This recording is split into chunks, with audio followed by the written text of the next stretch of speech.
sound is calling.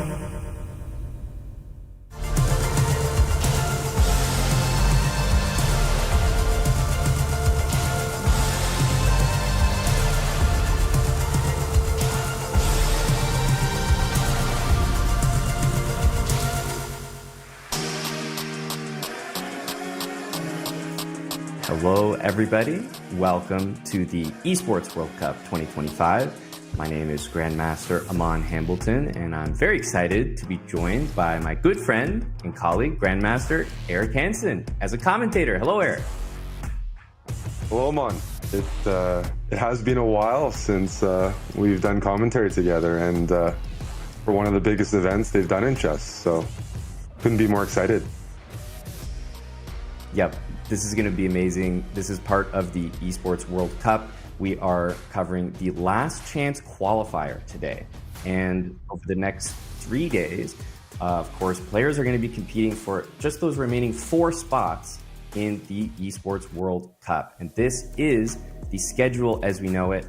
Eric, these matches are all going to be happening at the same time. Any names there particularly familiar to you? Yeah, looking at the graphics, I mean, round 1, Jules Moussard versus Daniil Dubov is already like extremely strong. I mean, that match can go any direction. I expect some fighting chess. Absolutely. That one stands out as an incredible matchup early on. And look at the prizes that these players are playing for. Obviously, 1st to 4th, winning that main event slot, Eric, that's really what matters. But 5th place all the way down to 24th, you're still taking home some money. $7,500 for 5th, 6th, all the way down to $750. Yeah, definitely a larger prize fund for a qualifier than most chess events, and those 4 top slots, that's worth a lot. I mean, the minimum prize in the main event is $50,000. So that's what the players were fighting for. Yeah, a huge prize fund. Remember, this is just the last chance qualifier, right? And obviously an even bigger prize pool in the EWC. But let's take a look at a video about the trophy that these players are playing for.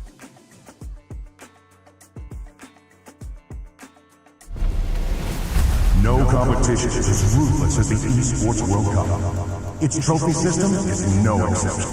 The Club Championship, awarded to the one club that rose above the rest and reigned supreme across all EWC games. The game trophy, when a competitor closes their eyes, it's all they see, and it's not complete until it's sealed with a champion's key. Every participant earns a key engraved with their name. That's their right to compete. This year, returning champions hold a key unlike any other. Only one can place their key into the game trophy and become an EWC champion. The frame of the champion's key is embedded into the totem, a stone marker of legacy displaying every champion of the year. The keys of the eliminated will be crushed. The champions select 3 broken keys as a personal token, a reminder of who they have humbled. Beneath the totem, a resin block holds the remaining keys, a graveyard of fallen contenders. Will your dreams be broken or your name carved in gold and stone? At EWC, nothing is granted. Everything is earned.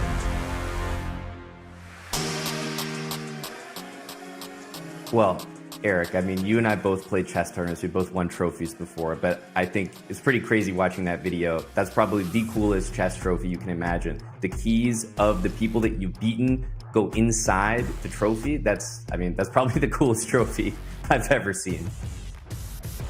Yeah, I mean, my trophy collection, you could add all the trophies together and it wouldn't add up to this. This is definitely taking things to another level when it comes to presentation. 100%. And of course, we have the Jafonso award. This is also, if one of these 4 qualifying players goes all the way to become the first champion, right? The chess champion at the Esports World Cup. They win the Jafonso award, because how cool would that be? Coming in from the last chance qualifier, you get that extra $50,000, which, I mean, Eric, that's a pretty serious prize on top of everything that comes with that prestige. Yeah, I like the idea behind it. I mean, players qualifying last minute, and like people like an underdog story. I like the incentive there a lot. Yep.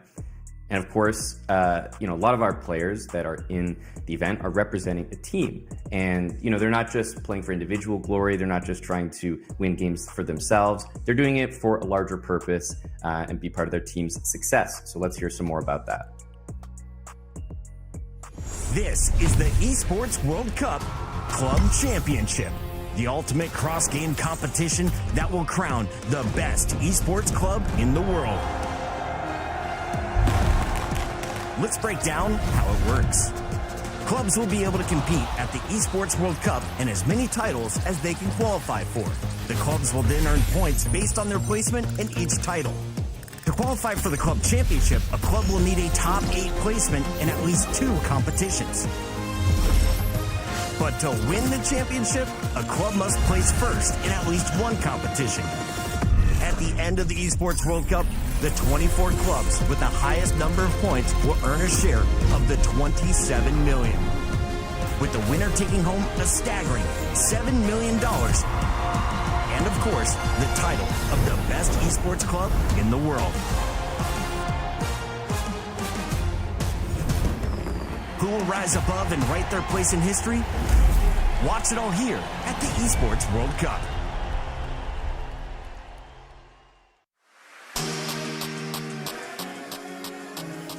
Well, you heard it there, Eric. We're getting even closer to, of course, the games being underway, learning more about that format. Obviously, the team glory is that extra element that, when we combine chess and esports, that kind of makes it exciting. Yeah, I know this World Cup format where you have a team and there's a bunch of different games. Kind of feels a bit like the Olympics. Country with a bunch of different athletes in different categories. You have kind of this format, the Esports World Cup, and you add it all at the end and you see which team is victorious. I definitely like that aspect. Yeah, I think the team events in chess have always been my favorite. So excited that that's exactly what we have here. Let's talk about the format specifically. Obviously, we've got phase 1, right? We'll be covering that. 133 players will be slowly reduced down to those 16 that will be in the playoffs. So we're starting with groups. We're going to be playing 7 rounds Swiss tournament, and the top 4 per group go to the playoffs. So, Eric, a lot of pressure with that many entrants to reduce it down to 16, but it definitely is, the makings of that perfect underdog story for someone. Yeah, I think for the format, they were taking registrations up until today. So even some of the strongest players in the field, they don't know who to expect. It's what's kind of interesting about the event is everyone in the world who hasn't qualified, you can just show up here and play it. And there's a lot of last minute entrants. Whoever has arrived has to start off sharp because you got to finish top 4 in your bracket, which, is a Swiss with 30 plus players. And then when you qualify from the brackets, that double elimination definitely gives everyone who's qualified to the playoffs an opportunity to be that last chance qualifier. That's right. And I really love that double elimination when it comes to the playoffs. Feels like a very fair way to do it. You've got 7 rounds in the Swiss, becoming top 4 at the beginning. And then, of course, you've got double elimination when it comes to the playoffs. So you don't just lose a bad game and then you're out. So I really love that. And obviously with the esports format, Eric, I love the adrenaline at the end of these matches when the time scrambles start to come in. And that's something that I think esports has added to chess in the best way. Yeah, we are definitely guaranteed time trouble, time scrambles with the time control of the event. 10 minutes, 0 seconds increment means you will lose on time if you don't move. So definitely excited to see the very end of some of these games. Yeah, and I think some of the players to watch, right? You saw Dubov there, just to name one that stands out. I'm excited to see how those players match up against maybe the less experienced players in the field, because we all know, like, when it comes to time scramble at the end of the game, it doesn't matter how good you are, your time's running out. That's right. And new setup for the players. Everyone's going to be playing live, from the tournament venue. But playing on Chess.com, I mean, you got to get used to your setup. That's going to add some different factors for sure. Yeah, I was going to ask you, Eric, how the adjustment is to something like that, because my own setup means the most to me, especially when I'm playing online. Like my mouse, my setup, my time zone, my computer, whatever. And everyone here is in a brand new spot. It's beautiful, by the way. I saw the venue. It looks remarkable. So I'm sure there's no issues there, but still it is unfamiliar. Yeah, I haven't had to do it too many times. I definitely think if the players can bring, a mouse to the playing venue, that's one of the things that I think people are more particular about. You don't use the keyboard too much when you're playing chess.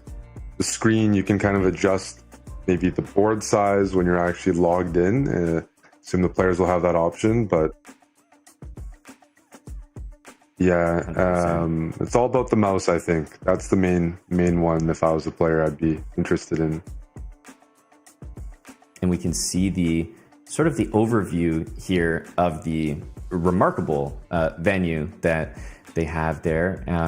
You can see all the different stations that they have. So obviously it's kind of a hybrid event, right? They're playing in person, but on Chess.com and logged in on computers there. So I think this could be the future. I love this hybrid type of event, still esports style, but in person at a beautiful venue like that. And you can see the trophies there, the keys that these. I think these actually go into the trophy, the crushed keys as well of the players that they've beaten. So all these little nice touches. Yeah, that venue looks very spacious, both for the players, for the audience. It looks air conditioned. That's a nice place to start the journey for any player trying to qualify for the main event. And yeah, those trophy keys are a bit intimidating. Yeah. Yeah, they are. I also was looking at the venue there, and it's kind of like, it's interesting. You're sat right across from your opponent, but you also can't really see them. Like, you're so locked into your monitor in front of you. So it must be kind of a weird feeling. You're sat right across from someone, which is normal for chess, but it's like there's a wall between you. You can't actually see them. And we see on our screen there, Eric, a couple very strong grandmasters on the world stage. That's Grandmaster Vidit and Grandmaster Musard. Yeah, and it looks like Musard is getting a feel, for the setup. He's playing with the mouse there. Maybe he's practicing pre-moving, but you can definitely see him trying to familiarize himself, with this new environment. Some of the players are relaxed. Some have played this format, but I would suspect many players, this is one of their first times having this experience where you're on a computer across from your opponent, because there was a last chance. There was a qualifier for this last chance qualifier at DreamHack Dallas, and we had a few players qualify, which meant what it meant is they got an all expense paid trip to this event. But outside of those 4 players, most players are not from the DreamHack Dallas event that utilized this format. They're players that saw this event and wanted to try to qualify and just fly in with that purpose. So it could very well be the very first time for many of the participants. I've only played one tournament with this format, and I wouldn't say it takes a lot of getting used to, but it's still completely different than what a normal Rapid and Blitz experience is like in person. Right. I saw Musard kind of getting a feel for the mouse there. It looks like obviously players can sort of bring their own mouse to the setup, as that's the thing that you're most particular about. And I see the seating as well. It does look like, kind of in a good, exciting way, that the audience is really close to the action, and I don't mind that. I love that. just kind of gives that exciting feel, like you're really playing in front of a crowd, and the auditorium there is huge. And I think I see just off to the side there, that was Grandmaster Pragnananda playing for Team Liquid, who is just sat down. Yeah, I am curious what perspective the audience gets to see. I mean, I think, a pretty big screen there in the backdrop. You just mentioned Pragananda, who, if I was guessing on paper, who I'd put as the favorite, he's got to be up there. And he's done very well in an online or this kind of format. That my only event I played was a really strong event in Norway a couple of years ago, Champions Chess Tour, and he had a breakout event there. And it was a similar time control and format as this. So I do expect him to be one of the favorites. I think Team Liquid would agree, which is, they signed him and as their third chess player, but he's not in the main event yet. So I know they definitely think he's got great chances to qualify and contribute to their EWC points. And yeah, I agree with that choice. So definitely look out for Prague to be one of the guys you'd expect to do well in the qualifier, definitely make it to the knockout. Anything can happen, but the qualifiers are often like consistency. You can't drop a couple of games, but you also don't need to win every game. So there shouldn't be as much pressure on some of the favorites in the field. Just beat who you're supposed to beat, and yeah, be competitive with the rivals in your group, but you don't have to be just... It gives you a bit of a cushion, this top 4 placement. That's right. Yeah, you don't need to necessarily beat all your rivals in the initial phase of this event, because it's really just about finishing top 4, qualifying. Of course, these players obviously want to collect as many wins and just be in good form as much as they can. But yeah, it's not 100% necessary to finish in first place, because you can finish 4th in your group, make it to the playoffs, even lose in the playoffs. It's double elimination and still come back. So there's lots that can still happen in this event. It looks like things are slowly getting set up there. And I'm looking on the left side of our screen there. That also looks like Grandmaster Levon Aronian, Eric. Yeah, that definitely is Grandmaster Aronian, and I guess not a long turnaround in the world of chess when it's high season. After winning the freestyle event in Vegas, he probably came, straight to Riyadh for the EWC. But he's got to be feeling good heading into the event. Yeah, the best possible warm up there.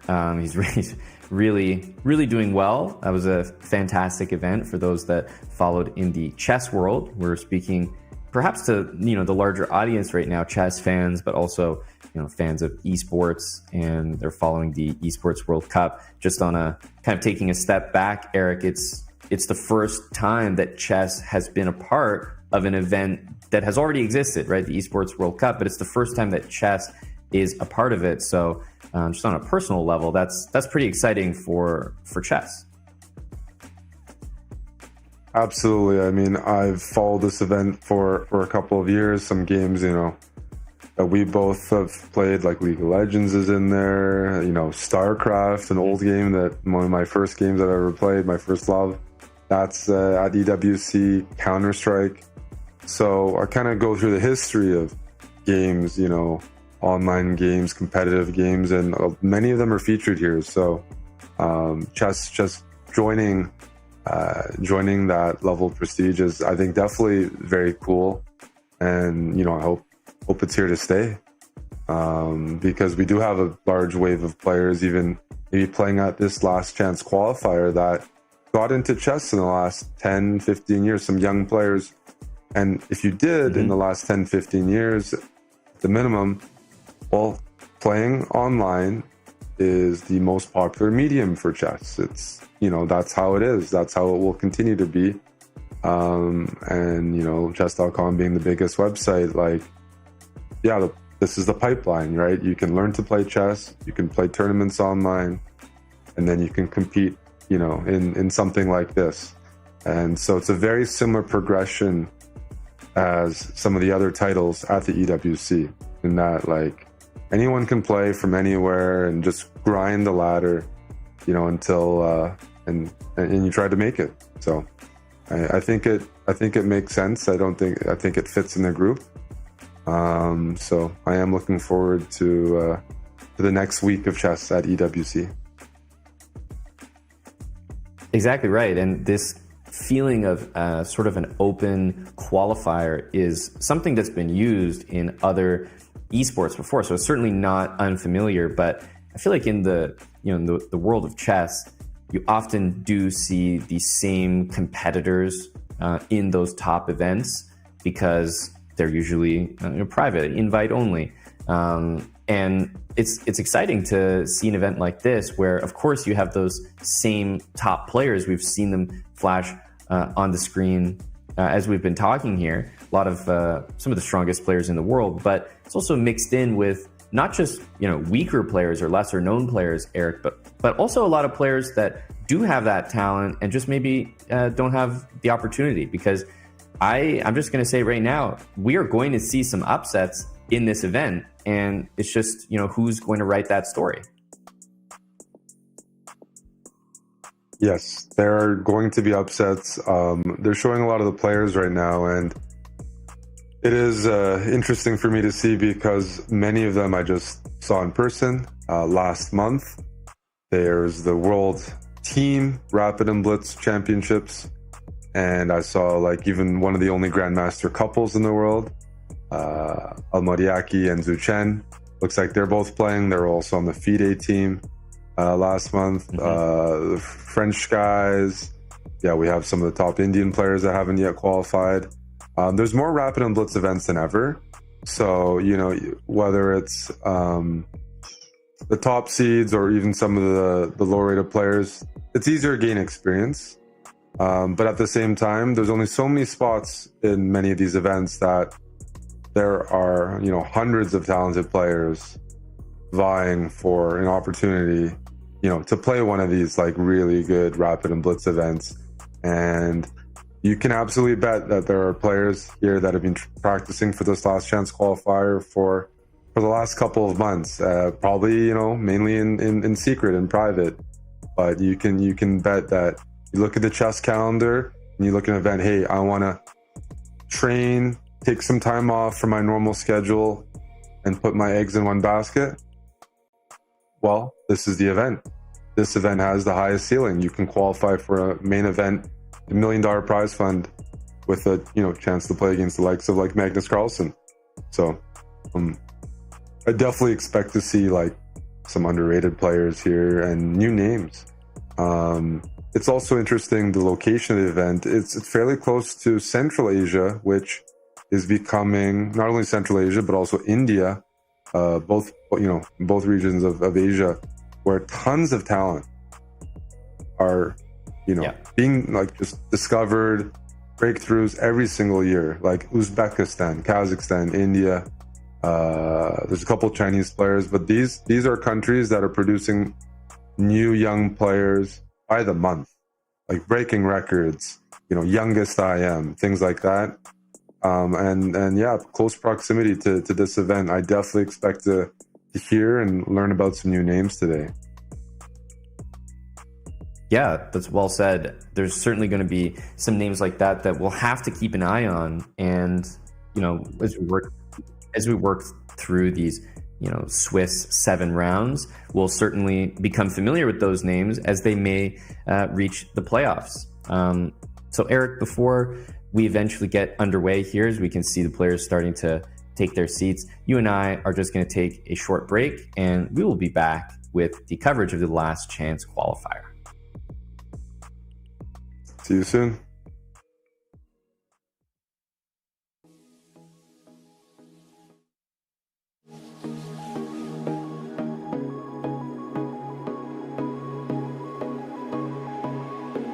Lately, I feel I can't find my feet, pushing closer. My heart skips a beat and now I'm falling. Deeper than a fly, I can't control it. But against the sky, it smells so black and white. It's like I told him. It seems that I can't fly. I just keep going. I just keep going. In my time, I've been dreaming of a space, ready for my place. I wish she'd sing right ahead.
This land is calling.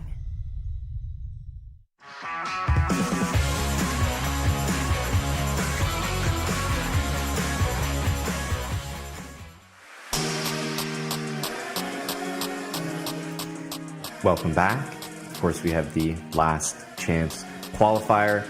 Eric, we wanted to bring back the schedule graphic, talk about some of the upcoming matches and what we can expect. Yeah, it's going to be I'm looking at this. Long day of chess. I'm looking at this, Eric, and names that stand out for the wider audience are certainly going to be Levon Aronian, Jules Moussard, Alexei Sarana, Daniel Dubov, Andreykin, and Vidit. But because we're just getting started out here in round one, this is kind of how it works in a lot of these chess events. Is you'll see mismatches. So while it might be some of the matchups that are the most one-sided, it does give the opportunity to potentially see some amazing upsets. Yeah, and with the format being, I see 7-round Swiss, 4 groups, top 4 qualify. If you're one of the top seeds and you do lose an early round, you have to win the rest of your games, because it means your tie breaks are going to be tough, and it's already going to put players under pressure. So yes, there's going to be upsets, but the players, those top seeds, certainly hope that's not, they're not going to be one of them, because 7 rounds doesn't give you a lot of room in terms of losing. You can lose one game, still qualify. If I do my math correctly, there's 30-ish players, top 4 qualify. You're probably going to need a score of 5.5. Maybe with good tie breaks. And so you can't afford to lose more than one game, I'd say, if you want to have a reasonable chance of qualifying. And, I also noticed the games start at 5 o'clock local time. I think that's good for me. It might also be good for some of the players coming in with different time zones that starts a bit later in the day. If it starts at 9 a.m., maybe that's tricky, but 5 p.m. start, 7 rounds. They're going to be playing, into the evening there in Riyadh. And I wouldn't complain about that if I was a player. Yeah, I certainly wouldn't complain either. Everyone is probably going to be a little bit different, but I agree it is kind of a good time. But maybe that's us being biased. I definitely think there is an element of fatigue that comes with these events, Eric. They're not like those online events where the next round just immediately starts as soon as the game is done. So, potentially you win a game very quickly against an opponent. Obviously, you're happy with the result, but you might need to wait an extended period before the next game starts. And for some players, that can throw the rhythm off a little bit. So there's all these extra elements of a competition, especially with this hybrid format, that the players need to consider. Yeah, definitely. When you finish a game and you have to wait, you have to think about what can I do to stay locked in, stay sharp for the next game starts. Fortunately for this time control, it's 10 minutes, 0 increment. So theoretically, the games shouldn't really take more than 20 minutes. Fingers crossed, but around 20 minutes, which even if you do win a game quickly, you don't want to have to wait an hour for the next game. Rapid chess, it's 10 minutes is like technically rapid chess, but it's as fast as rapid chess goes. And you definitely want to find yourself, find a rhythm, a bit of a routine, and not have too many extended breaks. And hopefully that doesn't happen today with the time format chosen. But yeah, the players are definitely trying to find that consistency in their approach. I mean, you probably, if I was a player there, I would want to, if I'm like Levon or I'm on board 1, computer 1, I want to win there. I want to stay there. I want to keep going back to the same computer, same setup. If the players are allowed to listen to music, you try to find the music that suits you. But whatever you need to do to find that headspace that you're going to use from now and for the next 5 hours to qualify for the knockout. And we have Grandmaster Levon Aronian on screen right now. And Eric, he's actually going to be playing our first match here. So we'll get to see him in action. It's a great point that you brought up about the music. I think everyone's a little bit different. I know that in some of the other chess events, like most recently the freestyle chess event, I think they were kind of going back and forth discussing whether music should be an option. And some players like Grandmaster Hikaru Nakamura were very much in favor of it. I would be as well, but not everyone would be. So that's an interesting thing to think about as well. Yeah, the one event I played in, music was allowed. You kind of have input before the event. The organizers can be in charge of the Spotify or whatever music medium is used. But I do suspect it's the new generation. People grew up with options to listen to music while they played online, that the players are given the opportunity. The majority of them will take some kind of background noise.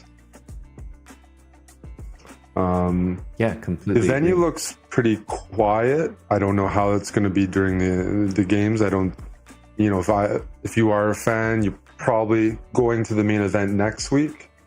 But there might be a few people who've attended this one today to see who's going to make it.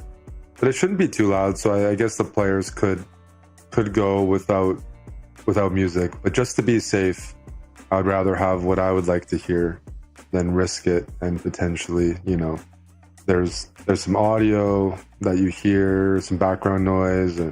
Maybe when people, when you finish your game, you got to call a referee over. I'd rather not hear any of that. Just have the screen in front of me, music that I've chosen, and up to myself to make those chess moves. But just try to close my environment.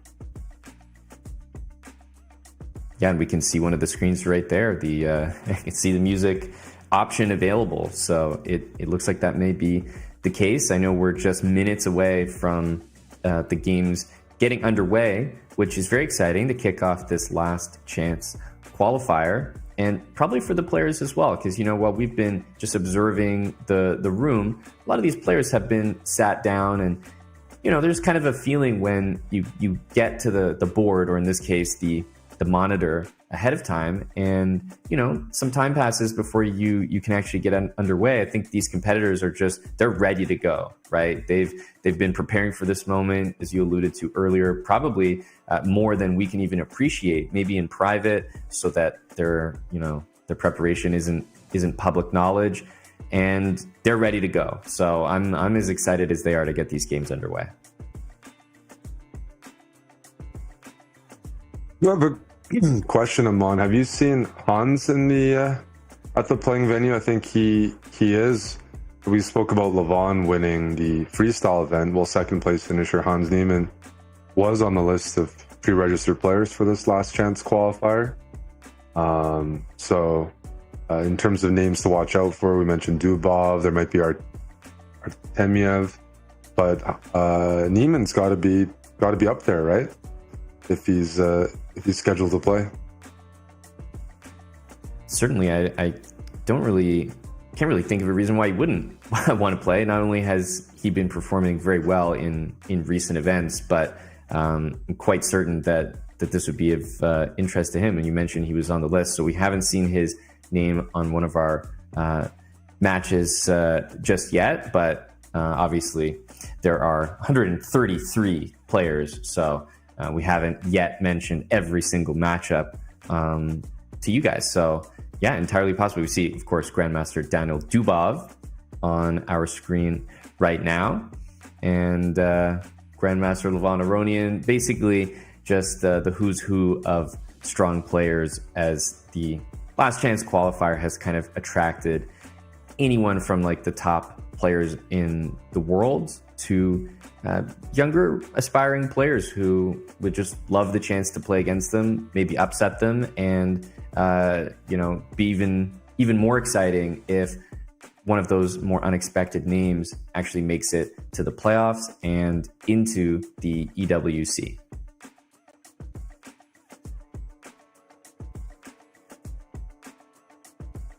Yeah, I think they had capacity for even a few more players to join. So maybe, I mean, we're experiencing a few delays as things are being set up, but you know, some players just arrived. They're like, hey, last chance, last minute, get me in the event, and they're figuring everything out. We just saw on one of those screens a player playing Puzzle Rush. I mean, maybe you didn't recognize it if you were in the audience, but in chess, I mean, hopefully we have, you know, people outside of chess watching this. I think that's one of the benefits of the EWC format. You get into it, you have a game you want to follow, but the whole format goes for many, many weeks. That there might be some other, you know, esports, some computer games that you watch because, you know, you've been watching the same channel for a while and you're like, hey, I might want to try that. So I encourage those that aren't from chess, they've been following, I don't know, StarCraft, whatever, League of Legends, stick around. You'll see how rapid chess is done. And so the Puzzle Rush thing I was alluding to is a way to warm up in chess. And it's kind of like doing some short, well, chess puzzles and try to get your quick thinking, your intuition, pattern recognition. They're not the hardest things, but this format is 10-minute chess. So even at the highest levels, games can be decided by players missing a more elementary combination than they would in a 5-hour game. So the quick, you know, the twitch muscles, the quick thinking, it definitely plays a role in this format. And it does seem like probably the best way to familiarize yourself with a setup, Puzzle Rush, but also even it felt like I was seeing some players perhaps even playing games. Maybe they were doing Puzzle Rush, but it wouldn't be crazy to just play a couple bullet games to get used to the speed at which you're going to be playing, get used to the mouse, make sure things are operating. I personally would not feel comfortable if the first game that I played on the setup was, you know, round one in the Swiss of the first phase here. So I would probably want to at minimum do Puzzle Rush warm up, but maybe even play some quick bullet games just to get a feel for the setup. So I wonder if any of the players are doing that. Yeah, it's interesting you mentioned that. I mean, it's the power of the internet. Let's say a player was there looking for a game. It's funny. I can see that through the camera, log in, and potentially give them right now a warm-up game, you know, across the world. Otherwise, the players might also end up playing someone else from the venue. You know, they put out a challenge. But definitely getting a game in makes sense. Or some sort of, as a mouse, something that can familiarize yourself you get with the setup and make the adjustments you need. One of the big things is mouse sensitivity, because there's going to be a phase in the game where speed really matters, the last couple of minutes each, where it turns more into bullet chess. And the normal format of what we call bullet chess is 1 minute chess with no increment. Here it's 10 minutes, but when you get down to a minute, you know your time's never going to go up, and you're going to have to start considering pre-moves and other ways to gain any advantage on the clock that you can. So in the meantime, I'm also trying to find a final list of the players for the event, because I am pretty curious about what the groups are looking like. Yeah, the entire registration. It is funny what you said about the players actually maybe matching up with themselves, because I'm thinking of a situation where two players want to get a quick warm-up game and they're actually playing each other in the event. So they kind of get a warm-up game as a preview of the match that we are about to see, which could definitely happen. But based on what I'm seeing here, it looks like we have sort of some featured tables there closer to the center and the front of the venue, where obviously you'll have sort of our more notable players competing. So that's kind of a nice feature, and the stage kind of wraps around.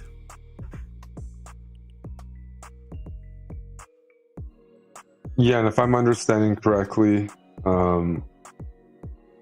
we see the featured players, we see some other players, and these players are all from the same group. Let's say Group A. And so approximately 30 to 35 players are in each group, and they play at separate times. Is that correct, Aman? Yeah, and the other thing about the format is we've already seen more than 4 very strong players, right? Like even just looking at the schedule earlier on the broadcast, only the top 4 in each group actually make it to the playoffs. So immediately I'm thinking of more than 4 top names in the world. This is going to be a very competitive event. This isn't something where, we know the top 4 predetermined who are going to make it through. No, they're definitely the stronger players who have much better chances, but I wouldn't say that it's obvious at all. There's going to be some very strong players, Eric, who are not going to even make it to the playoffs, let alone claim one of those top 4 spots. Yes. I mean, I think maybe the first few players you register for this last chance qualifier, you're like, I hope not too many people find out about it because it increases my chances. But, word gets out, and once one guy's like, no, I'm going to go there to try to qualify, some other players get inspired. And in the end, there's far more than 4 really strong players. There's 4 spots. And when I look at the list, I think you can make a case of 20 to 25 players that could take home one of those 4 spots to the main event. So the maybe 80% of like the strong GMs that are here, and maybe we're going to see an upset outside of that, but like maybe 80% are not going to make it. And you have that realization. For some players, I'm sure it's a bit relaxing. It's that, look, I'm going to play, I'm going to test myself. The chance of qualifying is worth it. If I don't qualify, at least I know I went to this last chance qualifier for a chance of glory. But then there might be some other players, maybe they're signed to an esports team, so they feel a bit more pressure because, hey, they want to contribute to the team. Maybe there's some other players like Pragananda, who's just like the top seed, and it's like, I mean, people are watching, get another Indian player in the main event, how big of a chess country that is. If I was attending, there would be some pressure. I was one of the guys competing for a spot, but the nice thing as well is there's also variance. 10-0 is a time control that we know there's going to be upsets because we have data, we have tournaments that have been played in this format. Players lose on time, players mouse slip, players blunder. And some of the ratings or prestige that you might associate with a player name, the Grandmaster title, that doesn't all apply directly to 10-0 time control. This rapid time control. There's going to be some young international masters that we haven't heard of. Maybe some FIDE masters, some untitled players that are really, really good at this format. And so you can only do so much, I think. But one thing for sure, you got to start well to qualify, because the way in chess, the tiebreak system works, we're playing a Swiss system. So each group is like 30, 35 players. Top 4 advance to the knockout, played later this week. Well, if you lose or start off slowly, even if you end up with the same amount of points at the very end as someone else in the top 4, you're not going to make it, because the typical tiebreaks in a chess tournament is strength of opposition. And the better you start, the harder your opponents. In Swiss, you play people generally with the same points as you. So you start well, you win your first game, you play someone else with, 1 point. Just to go over that, there's maybe people outside of chess here. 1 point for a win, right? 0 points for a loss, half a point for a tie. You want to start strong, accumulate those points, play other players who have started strong, because at the very end, your tie breaks are going to make a difference. And that's definitely going to keep a few very good players out of the next stage. We're going to see at the end of the day, some very strong players are not going to make it just by the slimmest of margins when it comes to tie breaks. That's right.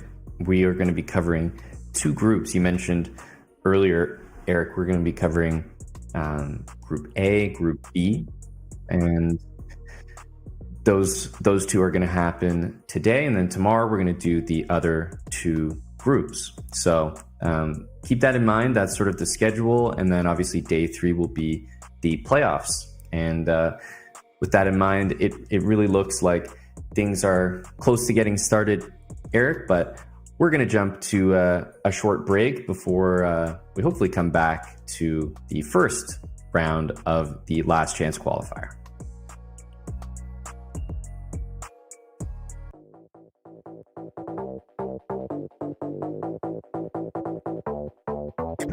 Everybody know we gon' do it like this, do it like this, do it like this. Everybody know we gon' do it like this. Straight from the underground.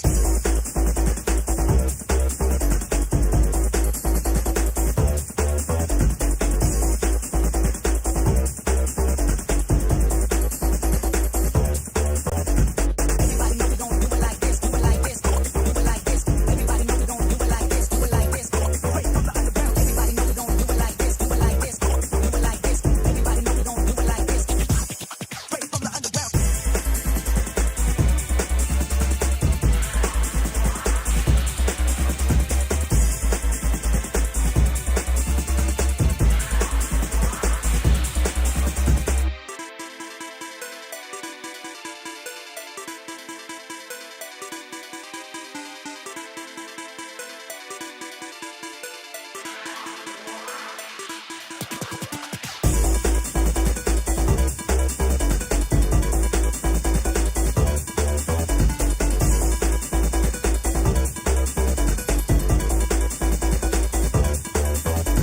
Everybody know we gon' do it like this, do it like this, do it like this. Everybody know we gon' do it like this, do it like this.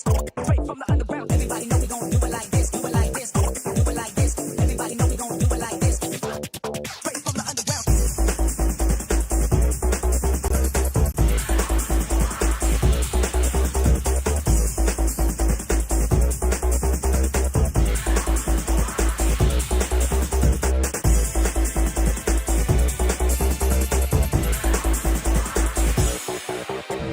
Everybody know we gon' do it like this, do it like this, do it like this. Everybody know we gon' do it like this. Straight from the underground.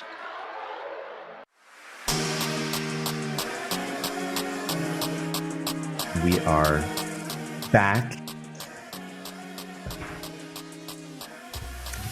We are back. Of course, we have the event starting very shortly. I was just mentioning what people can expect, Eric, from the coverage. Obviously, we're just going to hone in on one group at a time. We're going to cover two groups today, two groups tomorrow, and then culminate with, obviously, the playoffs to ultimately decide who are the last 4 players going to be that are going to join the Esports World Cup. So at the moment, focusing on Group A, you've got Levon, Aronian, but as I've alluded to, there's more than 4 very strong players in Group A alone. So there's going to be some players that I would consider almost favorites to qualify that are just not even going to be in the playoffs on day 3. Yeah, I'm curious who that is. I mean, rapid chess, speed chess is one of those things where last week Levon wins a really strong event, right? But in this event, even though he's one of the favorites, there's definitely a chance he doesn't make it. Even if he's in good form, you just make one blunder and it could take you out of the event. So no one is safe, even when it comes to the guys at the top of the rating lists. You see that kind of on a semi-regular basis if you follow chess online. It could be Pedal Tuesdays on Chess.com, where it's not like Magnus wins every time he plays, or Hikaru, or even finish top 4 necessarily. Those are 2 of the best, players of all time when it comes to online chess. So here, Levon, we saw Dubov, exciting elite players. But that play style means On a good day, they win the whole event. They can be anyone in the world. Right.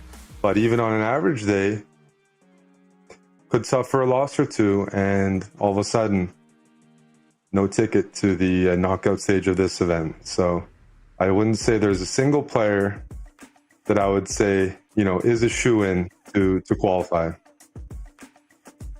That's right. And we are going to get right into the game. As you can see, there's no movement anymore, no players walking around, and it looks like things are very much underway at the last chance qualifier. So jumping straight into things, and you can tell, Eric, those are the faces of two players that are already involved and going at it in the game. That's Levon Aronian on the right side of your screen right there, and I believe he's playing against someone with the username Ibrahim Master. So I'm curious to know, what rating his opponent is and what type of match we're about to see.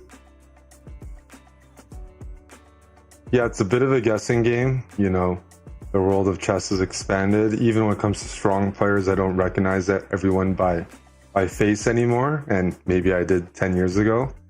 One thing that's definitely going to be a benefit for someone like Levon is experience. He's played in a ton of high pressure, high leverage situations in his career.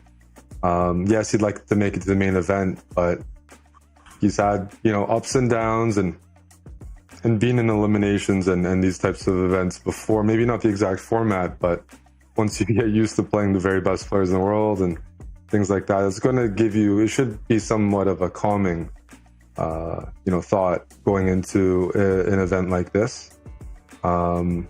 And then you're going to have some players that also aren't nervous because maybe they're too new in terms of these types of events to be nervous. They're almost just excited to be here, and I just want to take down some big names.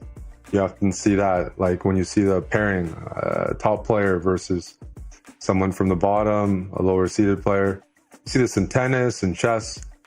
Rise to the occasion. You really enjoy that opportunity and can end up playing a higher level than you normally put out.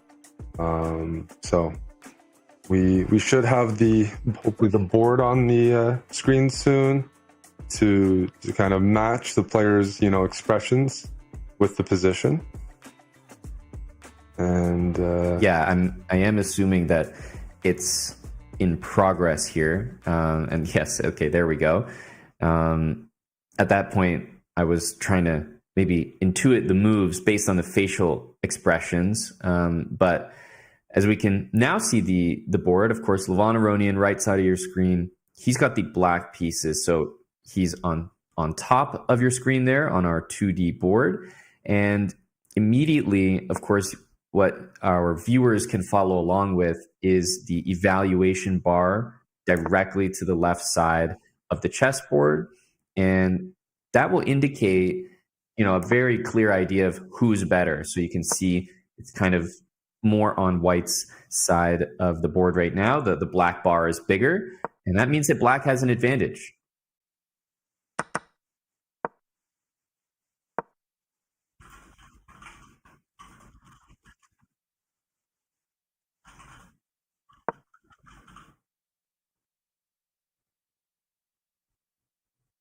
And here we go. We have the names. body language wise, as well. Levon is definitely looking comfortable. Yep, agree.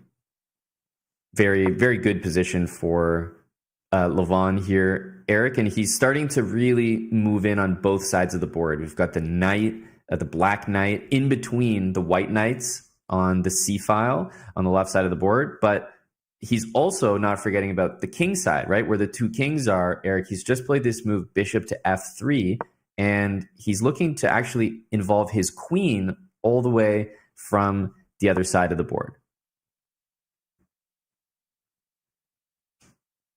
Yeah, Levon is known as a very enterprising, dynamic chess player. He likes to attack. He likes imbalances. You give him this position where black's job is to attack anyways. Well, he's got to be extremely happy. The ideas that come for black, I mean, G5 to try to break down the pawns in front of white's king. These are all moves that Levon is going to find very effortlessly. They kind of play themselves, and it's going to be a tough ask for Ibrahim playing white here to get rid of black's initiative or attack. I mean, one of the ways to just simply look at it is the white knights, the dark squared bishop, the queen, they're all on the queen side. And so white isn't in a position to bring resources over and try to diminish black's attack. I mean, the time already passed for that. And I think we're going to see a couple of moves very shortly that make this position completely busted for white. I mean, checkmate is inevitable on the king side.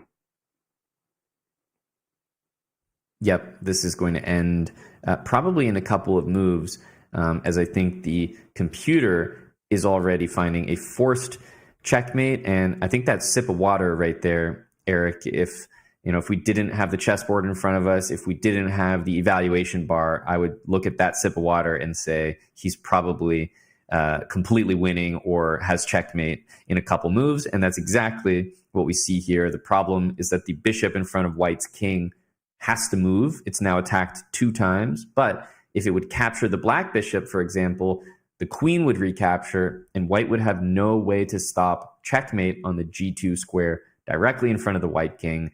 And I mean, I think Ibrahim is just slowly processing everything that Levon has already figured out. Yeah, Ibrahim is processing it. He's also maybe living in the moment. I'm seeing the ratings, and it's not every day as a player, let's say under 2000, you get to play, a long-time world number 2 and candidate like Levon. So he knows his checkmate. He's calculating. He's, I think, enjoying the moment, but the result is not in doubt. And I do expect to see a resignation pretty soon, but I don't blame white for spending a bit of time here and just, prolonging the experience. That's right. And I think a wry smile on his face there as a nice move by Levon using the pin. And there you go. That is a checkmate. Levon Aronian victorious in this first round against his opponent, Ibrahim. It was a very clean and just cutthroat game from Levon. Eric, I think, obviously we expect that from him, but still, we know there are going to be upsets in this tournament. While that might be routine for Levon, I think he's still going to be very happy with that result. First game, you just don't want anything to go wrong, and that was clinical. Yeah, first game clinical. You're always worried. Slept poorly the night before you just arrived to a new country or whatever it could be. Getting that first win under your belt without any stress. I mean, there was no pressure. There was no risk of an upset from the position that we saw. That's perfect. You want that to happen. You want that the whole day. You want you to just cruise through every heat, qualify through every heat. Right. Swim the fastest or close to the fastest, and just make it to the finals. 4-2. We have Jules Massard on the left, right? Yeah, Jules, Grandmaster, and certainly the favorite in this matchup, is on the left side of your screen right here.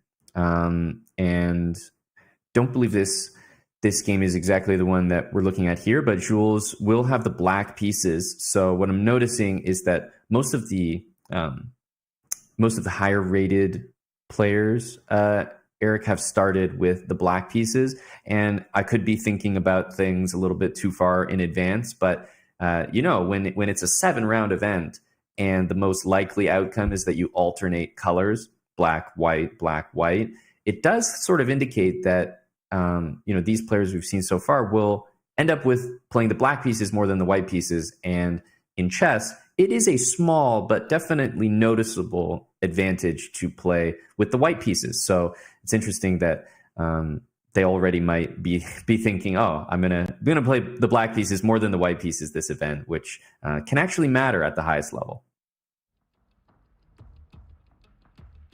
No, yeah, that's a good point. Um, you start round one with white. It's a 7-round event. In the final round, you'll have already played the 3 whites and 3 blacks. Maybe playing.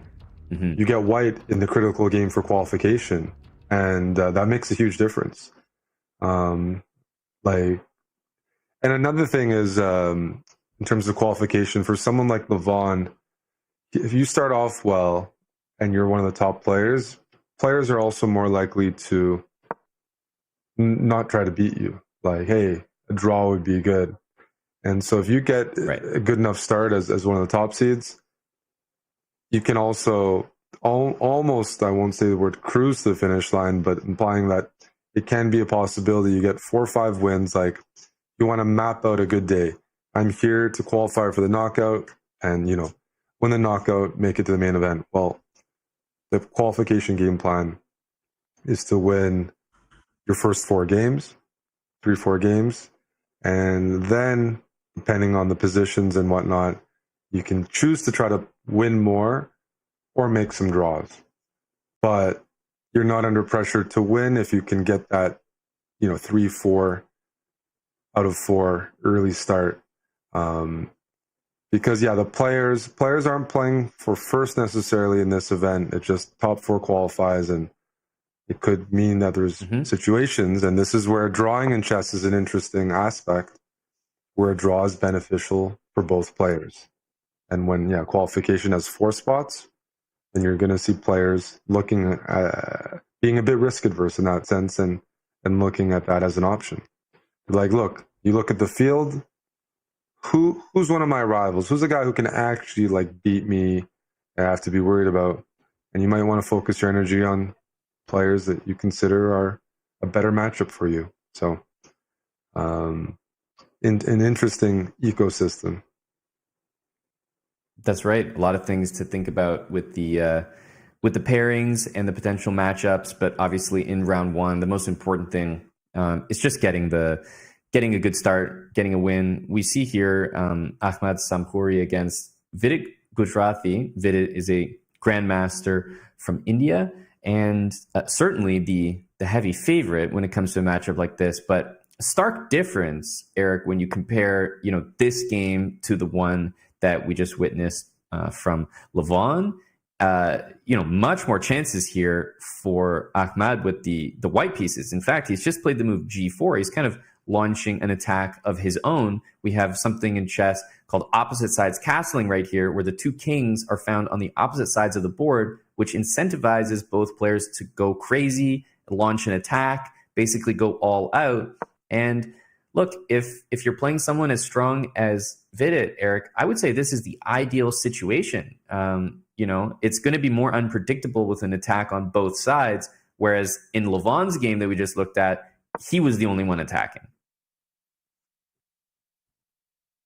Oh yeah, night and day. Levon didn't have to break a sweat. He knew the moves, knew the position, was just allowed to attack and grab all these light squares. In Vidit's game, Vidit's comfortable with his position, but it's also not the easiest win. His opponent hasn't blundered. He's kind of done some stubborn things.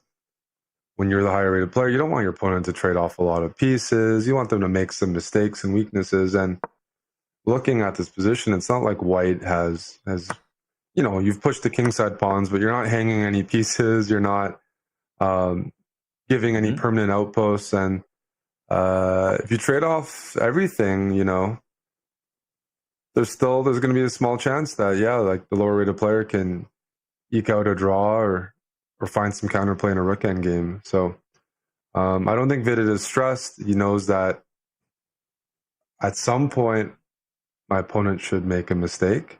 And I do have to keep enough pieces on the board for that to happen. But he's probably thinking, well, hopefully that happens soon. And you see, the clock is going to be a factor here. When you have loose pawns, white has them on G4 and F4. Maintaining them when your clock gets low, do I push and risk them getting, further weakened, or do I just keep defending them passively? Those are the decisions that, develop into mistakes, small positional mistakes. And I think Vidit is investing time right now to figure out how to best exploit this F5 move. Right. Yeah, you were talking about mistakes. We've got one in front of us. That question mark kind of shows our audience that that move is not one of the preferred moves by the engine, which kind of plays optimally. So immediately Vidit is pausing and trying to figure this move out. What's wrong with it? What can I do to take advantage of it? And the other thing at play here is the time. And we're now getting to a situation where Ahmad with the white pieces has less than 2 minutes.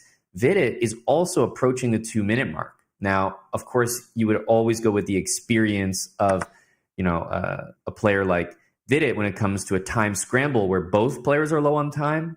But considering the mismatch that we have here, I think that white is in a really great position.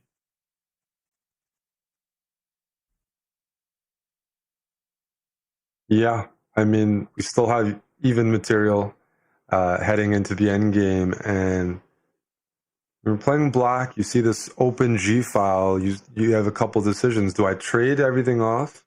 I have to win this end game and outplay my opponent, or keep the pieces on, which means better chance of a blunder by my low-rate opponent, but also by keeping the pieces on, my king might not be feeling too safe on the G file with that rook on G1 bearing down.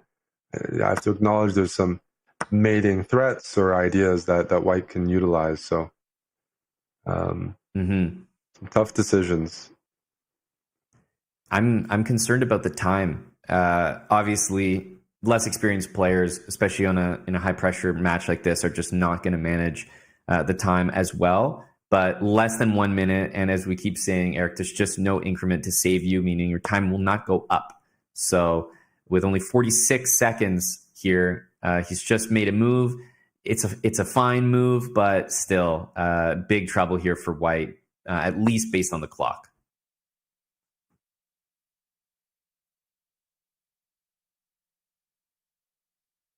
Yeah, white's clock is an issue, and the position feels a bit overextended. You have to defend the rook on G1, the pawn on F5, and the back rank. So white's holding on for now, but the pawns are split, the back rank is weak, and that should provide Vidit enough time to pick up one of these pawns. F5 pawn, the H2 pawn, something feels like it should be falling soon. And when it does, or if it does, then black will have a completely winning position because there will be a 3-1 pawn majority on the king side for black. So Vidit is just looking to win one of these pawns, and there you go. There it is. Yeah, that's all that's necessary. The one pawn advantage, but also 10 seconds ticking down.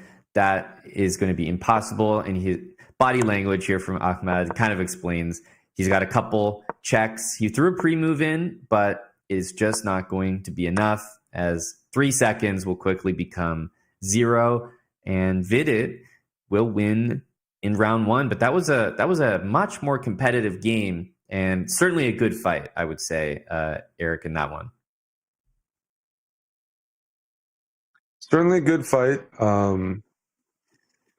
I was thinking, like, sometimes people are happy to win the first round like Levon did, but then Vidit winning took a while for him, but maybe that shakes off any rust, or like you got to experience the full game, the mouse, the setup, and maybe felt a couple moments of discomfort. Sometimes you like that at the beginning if you still win the game. Right. Things come too easy and you have a much harder opponent, much harder position. Maybe you haven't experienced any, difficulties throughout the day. You're not as ready for that moment. So a couple different approaches. I think Vidit played fine, but his opponent was extremely solid, and it took almost the full 20 minutes for that game. I don't think the result was quite in doubt. So I don't think he's too fussed about the duration of it. And chess players, especially strong players, they understand that not every game, just because you're playing a lower rated player than yourself, a weaker player than yourself, it doesn't mean that there's going to be incredible fireworks, that there's going to be like a crazy checkmate like in Levon's game. There are many ways to win a game of chess, and sometimes it's just being ahead on time the entire game, even if your advantage on the board is not that significant. Sometimes it's launching a huge attack, or sometimes it's even taking a risk on a position that's not that good, but that you know your opponent is not going to be able to navigate that well. Like, it's so complicated that they can't manage it. So this was just one of those slower paced games. Vidit was slightly better, and he kind of knew that because he was up on time slightly better, he wasn't really going to make a mistake that would ever lose the game for himself, which means it was, just as confident of a game as Levon, but it kind of had a different look to it. Might not have been as flashy, but I think for these top players, perfectly satisfied with the outcome. Absolutely. Looked like in the camera scene, Jules looked like he was in a good mood. So I'm guessing with the rating discrepancies in round one, where you have 2,700 level grandmasters playing 1800s, that everyone who was expected to win won their game. That's usually enough of a rating cushion where you don't see an upset at all, even if you run it 100 times. I mean, if we do see one, we'd love to check it out, but might need to wait a round or two before you really see very competitive games. Yeah, it certainly feels like this event is waiting for an upset to happen, but round one, as you mentioned, that would be really, really shocking, and would honestly, it would almost be detrimental to one of the players that did lose. They might just be out based on that. Like, you would, as you mentioned, you'd have to win every single game to come back. So, Eric, with that, we will remind our viewers that, of course, we'll be right back, but we're going to go to a short break as round one has concluded, and we'll be back with round two of the last chance qualifier after this.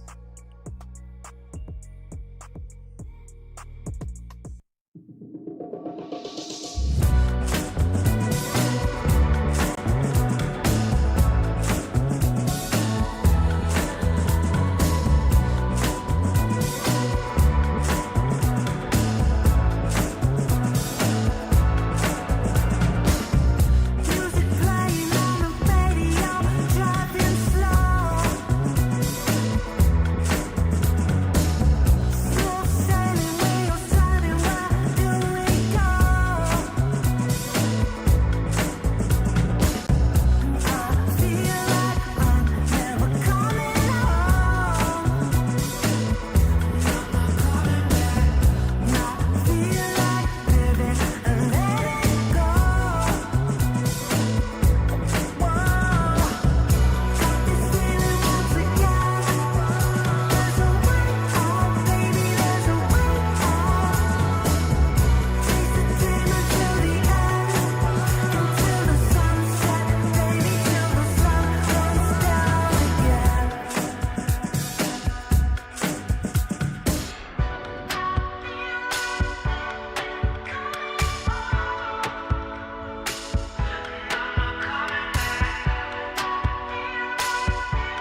We're shining, no different than light or diamonds. It's just who we are, no stopping us. Supernovas don't burn out. Just listen if you feel like there's something missing. We live only once, so live it up. Time won't come back around. We don't need 4-leaf clovers, luckily to be living in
Hello and welcome back, everyone. Last chance qualifier.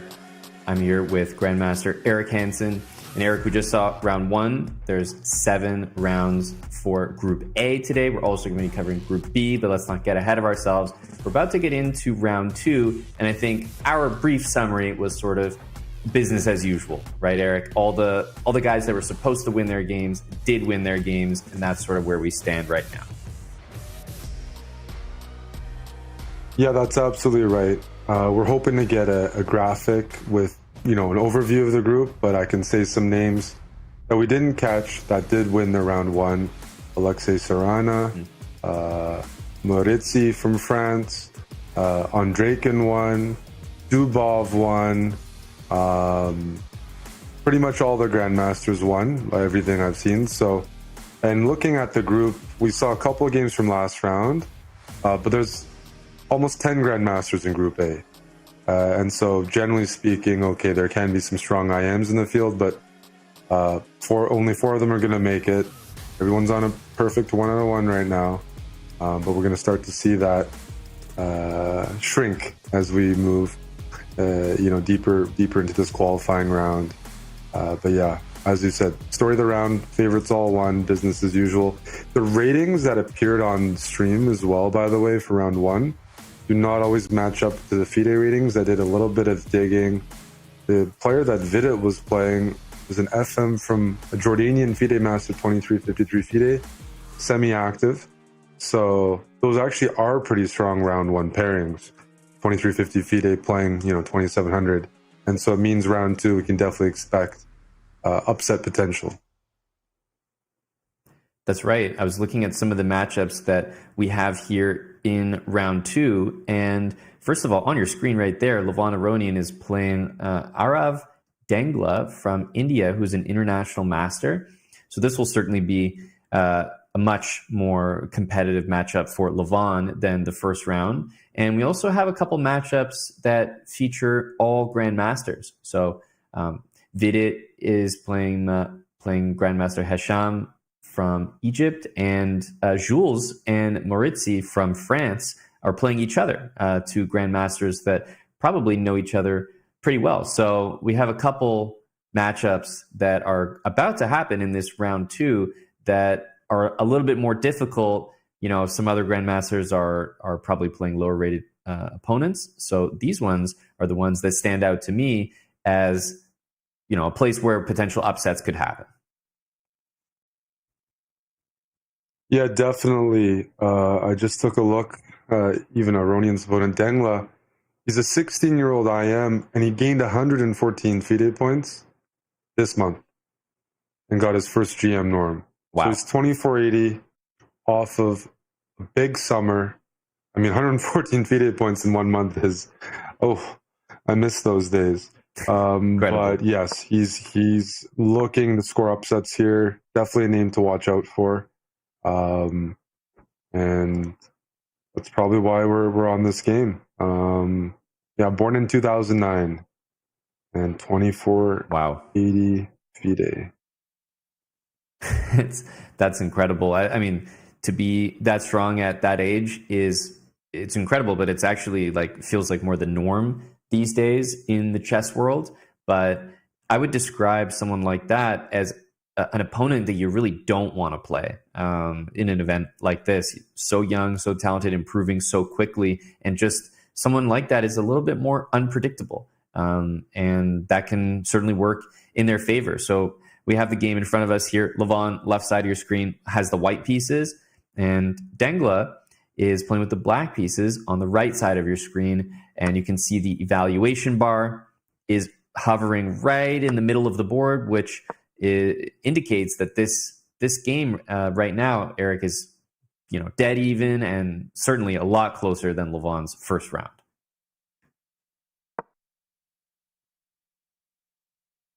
Yeah,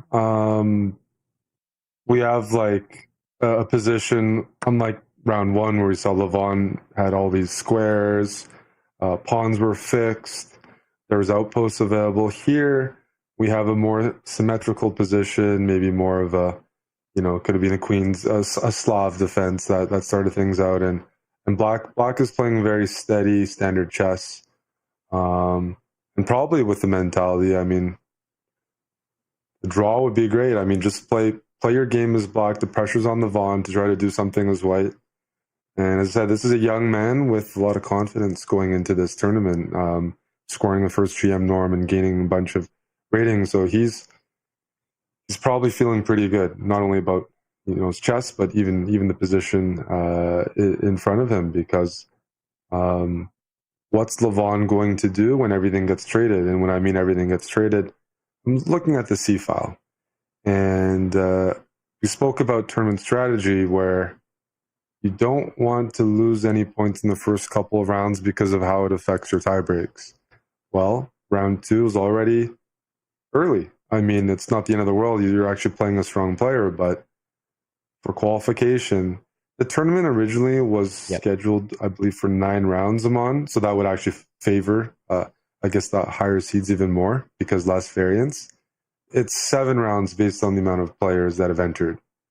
And so the margin of error is definitely smaller than the original tournament format.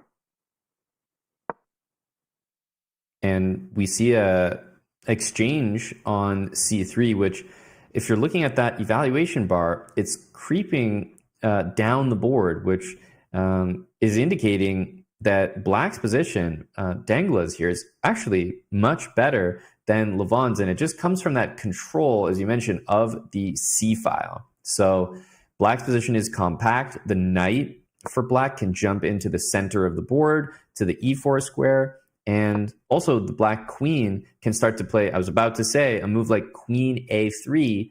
And all of a sudden, there's a lot of pawns over there that are under attack. And the rook from C8 for black can come all the way down the board, maybe to the C1 square. And it just feels like Levon's position is slightly worse. I wouldn't say that it's maybe concerning yet, but at this level, this advantage is very meaningful. Yeah, at this level, Levon playing white, you'd expect to be able to put a bit of pressure on his younger, lower-rated opponent. But black is equalized. Black sees the C file, and you don't feel very comfortable, looking at this if you're in Levon's shoes, because I mean he's a player who likes to move forward. He likes to put pressure. He likes the initiative. And taking a look at this position, I don't see any initiative. I don't see any attack. And you don't want to admit that you've done a lot of, made a few inaccuracies, play a move like Queen E2. He's played it because, I mean, he simply has to defend the pawn. But playing it is like, admitting, the opening hasn't gone according to plan, or at least the middle of the game, and I have to retreat now and probably be okay with a draw. I mean, it's not a draw yet, but if the few more pieces get traded off this, I would feel a bit more confident saying like this is headed straight to a draw. So a little more work to be done, but I don't see how Levon can create winning chances when he's moving backwards. Right. Yeah, it definitely feels like the time is also kind of reflecting that as well. And the move H3, that gives space for the white king, but at least you already have to look at the rooks getting exchanged and black simply taking a pawn on the side of the board. You can tell by the body language as Levon kind of, tries to perk himself up in his chair there.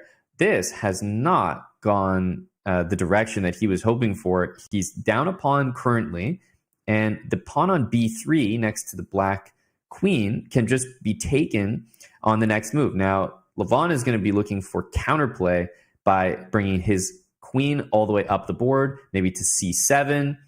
And admittedly, there are a lot of threats to the black king. So what we're going to see here is how Dangla wants to proceed. Is he going to be more greedy and look to take more material? Or is he going to try to consolidate now that he's already got an advantage? Yeah, if you pay attention to your screen on the right-hand side, Dangla is shaking his leg, and that's usually a sign like he's concentrating, he's calculating, maybe a bit nervous. He knows he's in the driver's seat here. You can pick up his second pawn on B3. He knows Levon is giving up that pawn.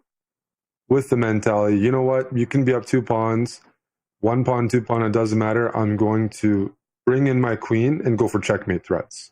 Just go for checkmate. You can be up a couple pawns. They just won't see, the end of the board, because hopefully White's counterplay, and from Levon's perspective, is in time to put pressure there. But in my eyes, it's a 2-result game now. I mean, blunders can happen, but we're not even in the time trouble phase yet. Both players have 5 minutes. And if I'm in Dangla's shoes, I want this to be a 2-result game, which means I'm up 2 pawns. I don't need to stay up 2 pawns. I'd rather give up 1 pawn if I can alleviate the pressure.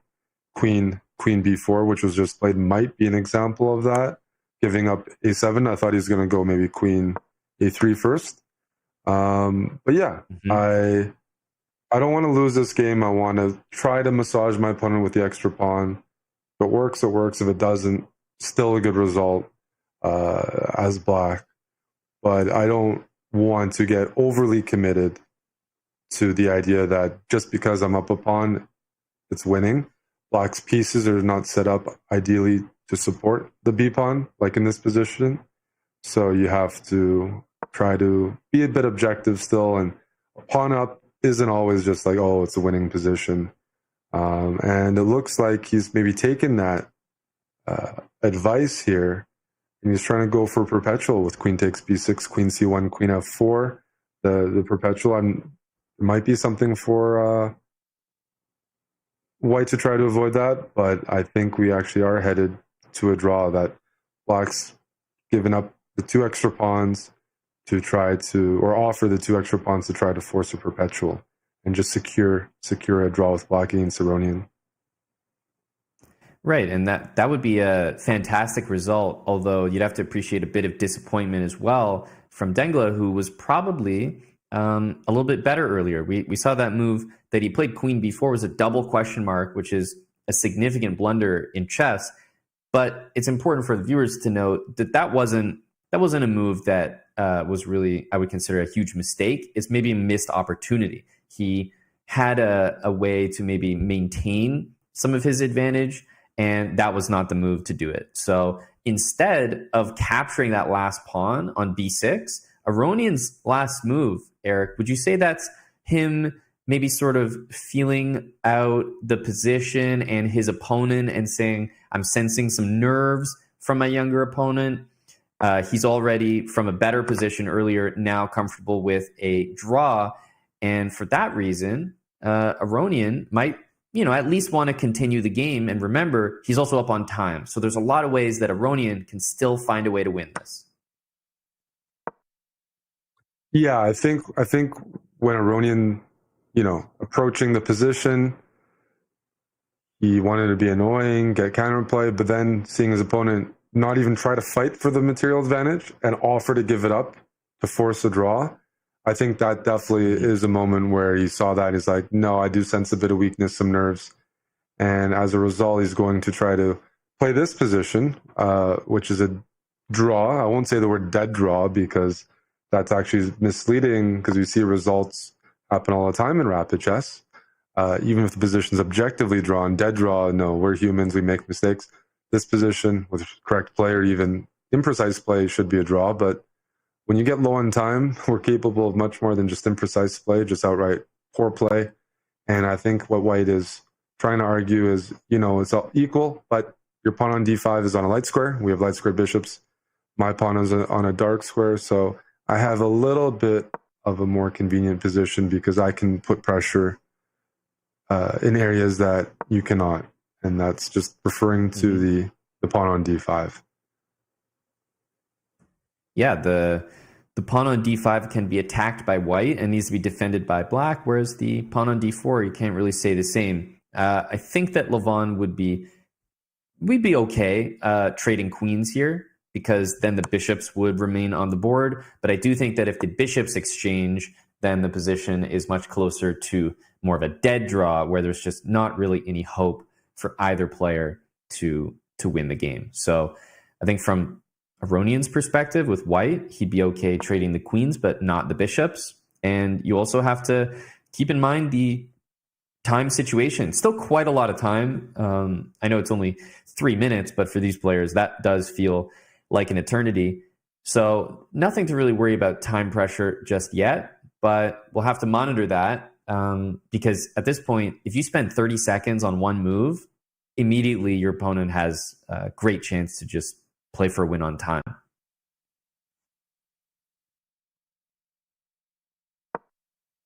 Definitely. I'm looking at the position. Bishop f5 was played. I was also curious about pawn to f5. And I was looking at either move, and I don't see how white prolongs the game. You can trade bishops or go into some sort of king and pawn endgame. Maybe Levon is preparing queen e5. That was the main idea I saw, but I assume it doesn't lead to anything. It's hard for me to think that there's anything black could do here that would put him in a position in a queen and pawn endgame with both pawns on that could compromise the position or give white any push. So trading the bishops off, Dangla has recovered, stabilized, found a couple solid, accurate moves, and I think Levon might play a couple more moves I'm on, but at this stage, after a few more moves, the winning chances are really low, and you might be in a position where you admit, I got to conserve some energy and just accept that this is a draw. Yep, and with the body language of the players, and especially the queens being traded off here, you would expect that this is going to be a draw momentarily. Certainly the body language from Dangla would indicate that. And he's gonna focus back in, make sure this is the absolute worst time to make a mistake, to play too quickly, to not consider all the options because there's so limited options available.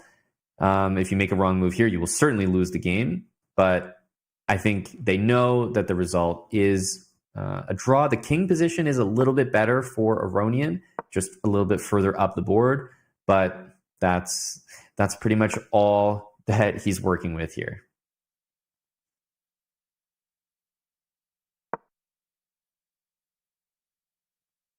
Yeah, he's just double checking lines. What? So F5. if he returns the king, why? F5. This is exactly what we were just talking about. This is crazy. I mean, you're an endgame expert. I'm sure you can break it down for the audience, but that is a shocking thing. Oh my God. And Aronian is realizing it. He's starting to perk up in his seat. This could actually be one of the most significant blunders, certainly of the round, but perhaps of the event. Dangla is not going to be happy because what's going to happen here after the pawn captures is Aronian is going to move his king to the right, and then he's going to recapture the pawn, and he's going to have the perfect position to either go forward to capture black's pawn in front of him on the g file, or he can move to the left and capture the d pawn, and black's king is not able to prevent both of those. And so one way or another, this looks like it could be a loss. Well, unfortunately, it is going to be a loss. I think he might have missed even king g4. Like maybe Dangla was thinking, he's like, if he spotted one idea, but both ideas, you have the pawn push and you lose if you capture, and king e6, king g4 transposes. But you see this in chess, and that's why I was concerned about the term dead draw. I almost used it. Is he relaxed after he got into a basic drawn position. And that's where he made a terrible mistake. So yeah, you can see the body language. That is one of the most drawn positions you will see today. Yeah. Oh man, that's tough. That is tough. Really hate to see that. We're jumping to another game here, but man, they say that the younger players, as talented as they are, the end game is, kind of the place where there's still room for improvement, and that kind of exemplifies it right there. Really unfortunate blunder. So Levon Aronian actually wins that game and keeps his chances alive. Vidit certainly looks like he's about to close this one out. Time is very low, so we're getting right to the action. But Vidit does close this one out and wins. He's moved up to 2 out of 2.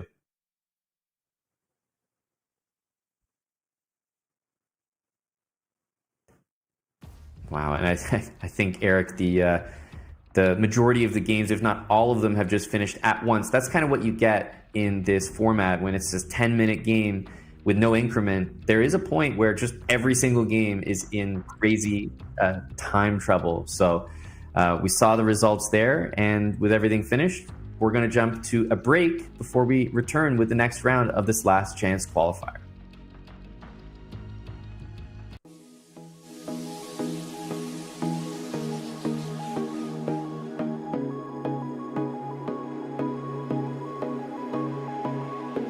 Lately, I feel I can't find my feet, pushing closer. My heart skips a beat, and now I'm falling. Deeper than a fly, I can't control it. Back against the sky, it smells so black and white. It's like I told him. It seems that I can't fly. I just keep going. I just keep going. In my time, I've been dreaming of a space, ready for my place. I wish she'd sing when I had dreamed. Before these darker days, I thought I found my way.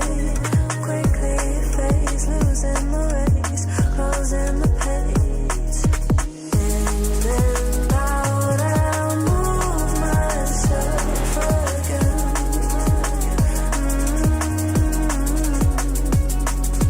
Time moves fast, I feel my heart beating.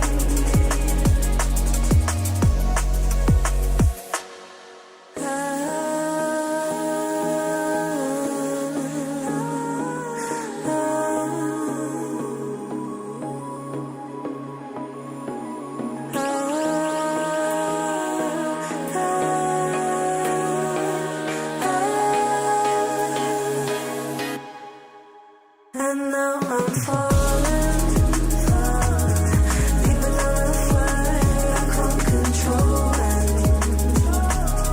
Back against the sky, it smells so black and white. It's like I told him. The things that I can't find, I just keep going. I just keep going. I just keep going.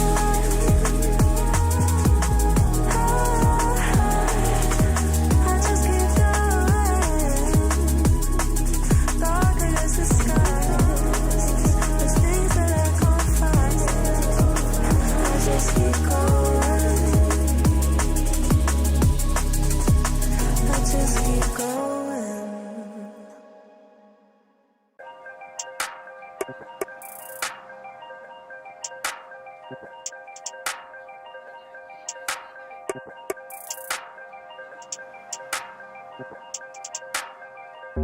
If all that it's saying is true,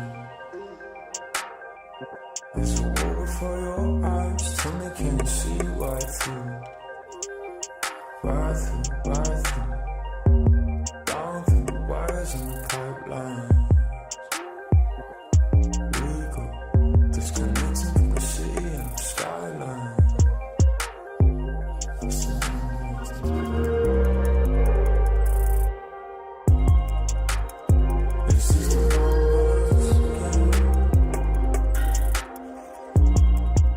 The fights, the fears, the fear. This is the numbers again.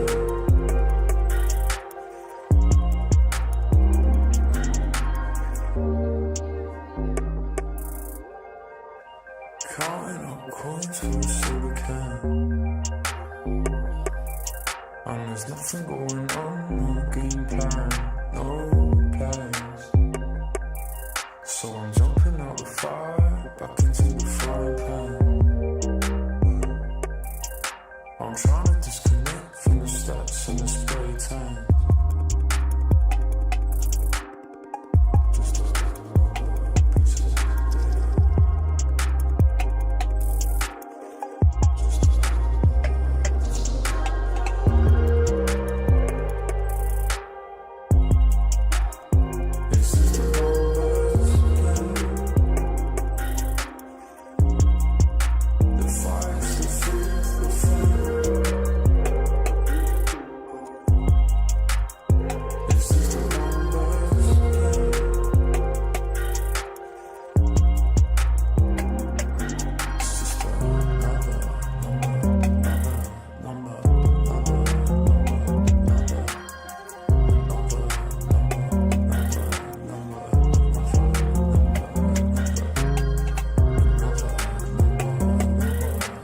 Welcome back to the last chance qualifier en route for 4 players to the Esports World Cup. We're trying to figure out who those 4 players are going to be. We're covering Group A at the moment. We just had round 2. We're about to get into round 3.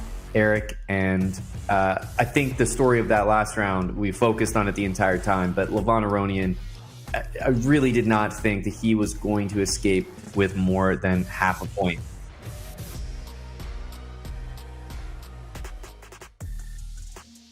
Yeah, that game from Aronian certainly could be the difference maker when it comes to down the road. That a half point that he pulled out of his bag there is huge. I mean, already we have the pairings for round 3, and I just want to go over with the audience some of the round 2 results.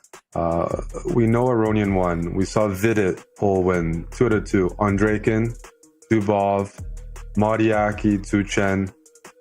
Those are the other 4 grandmasters that are on 2-2, so 6 players in total. It's interesting to note that Al-Modiaki and Zuchen are a couple. And the field is not that large. That what we saw in round 2, it wasn't on camera. Unless you paid close attention, you'd see Jules Massard and Marc-Andrea Morizzi.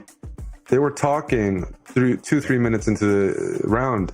So I thought to myself, they must have played each other. And I checked the standings. They did play each other, and they made a draw. They played for they're part of the same team in France, esports team. And so they got paired against each other, traveled together, and a draw can be a good result. They just have to count on beating others. But they have fallen behind because of that tough pairing. I mean, that's 2 2600s playing each other round 2. That's how strong this event is. They're on 1.5 out of 2, and they're chasing the leading pack with 6 players at 2 out of 2, and now we're getting juicy matchups starting from here until the rest of the event. Yeah, and I saw there Aronian really doesn't get his work cut out for him. He's up against Dubov now, and you mentioned the matchup. We saw sort of a preview of these high-profile matchups. Now we're getting the real deal. All of the top players, if you have a perfect score right now, you haven't lost yet, you're going to be matched up very likely with a grandmaster, certainly with a very, very strong player. And we're going to get more and more exposure to these high-profile matchups. People are going to start dropping points. You mentioned the 2 French grandmasters. They drew already, so they're kind of half a point behind everyone else. But sometimes that half a point can actually be useful in a tournament like this, because maybe you just sort of sneak by, don't have the same tough pairings because you don't have a perfect score. It's possible that there could be some benefits to that as well, but it really is impossible to predict. You could never base a strategy around that. So everyone is, of course, trying to win. Yeah, everyone's trying to win, but we will see strategic draws. I spoke a bit about the tie breaks. An early draw isn't generally good, but that was, Aronian was playing an IM, maybe not one of the top seeds. If you're making a draw with someone who's expected to do well in the event, it won't be the end of your tournament. Like, that's totally acceptable. You do know, if you want to qualify though, there's about 10 grandmasters in this group. Top 4 qualify is you're going to have to beat most of them, most of the grandmasters you play, or at least a couple of them, without losing any games. So maybe round 3 we might see 1 or 2 draws if if the players feel like it's a game they don't want to take too much risk on. But you have to pick your spots, and you're not in control of your pairings. So if you try to go for that strategy where it's like, hey, there's a couple juicy guys in the field. I'm not in the field, or maybe I'd be targeted. But if there's a couple of guys I want to target, if you don't end up playing them and you just get tough game after tough game, at some point you do have to take that risk. But that's probably why Aronian, we saw him last game, it was a king and pawn, completely drawn position. I mean, every move was a draw except what Dangla played. But in his mind, the 1% chance his opponent blunders, it might even be even less than that, honestly, from the final position, was worth playing on, because otherwise, if he doesn't win that game, that's one extra win he needs to put on the board against a 2600 GM to qualify. That's a half point he's going to have to make up against most likely someone like a Dubov or a Musard. And so even though, yes, he's spending a bit more time playing, he doesn't feel like he has any risk, and there's still small, even if it's 1%, like I don't know how you'd put it, but that blunder, every other move, it's got to be extremely low. But worth it, takes so much pressure off Aronian and his future qualification chances. Yeah, that's 100% correct. That's a move that you pretty much don't expect at any level, especially like the titled player level that these guys are at. International Master, Grandmaster, you mentioned he just earned a Grandmaster norm, so he's very much entering that club. But the percent chance that it can happen is certainly worth it. This is an event where you have a clear goal in mind. It's not necessarily first place, but it's top 4.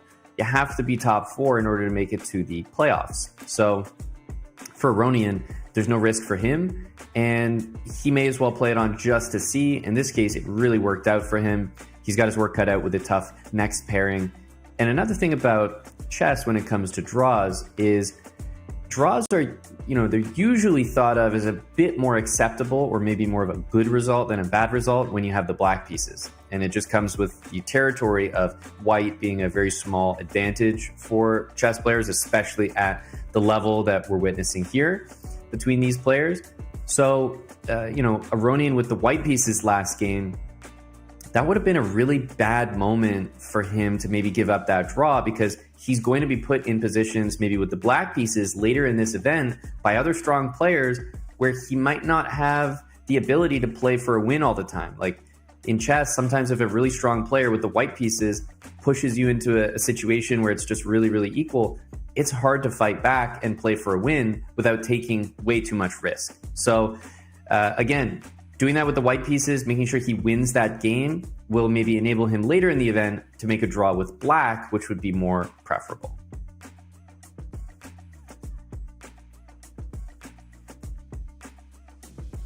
And actually just hearing, Eric, as much as you and I want to get into the games, we are going to be headed right back out to another break before we come back. So stay tuned, guys. We'll be back with the next round when we return.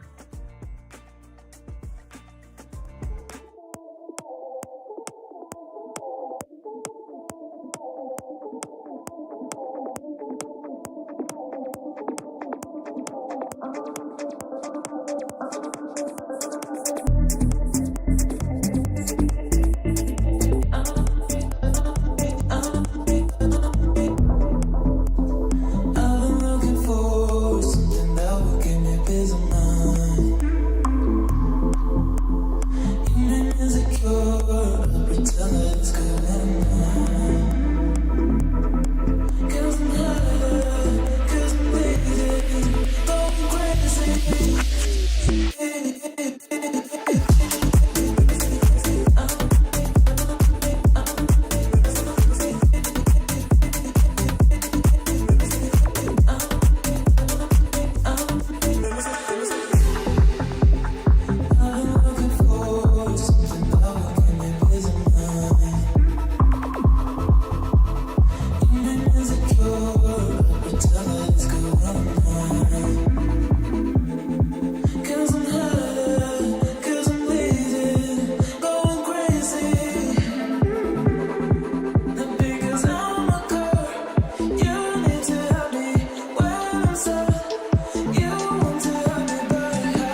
I stepped into a realm of wonders where the sun kisses the sea.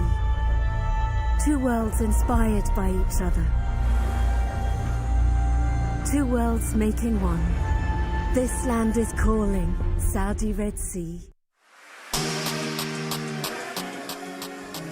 Welcome back, everyone. Thank you for your patience here with the last chance qualifier, and believe me, we're as excited as you to get into the next round. And Eric, the players at the venue as well are, it's not like they're sneaking in games while we're here waiting as well. No, they're also experiencing the same wait times, which can definitely affect concentration. And I say that, and look at what we've got on screen here. The games are underway, but Dubov he's looking pretty cool in those glasses there.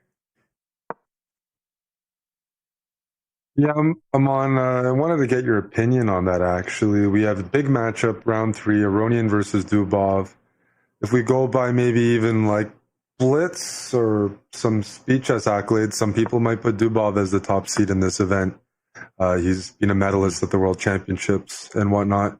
I mean, I think Aronian has as well, but, Dubov is probably closer to his speed chess prime than Levon, although I don't want to jinx that, because Levon did just won a major event. I was going to ask you what you think of, first of all, the sunglasses, but what I really want to ask is what you think of the goatee. Most people don't know that once upon a time, you used to rock a goatee, and, it wasn't like the most groomed goatee in the world, like maybe like Julian from Trailer Park Boys, but yours was groomed a bit. But Dubov looks like he's experimenting. This looks I like like a new it. thing. I think it shows potential experimentation in his chess as well. I wasn't as high rated when I was rocking the same look myself, so I think that probably made it look a little worse. I think it looks a little bit better the way he's got it going on there.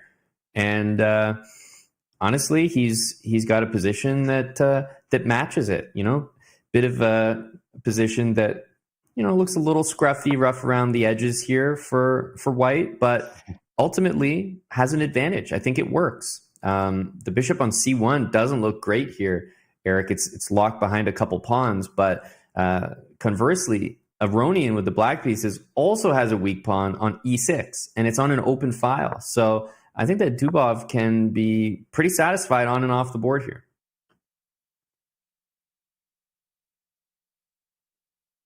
It's a position where when I saw the opening, I was like, well, I wouldn't be complaining as black.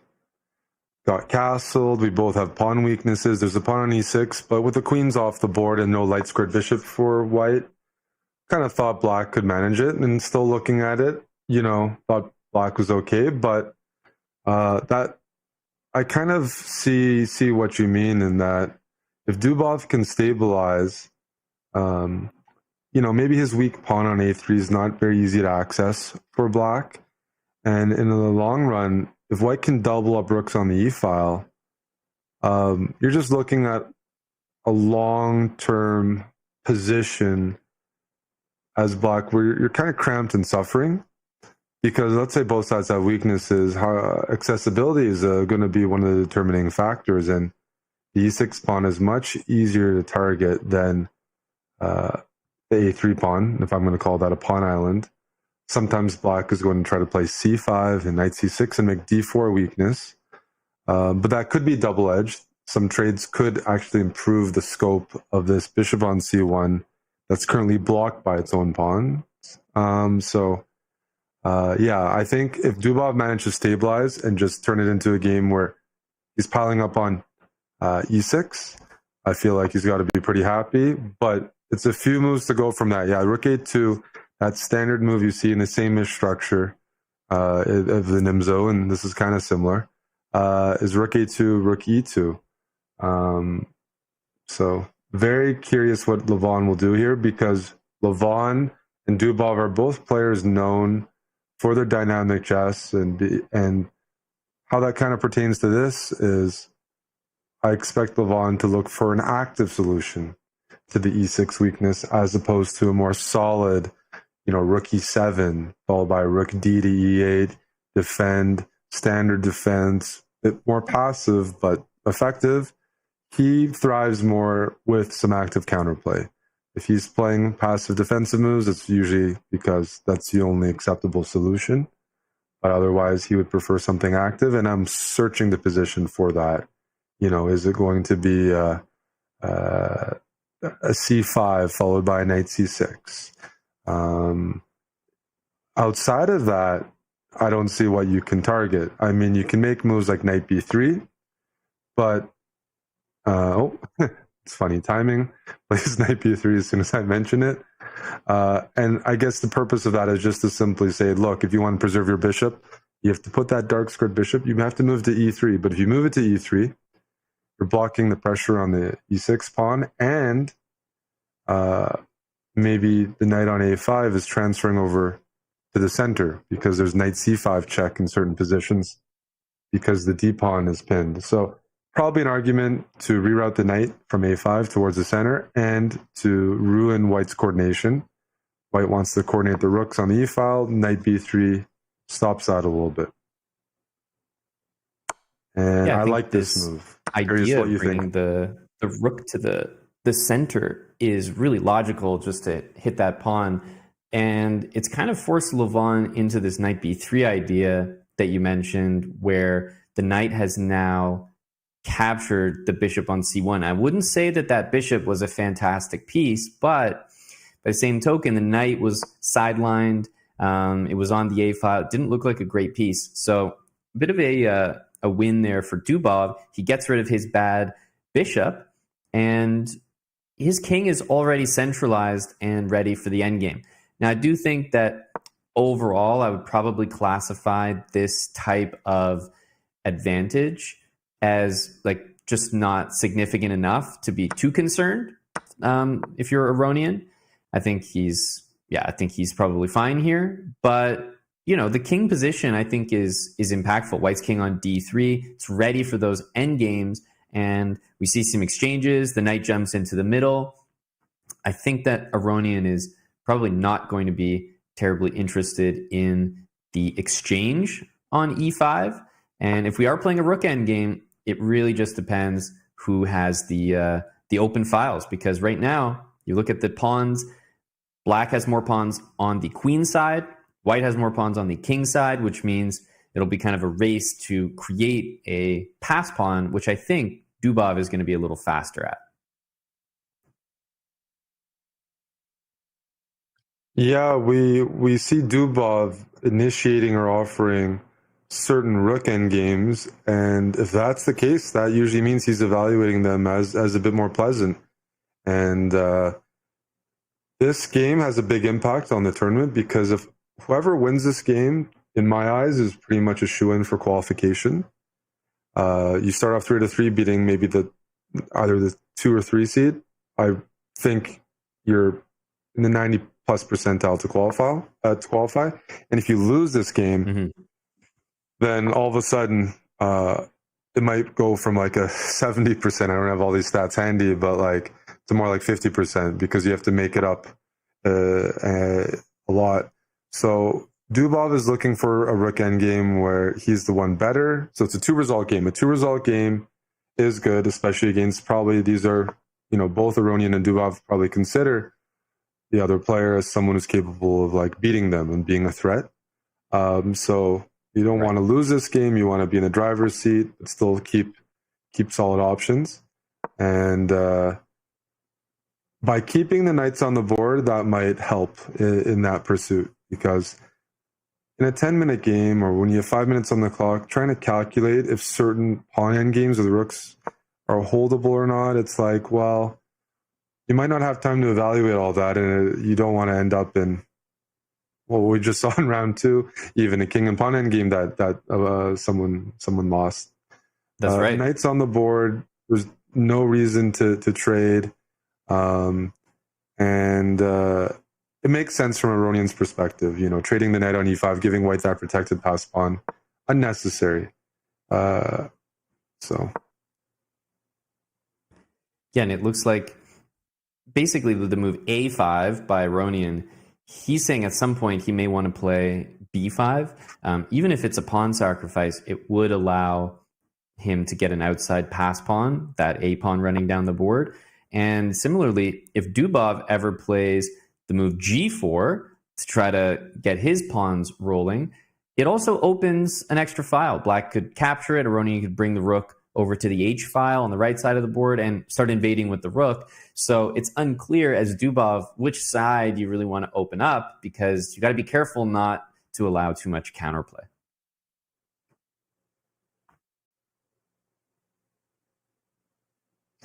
Yeah, I mean, when you look at this endgame, see that the material's even, but that doesn't mean the game is like equal in every aspect. And where it's not equal is the pawns. Black has 4 pawns on the queen side versus 3 of white's, and white has 3 pawns on the king side versus 2 of black's.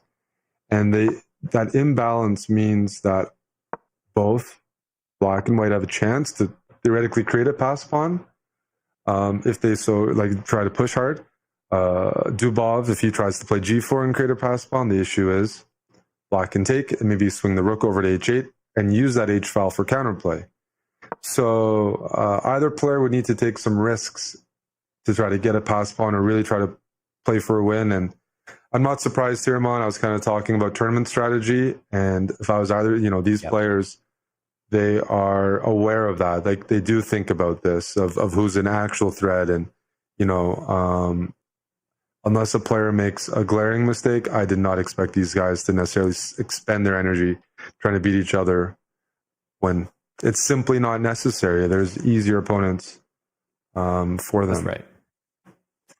That's right. They will. But they're 2 of the people that could make it in the top 4. So instead of sort of expending energy to take each other out, they are making a peaceful result. And they're also doing it in a situation which we've talked about before, where you'd have to take a big risk to try to win, and against a weaker player where you expect that a risk is okay to take, because even if you take a slightly worse position or a bad position, your lower rated opponent might not be able to prove it and play all these good moves.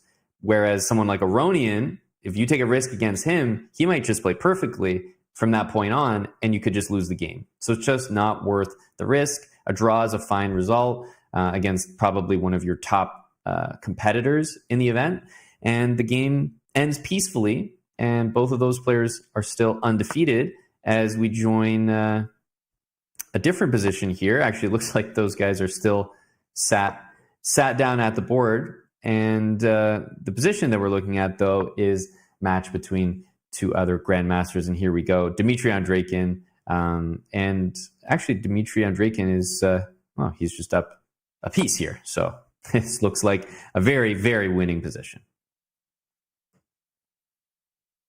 Yeah, funny enough, I think it was 2 days ago, I was playing and warming up, and I played Moriaki in Blitz. Maybe it was even Title Tuesday I'm on. But I was like, well, he doesn't play too much anymore. I'm just going to play fast. And he probably gets in time trouble, because I saw him play last month in London. We played against their team, and looks like here he's down, 4 minutes and a piece. Definitely one of the players that he's a grandmaster and an experienced one, but doesn't play actively anymore. So when I talk about players targeting other players, I do expect, that Andreikin considered this a game that he's going to push hard regardless, but you want to play players that are rusty or not as active. Form is something to look at. So looks like a smooth win for Andreikin, which means he's either the only or one of the only players on 3-3 now that we've seen this win. The other game must be featuring Vidit. That's the last game featuring players on 2-2. Vidit versus Moriaki's wife, Zhu Chen. And depending on that results, Andreikin could be in sole lead. Yeah, we'll have to see. Hopefully we can tune into that game, the last perfect score. I was going to ask you, because I noticed that there's different behavior from the players after the game. When I play a tournament game over the board, I always shake my opponent's hand after the game. it feels like a requirement, like you have to. But I notice here that some players do and some players don't. So what would your expectation be? Is it sort of different rules now that it's playing in person? Because my instinct after finishing a game here would still be to do a handshake, but I've noticed it's kind of 50-50 depending on the opponents. Yeah, from what I remember, my one experience is it was pretty common to shake hands before the game. We're kind of both approaching the computers at the same time. I shake hands. Afterwards, not all the time. I mean, for me, it's still a habit to definitely shake hands. And I think players will gravitate towards that. But at the same time, this is the last chance qualifier. I think the players in the main event, when we see that take place, you're going to see handshakes because it's kind of cozy. You've made it. But this last chance qualifier, maybe it's just like, dude, the players have the mentality, some of them, where it's like, it's me, I'm here, my one job, it's not to talk to people, not to be too, happy-go-lucky. I'm here to win, here to qualify, here to make it. And we won't see as many, like people are almost trying to practice getting into that online blitz demon mode, where you're almost like a dirty player. When I mean dirty, like you want to use the clock to your advantage, like your mouse. Mm-hmm. And so I feel like because of the introduction of computers that they're playing on, that does change it a little bit from traditional chess with some of the gestures and things you're expected to do. I do think, for some of the guys, it's like, no, I got to get into the how I am at home, near the computer, not really focused on other people, not chatting to my opponent, not analyzing, just trying to get as many wins as possible. And I don't care how I accomplish that. Yeah, I agree. I mean, we could sort of call it in the chess community being like a dirty player, but even myself, I've had to kind of admit that type of gameplay, that strategy is actually just a very viable way to play. Instead of spending time to always play the best move or try to or search for the best move, there's a whole school of thought and some players that are true professionals at it where you don't look for the best move every single time. You just look for a very good move, a solid move, a safe move, an average move, the most obvious move, one that is not a big mistake, and you play it very quickly. And that puts the pressure back on your opponent, who's then maybe thinking to themselves, okay, that doesn't look like the top move. Let me spend some time try to figure out if I can take big advantage of that. And if you can't, then all of a sudden you've invested a lot of time and you haven't really done, haven't really capitalized on an advantage to speak of. So this is an interesting way to play. As we jump into very important game, Eric, you were mentioning the, this looks like maybe did the game already finish or? Well, the camera not sure. is a bit interesting. I'm not sure who this is. It looks like Vidit is playing a friend of ours almost, like someone who looks like a friend of ours, but that's not Zuchen. Zuchen has the white pieces, Vidit's playing black, and just from the current position, Vidit is the one who's struggling here. Material's even, but a knight is pretty dangerous here. The pawn is blockaded. The d4 pawn could become weak in a lot of positions. So certainly, this is a dangerous spot for Vidit. I just don't understand the cameras right now, unless we missed something. Okay. We saw repetition, which is a good result for Zuchen, but I can say that Vidit is probably not too fussed about that based on the position that he had. Because knights, when you're low on time, are so tricky, and she had a bunch of options there, and she chose to repeat, but she could have gone for more. But that's another upset. Yeah, that was. I guess maybe she was playing from a different computer. We'd have to assume instead of just directly across there, which explains it. But agree, it did look like a position that Vidit can be happy with a draw, which means we do have only one leader, Dmitry Andreikin, that we saw. And with that, I believe we have seen all the games in this round, Eric, which means we're going to jump to a break before bringing back the action in the next round of the Last Chance qualifier.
The human body was built to move. Not trapped at a desk in one singular posture for 12 hours a day. It's time your chair evolved. This is Secret Lab Titan Evo. Ergonomically engineered for you, gamers, hybrid workers, artists, backing your every move.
Welcome back to the last chance qualifier, the road to the Esports World Cup. We've had some exciting rounds, and what we can report is that there's actually only one player, Eric, who's leading the event, right? We saw some draws in the previous round, which sort of paved the way for Dmitry Andreikin, the only guy with a perfect score. So he will definitely have some very tough pairings approaching, but remember, there's only 7 total rounds, and these are the upcoming matches. So Dmitry Andreikin is playing Levon Aronian, Vidit against Daniel Dubov, and on those top boards, we also have Zhu Chen against Marc-André Maritzi, and Jules Moussard he's down on board 4, but certainly I think he's well in the hunt. Everyone on the screen there, Eric, is definitely capable of still finishing in that top 4 position. Yeah, I think with the 7-round event, we're seeing the pairings, already tough pairings, rounds 2 and rounds 3. I think the target score, the audience should generally expect to qualify is 5.5. If you have bad tie breaks, 5.5 might not cut it. But for players that start off strong, like Andreikin, 3 out of 3, he probably only needs 2.5 out of the next 4 with his good tie breaks to make it. So I know the players are definitely thinking like 6 is going to make it for sure. But 5.5, playing good players, good results, you have a very good chance. And sometimes that's all you can do. I mean, the tie breaks work for you, they work. But I think that's definitely something the players have in mind. Like, I got 4 whites, 3 blacks, a few players I want to play against, try to score most of my whites, draw most of my blocks, unless it's someone I can push against. And but that doesn't mean you're trying to beat everyone to the fullest of your ability. And we kind of see a pivotal game, round 4, Andreikin Aronian. Andreikin won his previous round against Grandmaster Moriaki from Qatar. He's playing Aronian. Well, if he tries to get something, he'll be happy. But if he doesn't, he's in sole lead. And Aronian's actually half point behind him. So a draw is not necessarily a bad result for either player here. I mean, they know the players catching up to them. We're probably playing other grandmasters and strong grandmasters as well. So I'm curious to see if this turns into a very competitive game. And Andreikin's like, look, if I beat Aronian, I'm a shoo-in for the qualifier because I'll be 4-4 beating one of the top seeds. That would be true. Yeah. Or if he's going to be a little more risk adverse because, again, there's some players that the players probably feel like they have a very good chance of a win or a draw against. They don't risk losing much by playing on against the player. Like, there's going to be players they can play when you're a super grandmaster and you're playing an average grandmaster. I mean, you probably know, and this applies to other rating categories in chess, like your position gets a little bit worse after you try a little bit. You still are within the drawing range. You might be able to just offer a draw and people will accept, or play out the position. Now, it is a bit different. This isn't like FIDE rated, right? This is an online event. So there might not be as much respect given maybe to the high-rated players because there's not that rating transaction in the same way, but it's still something the players are thinking about as they approach it. I think these types of events are still rare in chess. These events where you get broken down into groups and qualify, like, you don't have to normally think like that. And so if you've done some, maybe some other, I said track and field, swimming, some other things, you think about, I don't need to win the event, but I want to make sure I'm like comfortably in. And that doesn't mean going all out every game. And I think we're going to see that be a consistent theme throughout not only this group, but every other group.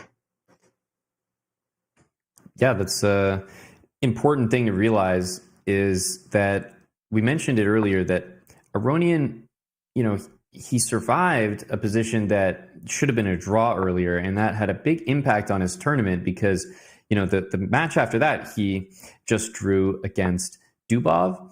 And then now if, Andreikin plays in a way that, is not super combative, Aronian might feel the pressure to do something with the position. If he makes another draw, all of a sudden, he basically can't even make another draw for the rest of the event, right? Because he might not have the tie breaks to support that 5.5 qualification. So it seems very unlikely that 5 points out of 7 will qualify, which means even for someone like Aronian at nearly the halfway mark of this event, it becomes very important to not just draw every single game. So draw is a good result for Andreykin, but not really acceptable for Aronian. And for that reason, as you mentioned, we might actually see a combative game, more of a fight here, because Aronian is just not satisfied with the same things that Andreykin is. Yeah, that's definitely true, especially looking at, I'm not sure how the pairings, like which ratings they're using, but on the website I'm looking at, Aronian might be the top seed. Top seed, he's playing tough players, Dubov, and Andreykin back to back. And pairings are going, there's a luck factor. The luck factor is the pairing, something you're not really in control of. And generally, the higher rated you are, the harder pairings you get. So Aronian, even if he draws this game, and he's like, look, at some point I'm going to play easier opponents that I can score against. Those easier opponents aren't going to necessarily be down to 2,500. He'll just be playing 2,600s, which are already still very strong. And by no means like there's going to be draws maybe, and they might play just as well as Dubov or Vidit or some of the slightly higher rated players. So he does. Yep. He will need to beat maybe not a colleague but like someone, a strong grandmaster or a couple of them. You can't count on a Swiss gambit. And with 10 grandmasters in the field, and there's a couple strong IMs, I want to give a shout out. Alexei Sarana qualified through DreamHack Dallas. He's won many Title Tuesdays. He's a high 2600s GM who specializes in speed chess. He drew round 2 against, I believe, a 1900 named Sultan Al Jamil from Saudi Arabia. And that will impact his tournament already, that he's already in win now mode. And he drew a 1900, and he gets paired against Jules Moussard in round 3, and they drew. Right. So even the idea of a Swiss gambit, it's not so clear it works here. You might end up just, even after losing or drawing against someone you shouldn't, you might end up playing a stronger player afterwards. So you can't even count on that. So as you mentioned, Aronian can't really rest easy, even though he has black against the tournament leader right now, that another draw here, and then he only has a half point more to give up in the event. Right? So I actually thought 5.5 out of 7. I thought the same thing as you, but I realized that it was flipped. So Aronian actually has the white pieces here, which took me a second to realize as well. But yeah, Aronian has white. He was black against Dubov, so that does make sense. And it's still the position that he's got here. I'm wondering if we're going to see, like, I'm actually considering even a king move here against this check, which would kind of be a pretty crazy reaction, sliding the king maybe to d1, but it would allow the possibility for the rook to slide over to the e1 square and attack the queen. That's definitely a risky decision, but it was coming to my mind depending on what mood or what type of game Aronian was trying to play.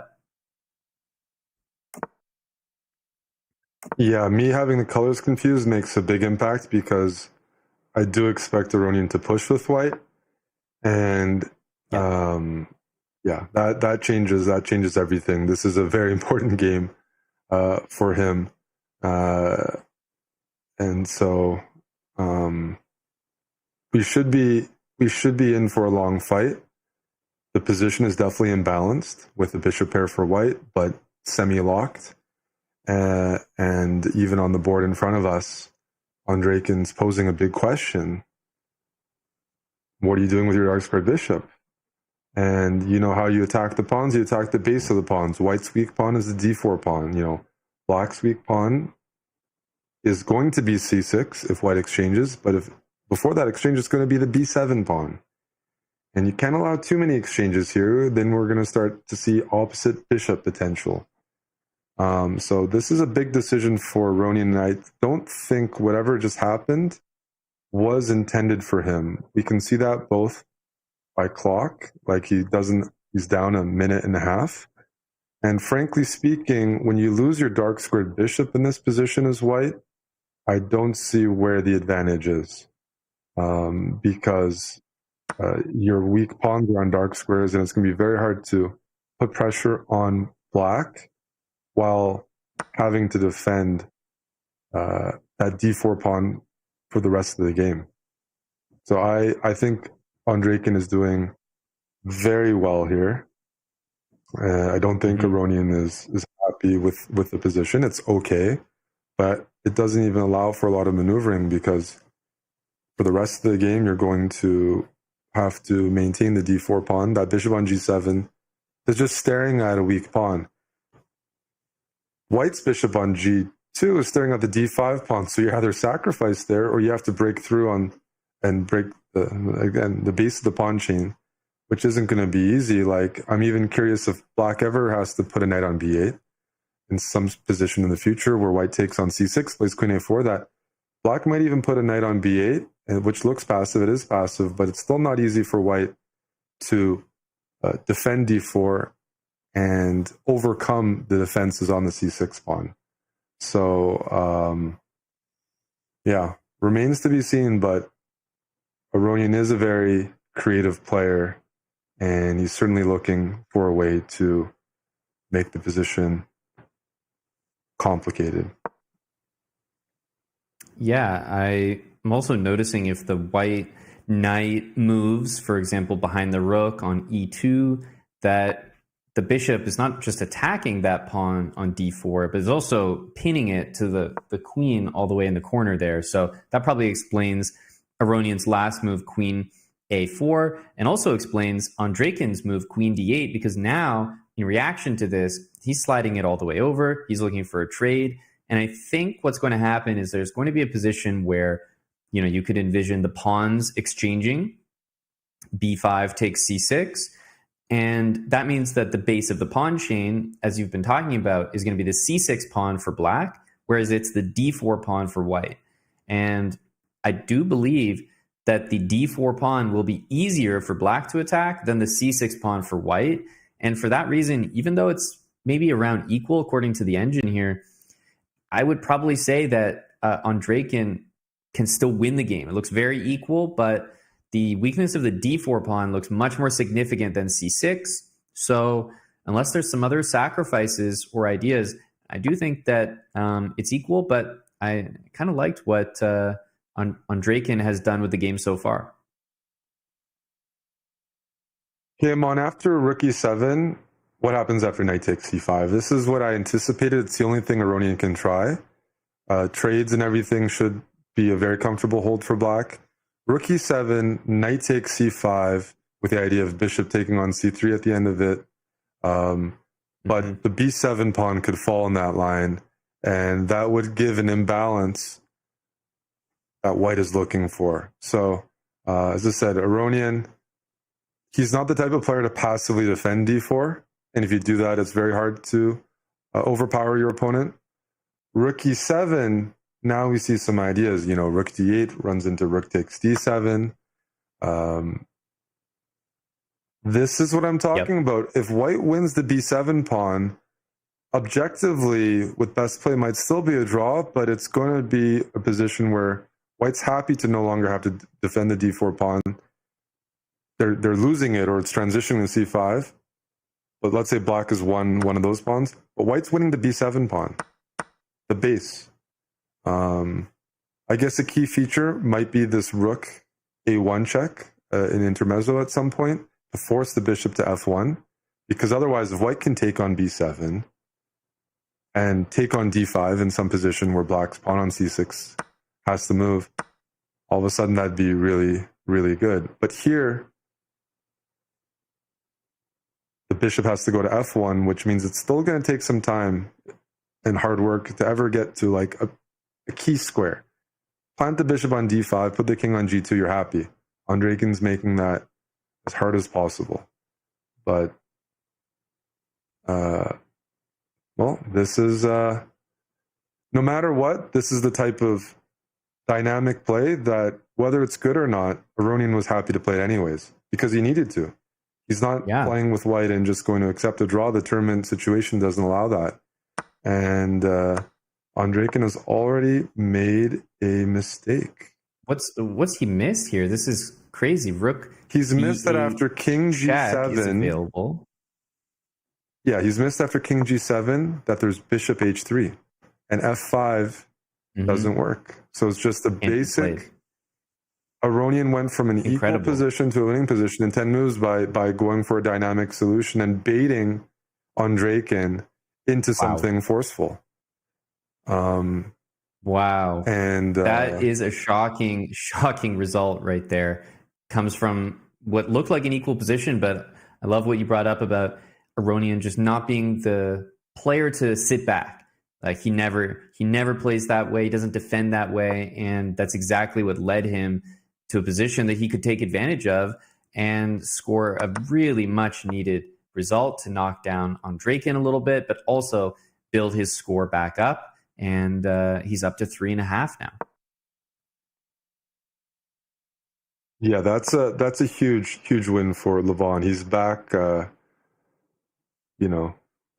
under par. If we use a golf term, he's in a great position now. He took out a competitor, and he's +3, and his tie breaks are going to be great.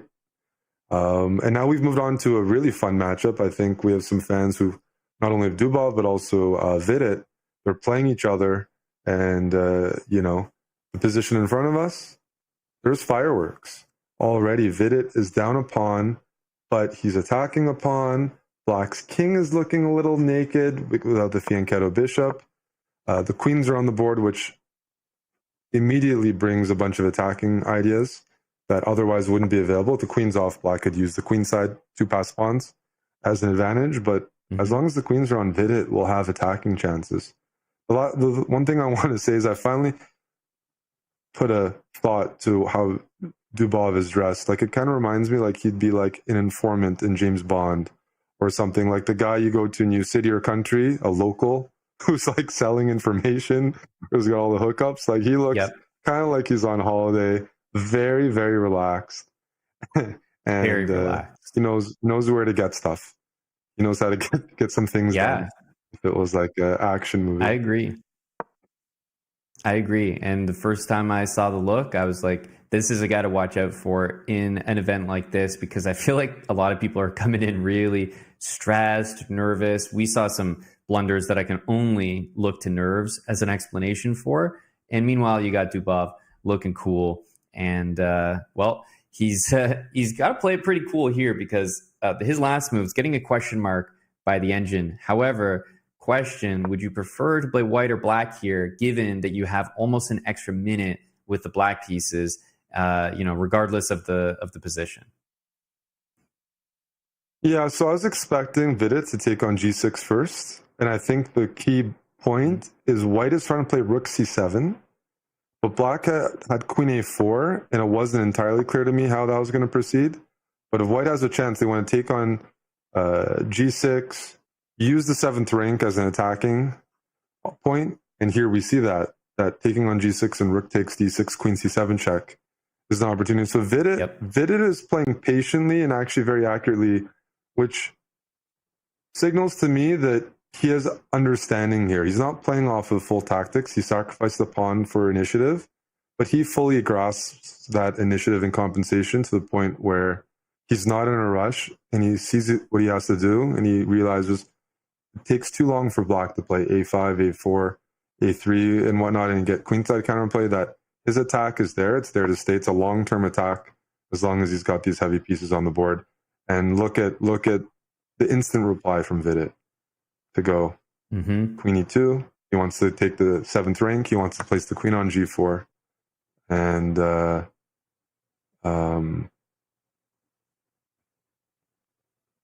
well, what more can you ask for in a rapid game? Your king is safe and you have attacking chances.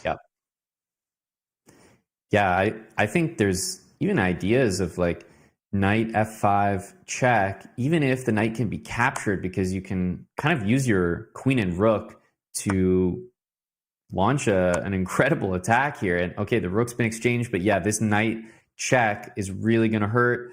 He's thrown it in first. This position is now completely wild, but 15.7 seconds on the clock for Dubov. It's not just the position, the time is also just expiring.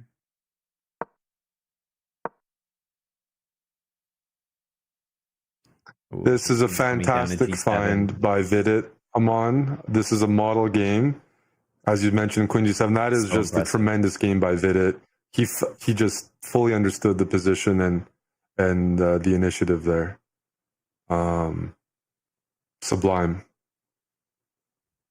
Yeah, that was really well handled. And he understood that his play was going to be quick enough. It would cause enough problems. It would need a reaction from the opponent, although he was down a pawn, right? You mentioned he was calculating really, really well. That was a impressive game. We saw some real heavyweight matchups between some of the top players in this round, Eric, and the games that we focused on just there. Wow. I mean, Levon to actually win that game out of nowhere. It looked like maybe even Andrekin was better and then maybe equal. And then to tune into the game at the end, amazing result by Vidit, keeps his chances, improves his chances in this event. That's all the games from the round, which means we are going to go to a break before we return with the next round of the Last Chance qualifier. Stick around.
Everybody know we gon' do it like this, do it like this, do it like this. Everybody know we gon' do it like this. Straight from the underground.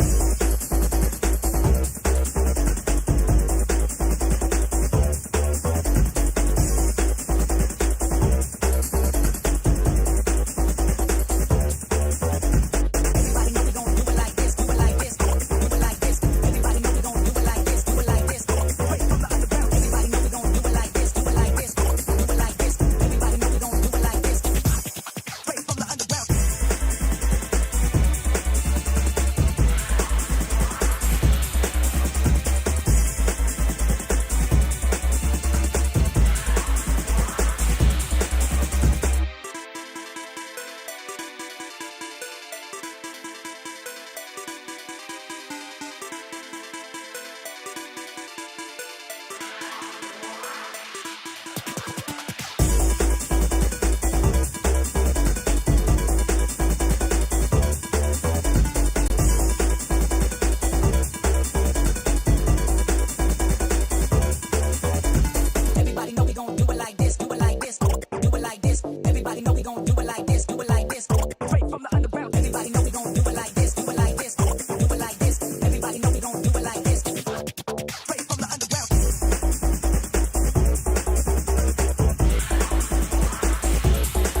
This land is calling.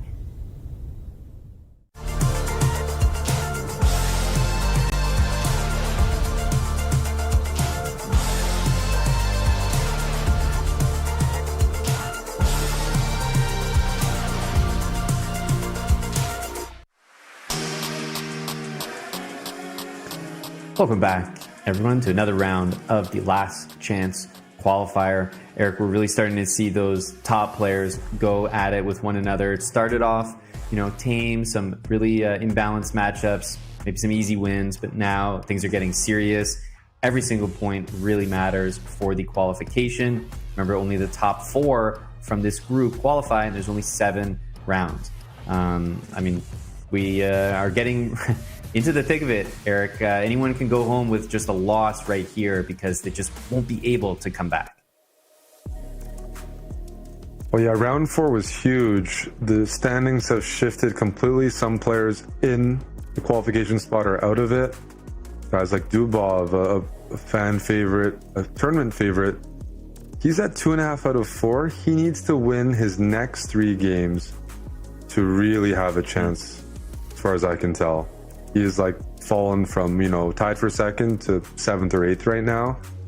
The key score, probably 5.5. And a bunch of players that we haven't seen so far have caught up. You look, 3.5 points. Marc Andrea Maurizzi from the French GM, I believe from Corsica. He drew Moussard, but he defeated former Women's World Champion Zhu Chen in round 4 to leapfrog into this top group with 3.5. And you see a bunch of players on 3 points, right? And that doesn't even include Dubov, who is at 2.5. So yeah, the margin is getting thinner. See Sarana finally appearing. He is a player capable of beating anyone in the field. Very ambitious player. And because he had a mishap in round 2, he knows that he needs to win now and win quickly to make up for the lost ground. I see Rav Dangla has recovered a bit from that Aronian loss. Some new names to me: Ibrahim, Izuldin, Musalam, 3 wins, 1 loss. With the Swiss system, people can sneak in. Some guys are playing and fighting super GMs, and some guys, because there's only so many players to play against, you're the odd man out. You get pared down. That's right.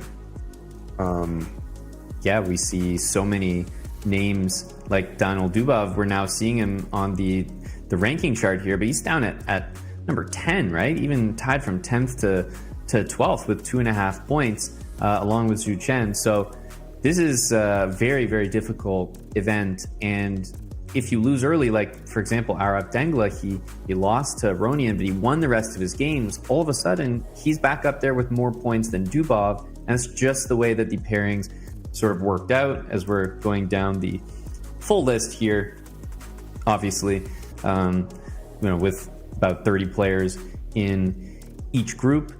I would say at this point, we're looking at players that probably, even with, wins throughout, will probably not be qualifying. Look for that 5.5 point threshold for qualification, or at least, 6 points kind of guarantees you, I would say, that top 4, and 5.5 is still very possible. Yeah, I'm looking at it more, and 5.5 I'm not even so sure about. It's Dubov has to win, and that's going to be a fun thing to follow. He has to win his next 3 games, no matter what. That's for sure. And he came here with one purpose. The players, this is not an easy journey geographically for most chess players. You come in and you got 1 day, 1 shot to qualify for this. You got to leave everything on the table. You can't re-enter. I can't think of any other format where you travel across the world. You play 7 rounds of 10-minute chess, and that's it. And that's going to be the result for most of the players today, is they're going home without a spot. And, maybe it's a bit cool because it feels a bit like Gladiators or something, very few will survive and move on. But it's going to be very interesting to follow So many storylines to follow. I have to say, I know the audience is like, we'd like to see more games. All the games they're at the same time, and we can only follow so many games that we can. We definitely will try our best to move around. But as you hit the critical final few rounds, there's no way for us to. There's too many interesting games for us to follow. We'll try our best, but as I said, there's maybe up to a dozen players really vying for that qualification spot. And as I said, today 4 players will qualify. And there's a lot of players with still a decent theoretical chance. No predictions from me, but seeing Aronian win against Andrejkin and Vidit defeating Dubov, those guys are in the clear driver's seat because they've had tough pairings and they've won against rivals that they didn't even need to win against. That gives them a cushion. So being a top seed with a cushion, the professionals usually know what to do, but anything can still happen. And maybe it's going to be a Rav Dangla blundering against Aronian, but we know he can play really well because of that game. He could score an upset. Who's going to be the next? We haven't seen like a really big upset yet, but I do think we're due for one today, and I'll be on the lookout. Yeah, I agree. We haven't really seen that upset that you might expect, or when you think of an upset, nothing too catastrophic has happened. We almost saw it earlier with that draw against Aronian potentially, but it didn't happen. So instead, we're now here looking at Andrejkin against Moritzi, and it's actually Moritzi now who's 3.5 out of 4. He's tied for first place with Aronian, right? And Aronian is playing Vidit, which means that this pairing has opened up. So with the black pieces here, now it's all of a sudden Moritzi, who's probably more okay with the draw. Previously, we were looking at, Andrejkin, who was completely fine with the draw with the black pieces against Aronian. He was in that situation. It did not work out for him. Now the shoe's on the other foot, and he has half a point less than his opponent. So he kind of has to dictate, like, how interested is he going to be in trying to play for an advantage. Personally, from a match strategy perspective, what he's playing right here is not the most ambitious, but I think he's still fine here. You don't always need to fight tooth and nail for an opening advantage. You can get that advantage later in the game. It's a 10-minute game, so lots can change. You don't always have to play the same top theoretical moves that you would play in a much longer game.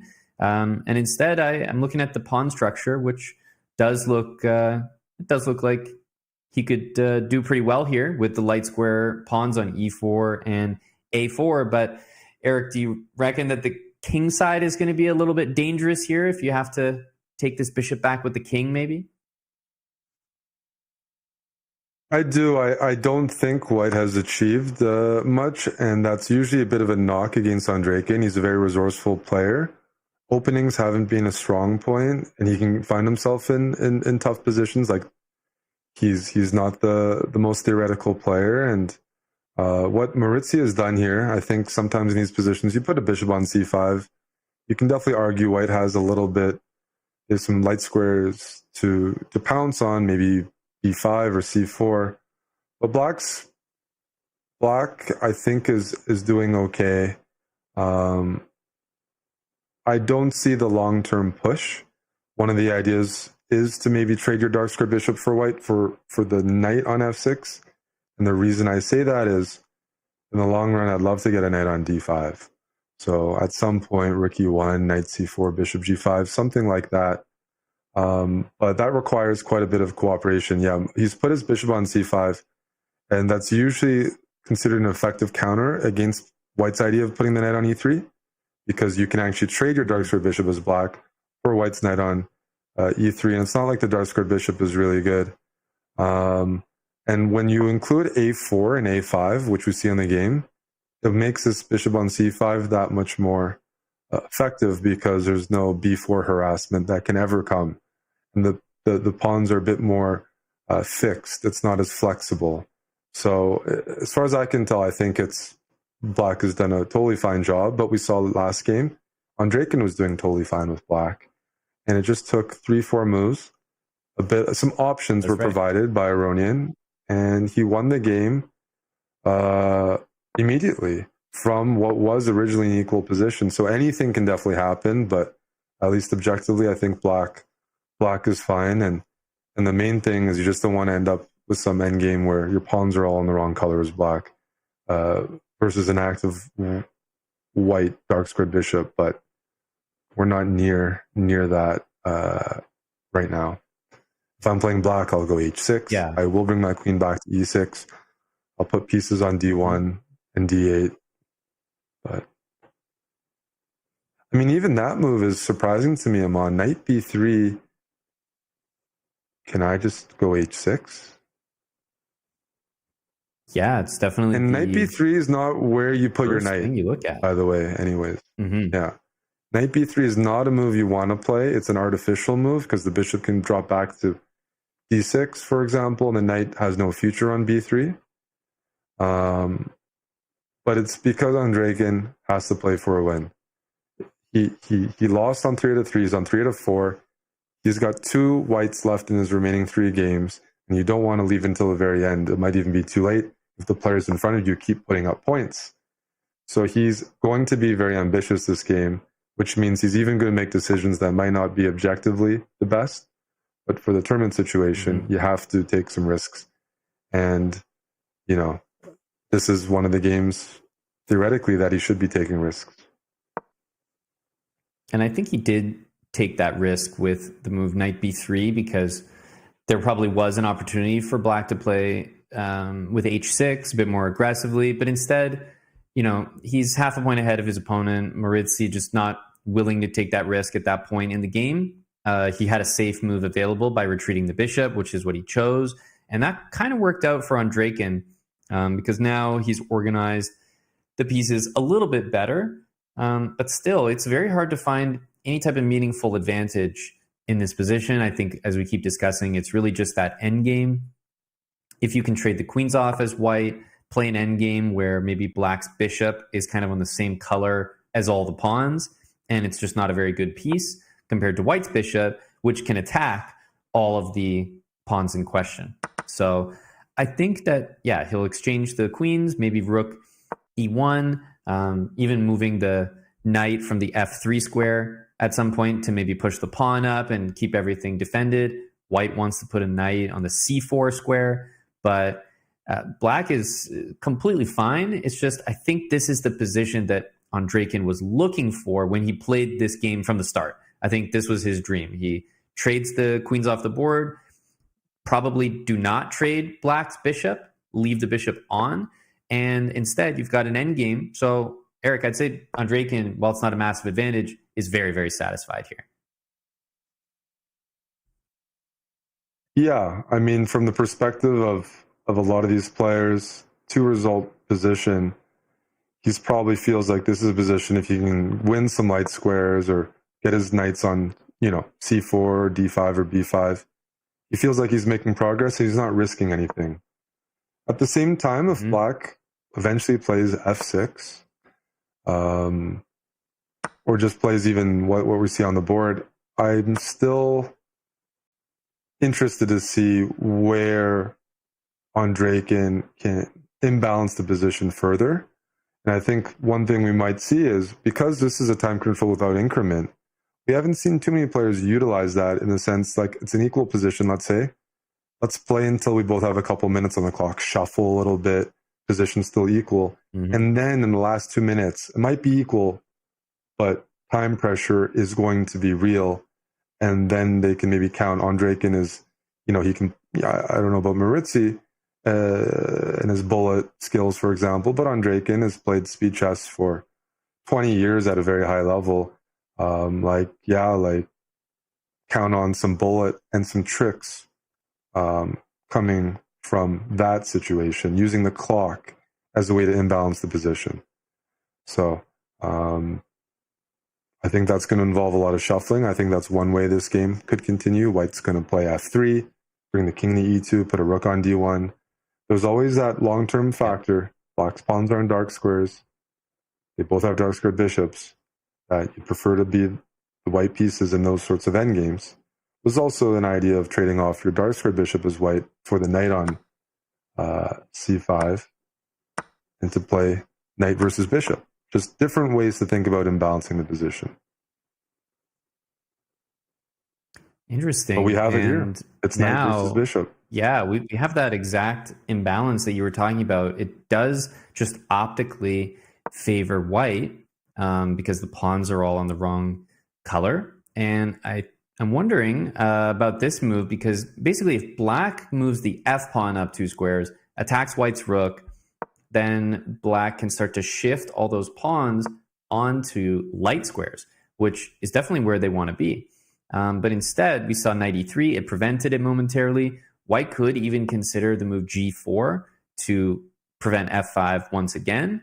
And there's also rook c6, followed by knight c4. And white can just go after the b pawn and just put pressure and attack it. So I think Andrejkin is very satisfied with what he's got here. He's got pressure on the b pawn. He's got the knight against the bishop.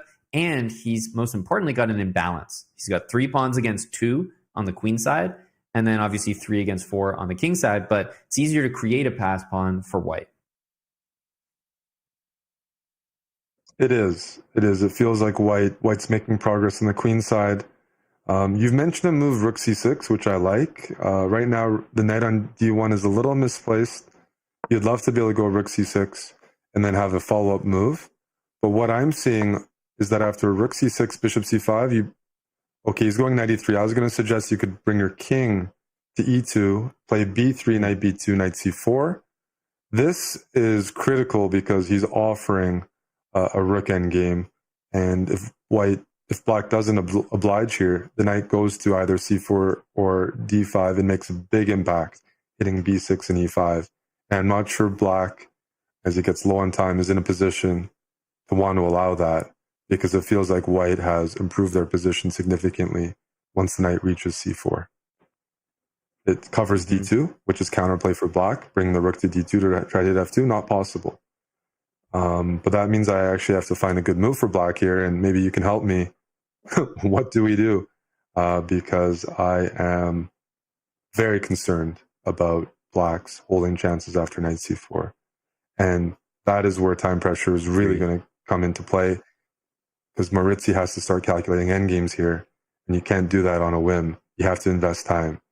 And so Andrejkin is playing the practical card, which is something he's been known for. He's a fast player.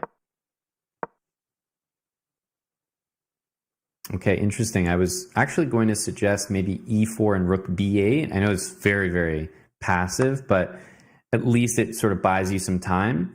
Here we have, rook d2 was maybe his idea, but it's just not possible because the bishop is hanging. And although black has a few tricks with rook d2 and e3, maybe Andrejkin has just sort of seen through them and says, no, I'm not scared of those. Doesn't work, sacrificing the piece. And if you can't do that, you have to exchange, which he has done. This position is much better for Andrejkin.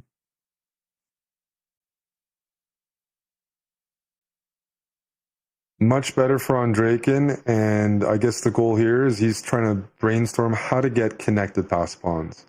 You can go b4, but then black takes on c3, and you don't necessarily want to be left with, double passed a pawns. So in the meantime, Andrejkin is looking for other ways. He does not want to cash in that pawn yet if he's going to lose the b2 pawn. He wants connected pass pawns as opposed to split pass pawns. And in the meantime, black is going for this was a mistake, though. Counterplay. Why? I don't know why he didn't focus on the queen side. Instead, he tried to make kingside moves. And to your point, he's not getting them connected. Like, he's just going to end up ahead a pawn here, certainly, but I wouldn't say this is as convincing as when white had all 3 of the queenside pawns. No, definitely not. I guess he spent a bit of time and didn't see a comfortable way to push that or even prolong it and bait his opponent. Saw this position, he's like, well, it might be winning, it might not be, but my opponent's going to have to find the defense. I don't know. This is Dvoretsky's endgame where it's a bit different. Black's king is in a worse spot, but white's remaining pawns on h2 and f2 aren't particularly good for endgames either. The rook can fully cut off the third rank, which prevents white using the king to bring it up the board. But usually when the king is cut off, black's king is fully cut off from crossing the board, it means that black's rook has a full-time job of staying on the A file. And I'm wondering what happens when white eventually brings in the king to harass the rook. Mm-hmm. Yeah, I because guess black may actually bring in the king. Yeah. Yeah, I'm not sure though, because yeah, exactly. If you bring the king over, then obviously the rook's gonna swing over and maybe take a different pawn in exchange. So immediately I'm thinking, okay, if the rook goes down and checks, the king will likely continue to walk over, because I think if white plays rook a8 check and the king stays on the king side, I think you can push the pawn all the way even to a7, and I wouldn't be surprised if even that position was winning. Yeah, the king has to stay where it is right now. Otherwise, we have that trick where you bring the rook to h8. Mm-hmm.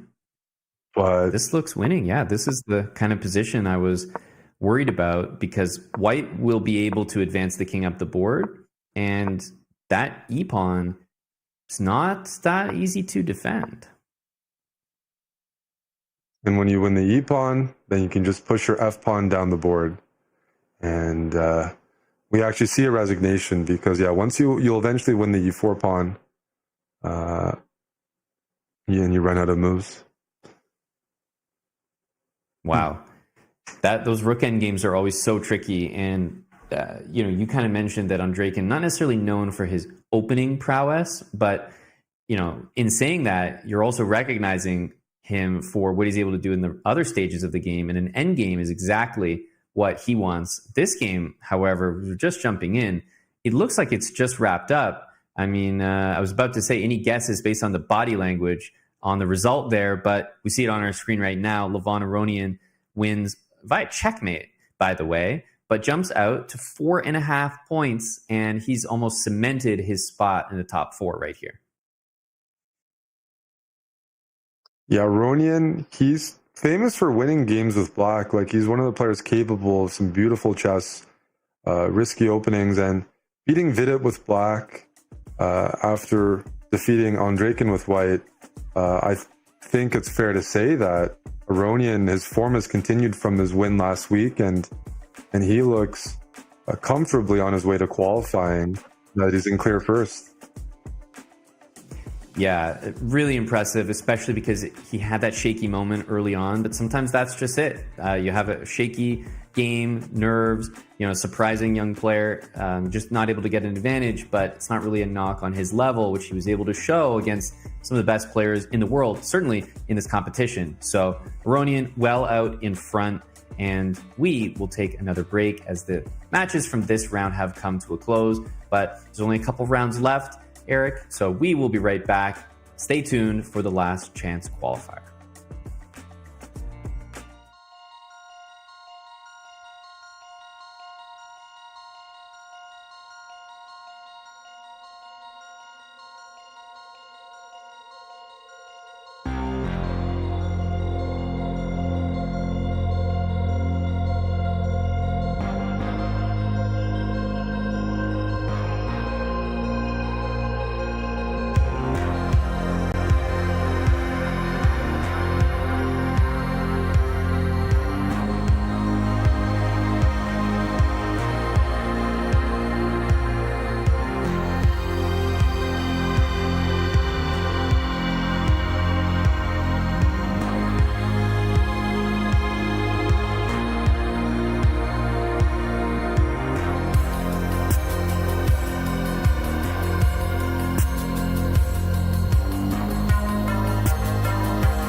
This land is calling.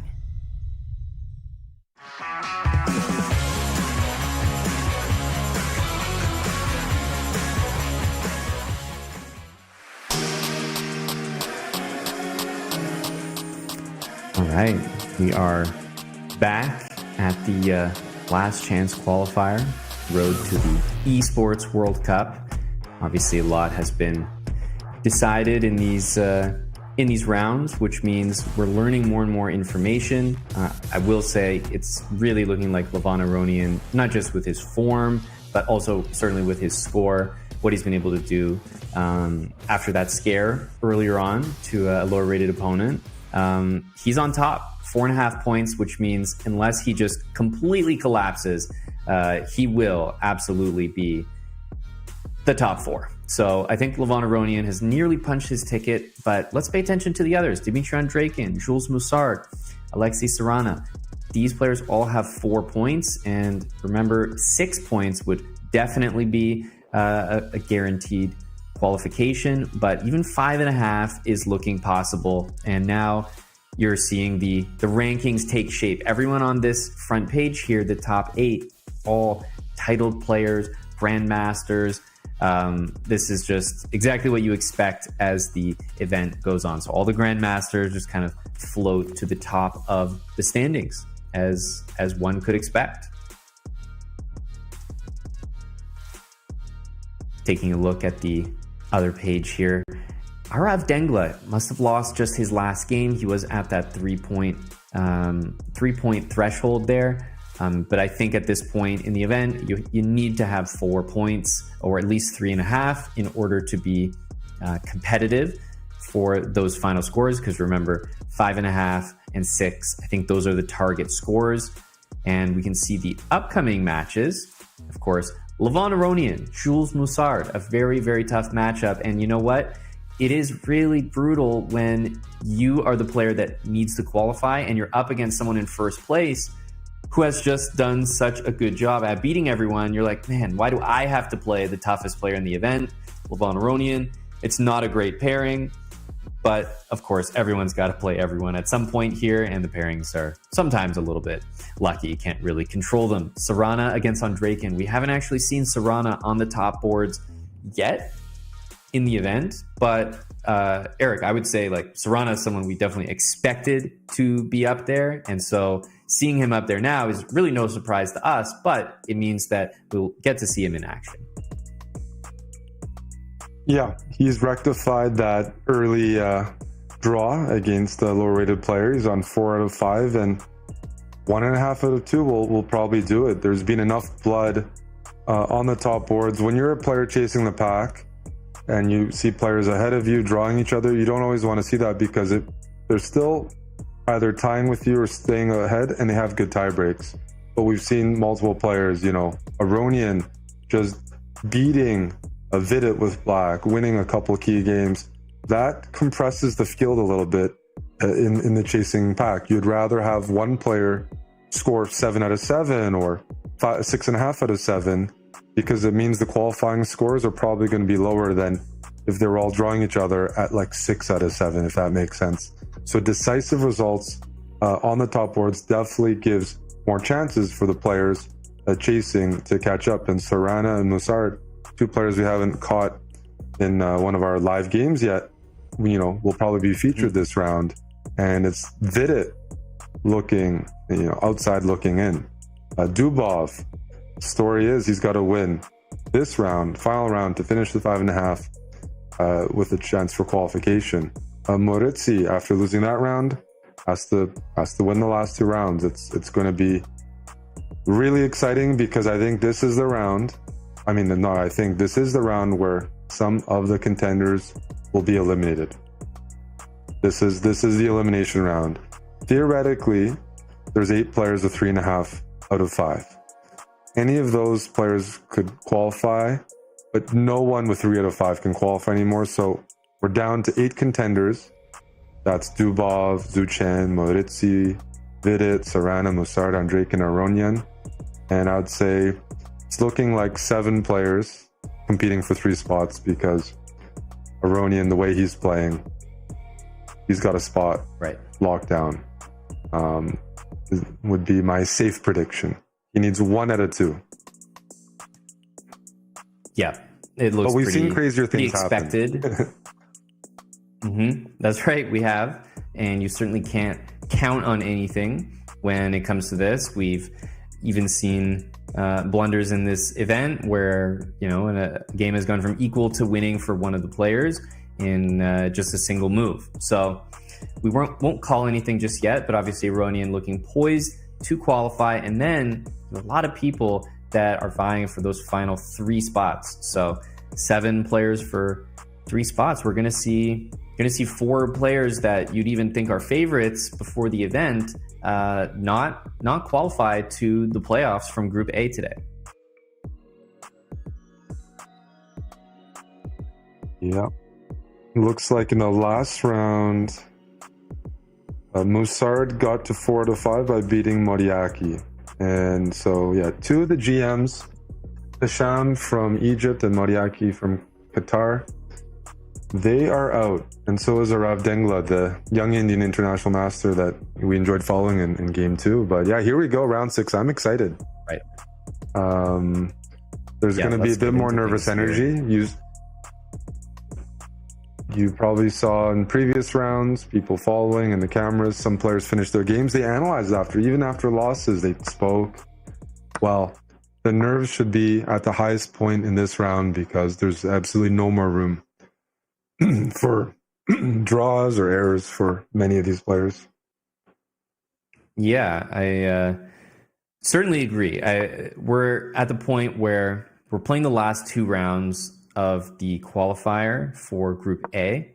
And right here, we see Sarana actually has the white pieces against Andrejkin. And this is a huge moment because we've already talked about some of these players that have 3.5, 4 points. If you lose, you're immediately eliminated, I think, from contention because the most you could score would be 5 points at that point. I don't think that will be enough. In this game right here, Sarana with the white pieces has just curiously brought his knight back to D2, retreated in the opening, but it's usually to take control of that central E4 square and prevent some moves that Andrejkin can play, which would trade a lot of pieces. So that immediately shows me he's just trying to keep some material on the board, and there's this plan of F3 and E4 that usually gets played. So, nothing too special here, but I think clearly he's fighting for this E4 break, which could break the center wide open. Yeah, this is the type of position that might be relatively equal or solid right now, but in white's cards is this E4 break that you've mentioned, which will create weaknesses for white, but also put pressure on black with the incoming pawn mass. And it's just all about the timing. Sometimes you see the players shuffle around for a very long time before playing E4. They're like, look, E4 is a complicated, risky move. I want things right. And even if they're not right, I want time. I want there to be less time when I make that move because then I know it'll be harder for my opponent to punish it.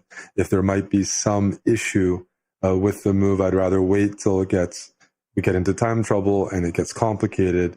I know there's a higher chance that they won't find what could be the critical refutation. So I do expect some maneuvering. These are 2 veteran blitz players. I think both of them are quite similar in the way that Sarana and Andrejkin are very practical players. And they don't get in time trouble. They play their systems, not always going for the biggest opening position. They're fighting players and play a ton online whenever there's a decently strong, prize money event. So 2 of the most experienced players in the field, in my opinion, when it comes to like online accolades, which could be like, Pedal Tuesday or some other events. But yeah, I think we're going to be looking at that E4 square for the next 15 minutes. That's right.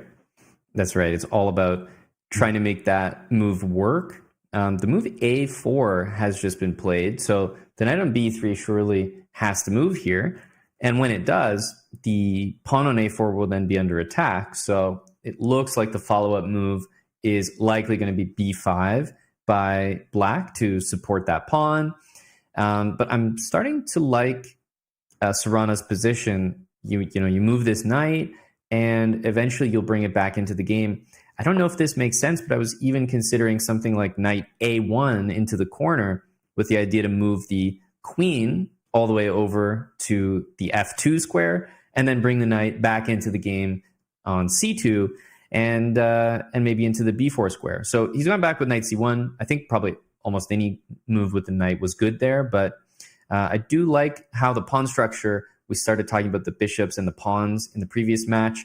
Once again, pawns are kind of getting fixed on those light squares, and you see black's position has that light squared bishop. So it's not much, but I do think that Serrana can be happy with the position so far. I think so, and we're at a critical moment here when Andrejkin, he might play b5 that you mentioned. He might play c5, which is a bit more double-edged maybe, because your d5 pawn becomes weak and the b5 square becomes also something that white can take advantage of. But something needs to be done because the a4 pawn is loose. So, and he did make that b5 choice was played, to play yeah. b5. I don't know. I kind of agreed with your, you brought it up, c5, and I thought, well, that actually might make more sense here, but I wasn't sure how that would fit in to Andrejkin as a player, whether that'd be a move that he would go for stylistically. And you see, even though it wasn't the move order that I was thinking about, it's kind of the same idea, bringing this knight to the b4 square, full control of the dark squares.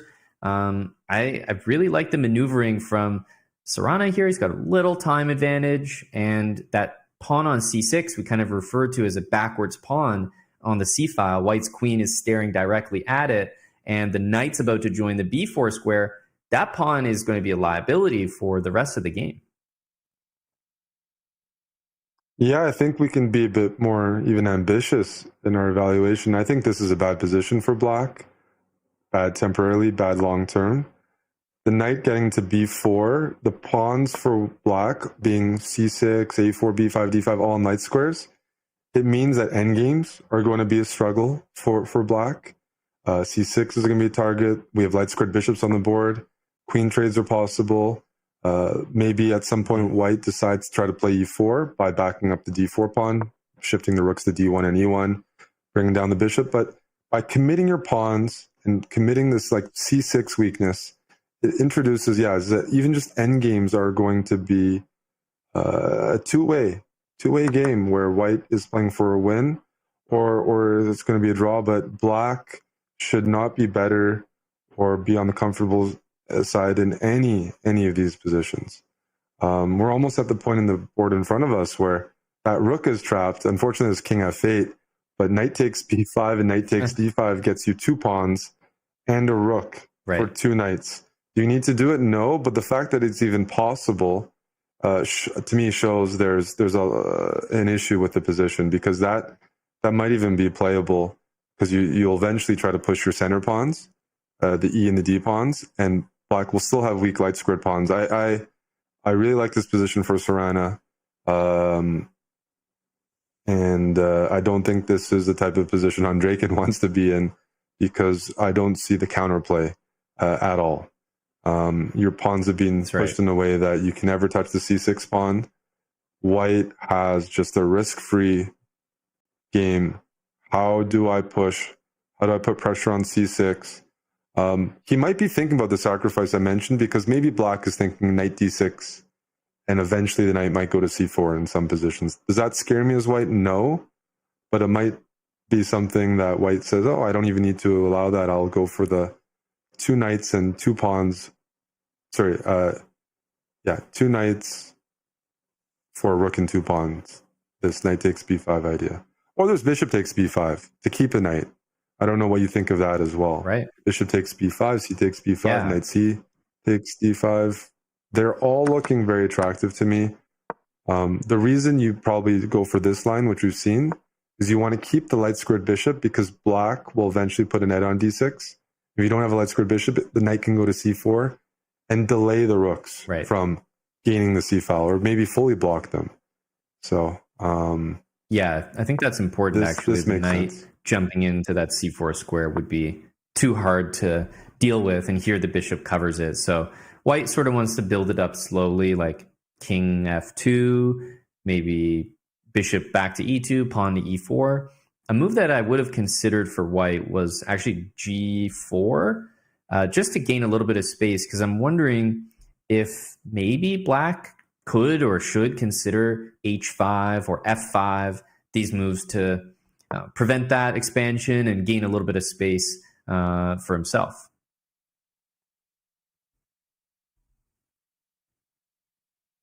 Yeah, if black they can freeze or attempt to freeze some of the kingside pawns.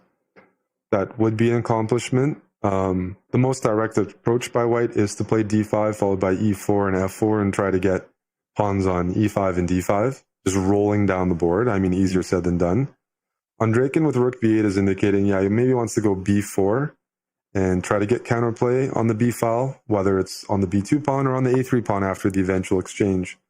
But from white's perspective, I think you play d5, you play e4, you play f4, and black's going to have to be pretty clever to prevent this from just pushing all of black's pieces further back. Because you can back up the pawn with rook e1. The e-pawn, but that's it. So is it going to be rook same e1? idea. Is it going to be rook c7?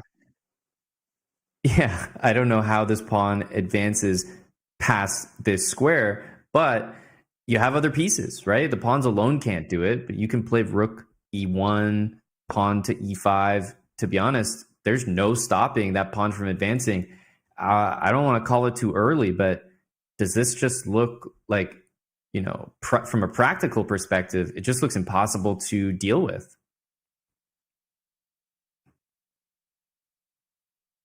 Once the pawn gets to e5, yeah, you're right. It's black is losing material. So this is what I thought might be played, but it doesn't stop that e5 move. The question is, you play e5 right now, which threatens e6, or do you take first and then play e5? And I like this decision, because if you play e5 first, maybe there's bishop b5, and black fights on for some blockades in the c file. Here, you don't have time for knight d6. There's rook b4.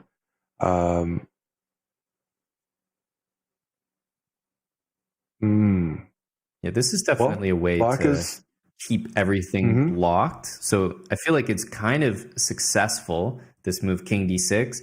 The only bad part about, well, maybe one of the many bad parts of black's position is basically none of the pieces can move. So you do have a great blockade, but if the rooks get traded, remember, white's king is just going to walk. King f2, king e3, king d4, and then e5 will happen. And that's not something that you can prevent. No, this is a very compact setup for white. King is safe. Pawns are all defended. Rook e3 looks like a class move by Serena. I mean, one of the only counterplay ideas might be h5, knight h6. Then there we have it. That's the one thing about the king on h2. But there is rook c3, and you need a lot of things to go right to achieve that. But Undraken has no other option because everything of white's is defended. So the king is the only piece to harass. And now rook e1 puts pressure on the e-pawn, stops it from advancing, also keeps the rook on b4 stuck, guarding the e-pawn, and then makes way for knight h6 to g4. By the way, black is delivering checkmate if that knight gets to the g4 square. So at some point, white is going to have to just probably play g4 themselves and just give up a pawn, because knight h6 g4, it isn't just great counterplay, it's completely winning if it happens.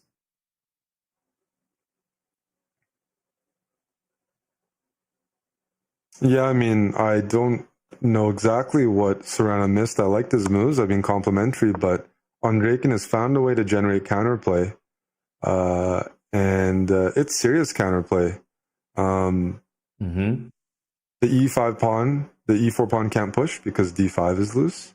The knight's going to h6. And it's one of those positions like Undraken's being clever here. He's like, look, you're going to win the game if you play e5. So I'm not going to allow it, but I'm going to go for mate. I mean, if you lose because the pawns push, you lose. You're forced to play like this. Like, passive defense Right. Isn't going to work. And so in some ways, there's clarity. The hard decisions are for white. White knows they've been pushing this game, knows he should try to play for a win. But how to do it, how to coordinate the two rooks and the pawns requires a lot of brain power. And I'm not even sure there's a clean way of doing it. Whereas black's job, look, you're better. It's your job to convert this, but I'm just going to be as annoying as possible. And the onus is on you. And we're probably going to see that reflected in the time situation more and more. Yeah, I agree. I was about to say the same thing, that the time right now being spent is indicative of the difficulty of the position. So the evaluation is actually in white's favor, but the momentum is not. Like, the game does not feel at all like, oh, white's just in charge. None of that. It's actually completely shifted from a couple of moves ago.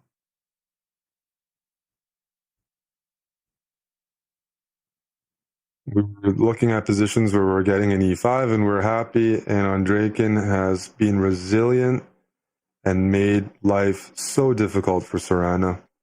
I do like the g3 move. There's the aspect where Sorana doesn't want to lose this game under any circumstance, and when you play a move like g3, you take away some of the mating nets that black was preparing with knight h6, knight g4. If you can get an exchange on g3 or get rid of that h-pawn, that king all of a sudden will have breathing room on g3, g2, h3. Too many squares for black to weave a mating net. And so whether or not this is the best move is not as important to me. It really is going to save you time in the long run from dealing with all those mating ideas. Wow. Knight d6 is a move. Interesting. It's asking for e5, asking for Sorana to play it. And that's very surprising. Involved. E5 looks very tempting, like almost a move that you have to play out of principle. You could also take on h4 if you wanted a little bit of a safer move with white, because I would say that after e5, I'm a little bit scared of what could happen there. And yeah, this does look like a pretty safe approach. Do you take and rook b4? Or rook takes e4? I would take on e4. I would take on e4 here and play rook e6. Yeah. The hand's on his head. He definitely sees these various ways to play. Rook e4 and rook e6 is, I mean, yeah, you're going to be up 2 pawns here. That's just he was playing all the right moves. And just that tactic, which isn't always the most common. He thought he had everything secure. The rook on b6 came in, and this should be a comfortable win for Sorana in a game that Andreykin was catching up a little bit. But one thing that impressed me is Sorana, even when things got a little dicey or felt a bit uncomfortable, didn't panic, played g3, right? Just didn't find himself like in almost like decision paralysis. Like, I have such a nice position, but mate's coming. He still played fast and practical, which has always been a feature of his chess. And here, Andreykin is slowly running out of moves. Yeah, this is nearly a resignable position, because at some point you're just going to win with the f pawn. Plus, there's also pawns on the other side of the board. So truthfully, you don't even need the other pawns in this position for this to be a win. So the fact that they're there, it just makes white's position even easier. And this is 100% over. And Alexei Sorana, with the white pieces, 5 out of 6, puts himself in a tremendous position to claim a top 4 spot.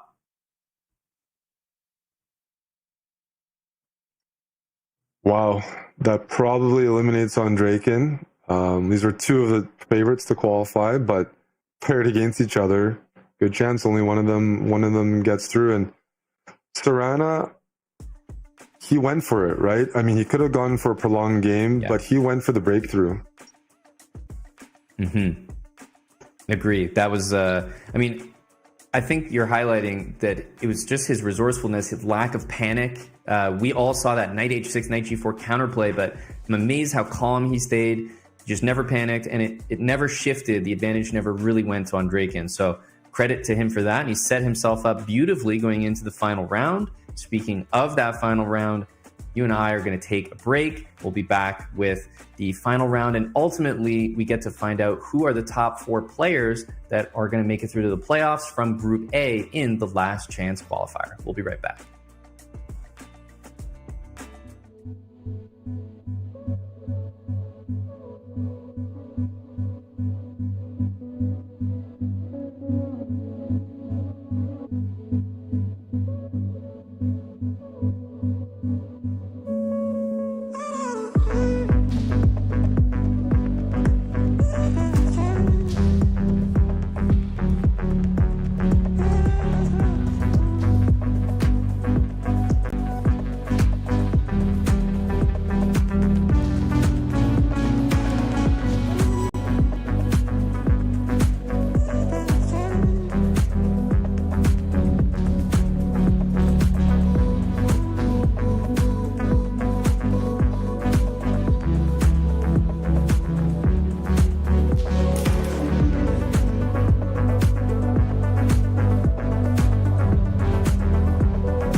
We are back.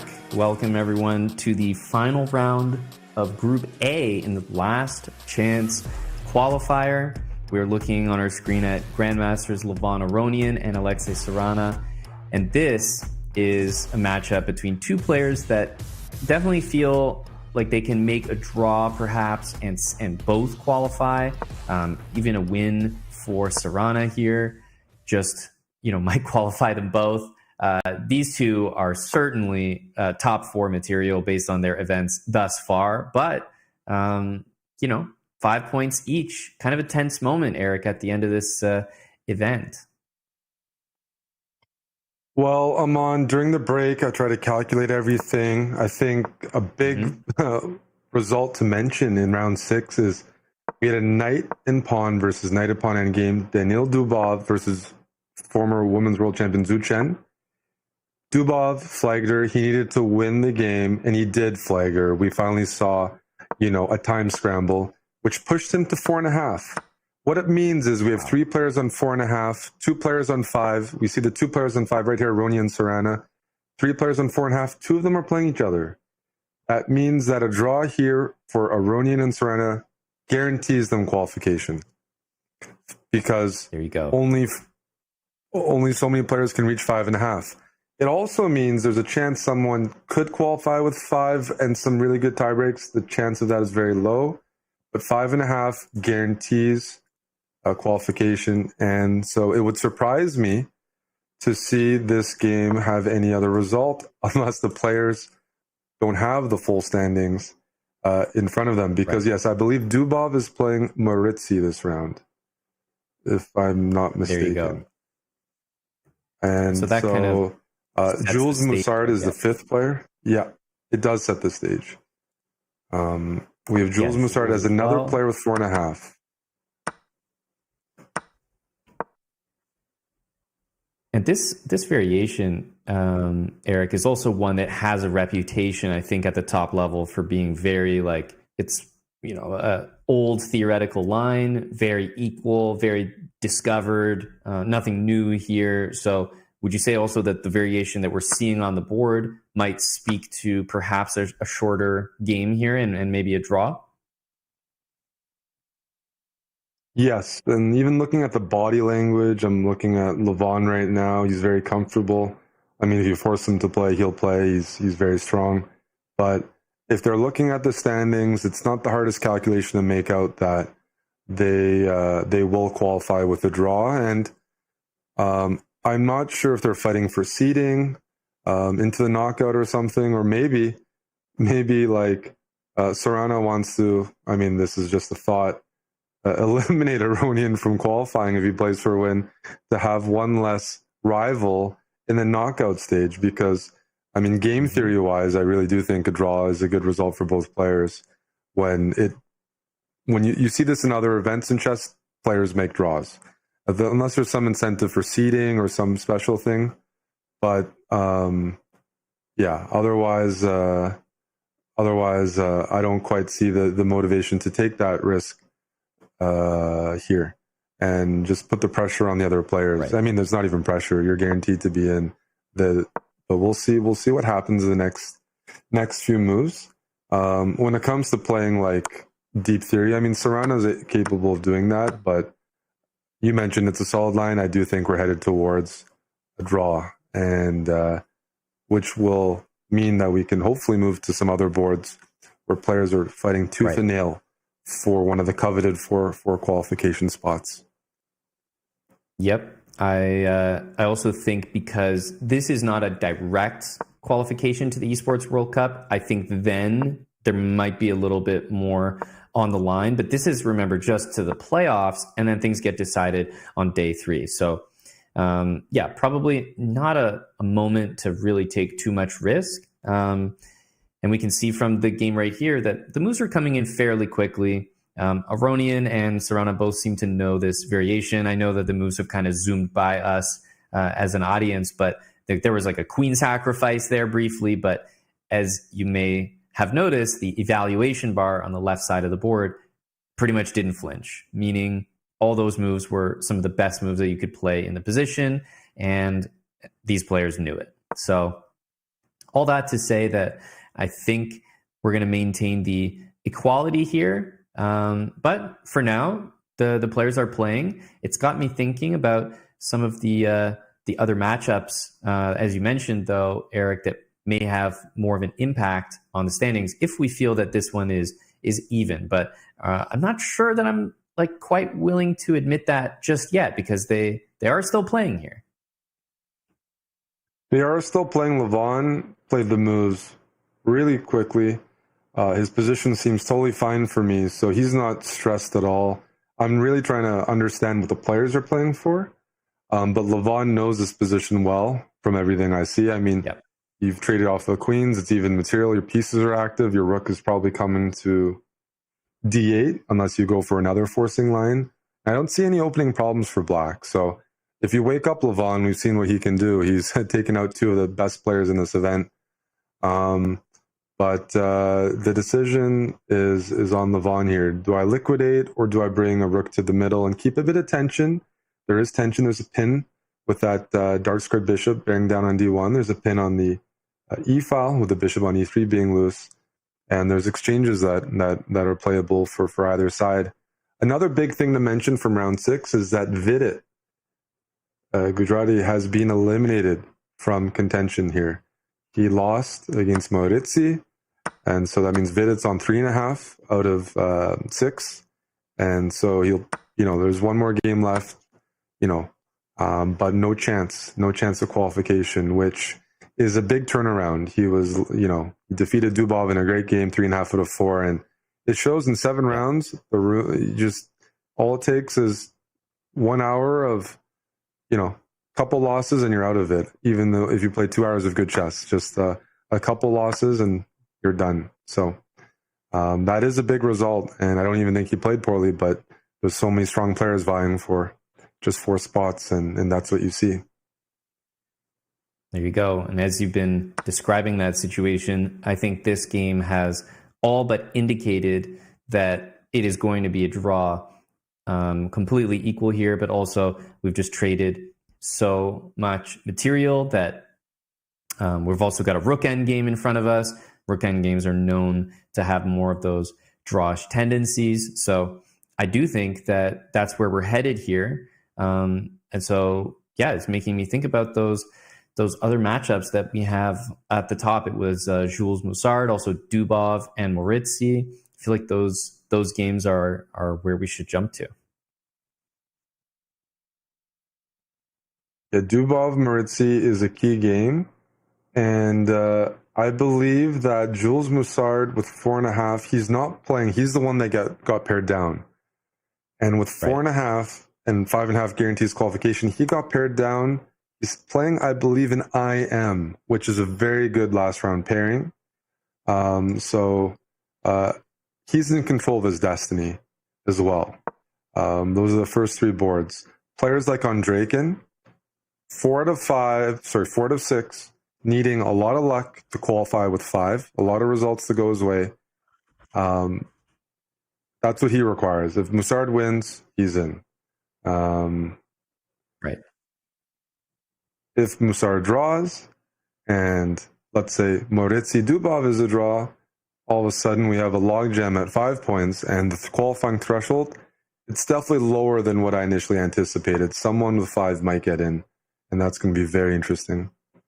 But I'm hoping we can get to the Maurizi-Dubov game, which should be for sure fireworks.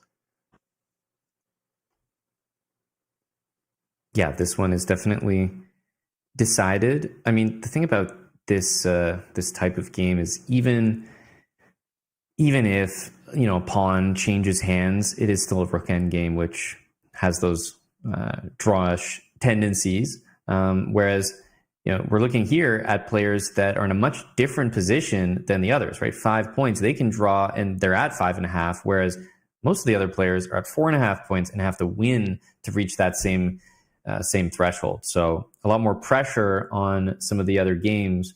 Dubov, Maurizi, and as you mentioned, Jules Moussard maybe had the most fortunate final round pairing, because at the end of the day, you just need a win, and he has an opponent that he probably has a better chance of achieving that, at least with less work than some of his colleagues. So he'll be happy with that pairing, but it doesn't mean it's a freebie.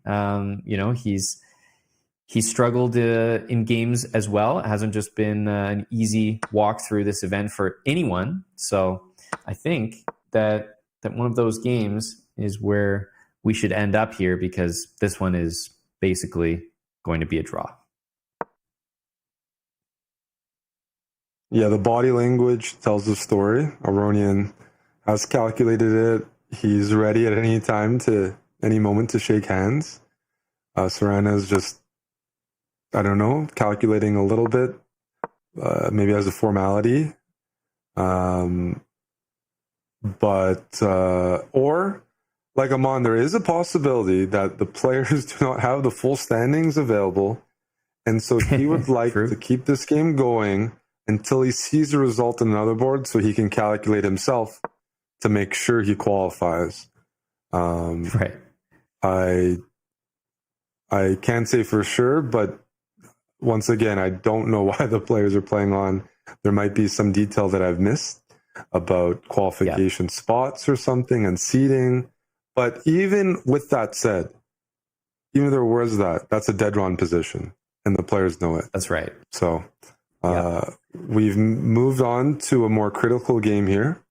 Jules Moussard with 4.5 out of 6, needing a win to ensure qualification. He's going for a win right here. It looks like he's going for that king, that bishop on g7, and lining up maybe queen g3 or something here. But as I said, he got a favorable pairing.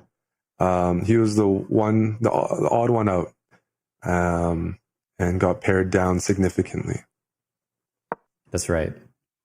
Yeah, he'll be happy with that, because he also has bishop to e4 available next, plus just absolute mayhem on the G file, and his opponent's body language is really indicating that something's wrong with the position. So yeah, lots of good ways to continue here. Also, the G2 square is covered by White's knight as well as the queen, so there isn't really any risk of White blundering any kind of checkmate or anything. So this does look pretty one-sided at the moment. Let's look at the moves here. Is there a knockout we can calculate? I'm guessing bishop takes g6 is the plan. That might not... No, bishop b4 that you mentioned. Yeah, I was wondering about bishop e6, and then maybe like rook takes e5 somehow could be a little tricky still. So I guess he's just kind of taking the easy way out. No issues with this move, and he's going to grab that queen on c6 if the bishop on e5 is captured. Otherwise, he's going to trade the bishop on b7 and take on g6. So yeah, he's going to be at material here after this move. We'll just wait and see. This is 100% winning. And he knows I'm glad we got shown this game, because Moussard is punching his ticket into the knockout of the last chance qualifier. And you see a bit of emotion from the Frenchman there. 5.5 out of 7. Just a solid event throughout, and won the critical game. Maybe he's the first one through. I don't know if Levon and Serrana are playing, but now That's now right. we know that there's a very high probability the 3 players on 5.5, that's Sarana, Aronian, and Musard, which means, the winner of Dubov Maritzi is going to be in. But if they draw, that could be a pile up on 5 points. That's true. There's more I'm pressure on the remaining players now. Yep. And I will say from the earlier position, from the earlier position that I was able to just glance at from the Dubov game, it did look honestly very equal. So if that one ends in a draw, I don't know how the tie breaks all work out at that 5-point threshold, as we've been discussing. Aronian, Sarana, and Musard are definitely taking 3 of those 4 spots. And remember, that's not to the Esports World Cup, that's to the playoffs. And we still have to work through 16 players that are going to be in the playoffs on day 3, 2 days from now. And then we whittle that down to 4 players that go to the Esports World Cup. But still, a very important moment for these players.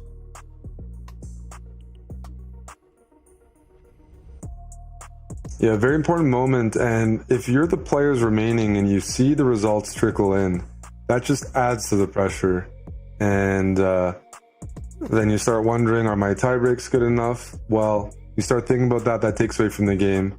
Dubov with white against Maritzi, I think you can expect that he is going to try to push here, even though the position that I took a look at, we don't have it in front of us right now, as you mentioned, was looking equalish.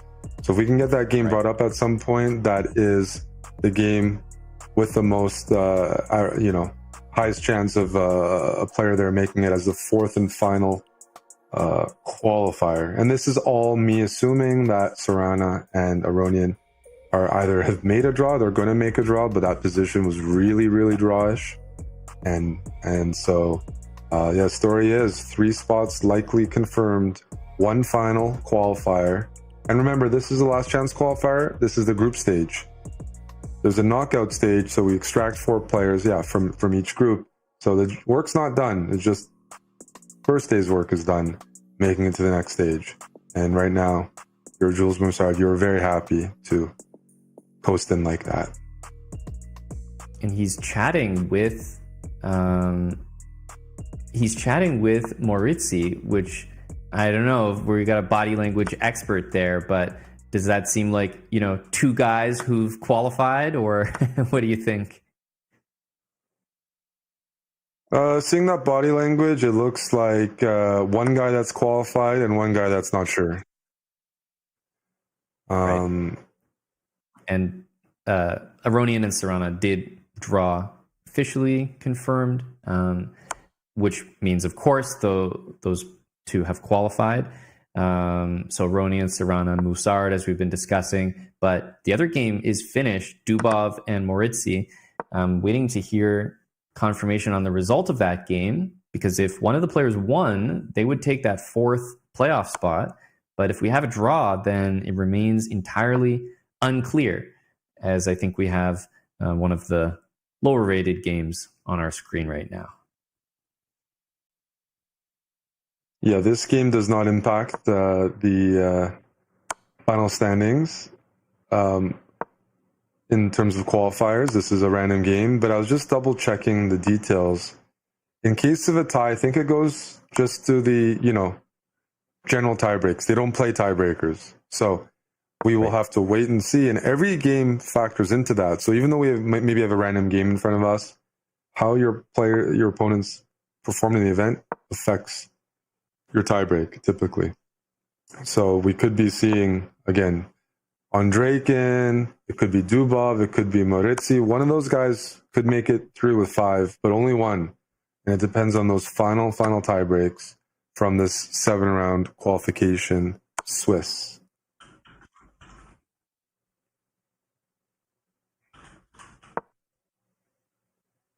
Yeah, we're waiting to.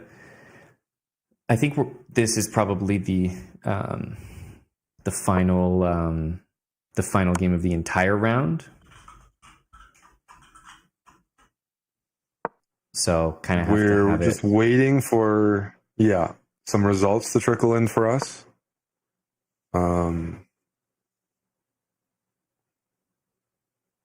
because it's the Maurizi-Dubov game that holds all the cards.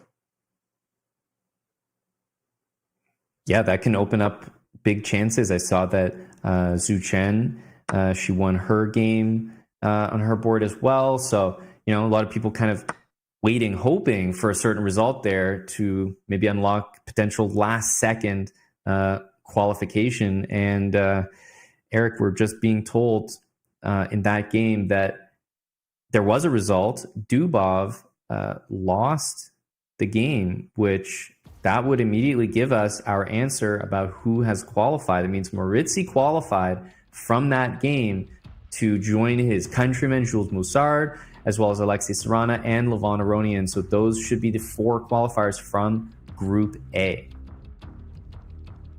No, that's incredible. The 2 French players, they're on the same team. They joined last minute. I just saw them on the list maybe yesterday. They both were in the same group. They both qualified, and they weren't the favorites. I mean, they had great chances, both very good players, but Dubov being eliminated with white in the final round, Andreykin not making it, Vidit not making it, there still were upsets. I would call them an upset for the final round. Maurizi defeating Dubov with black. And means, Eric, yeah, we have our 4 qualifiers. Sorry to interrupt, but I just saw the way that Maurizi won the game.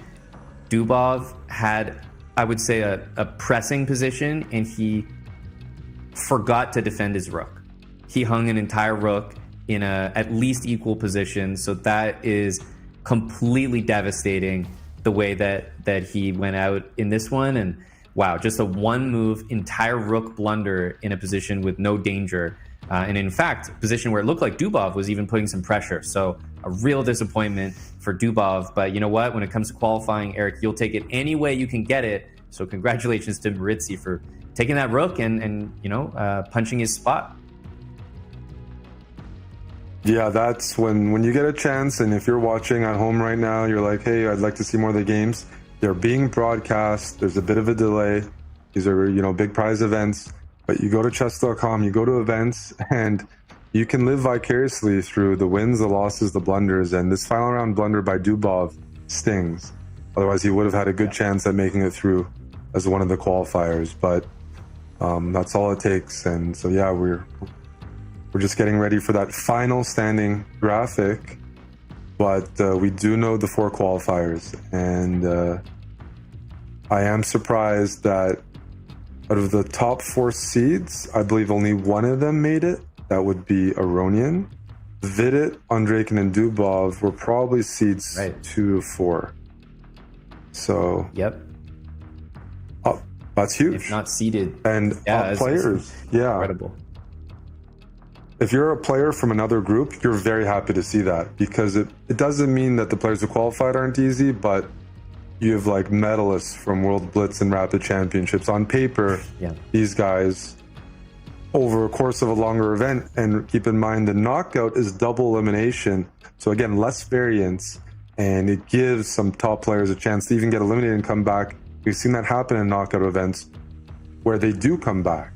Kind of like putting away a top tennis player in a 5-set. You prolong it, you give those chances, those opportunities.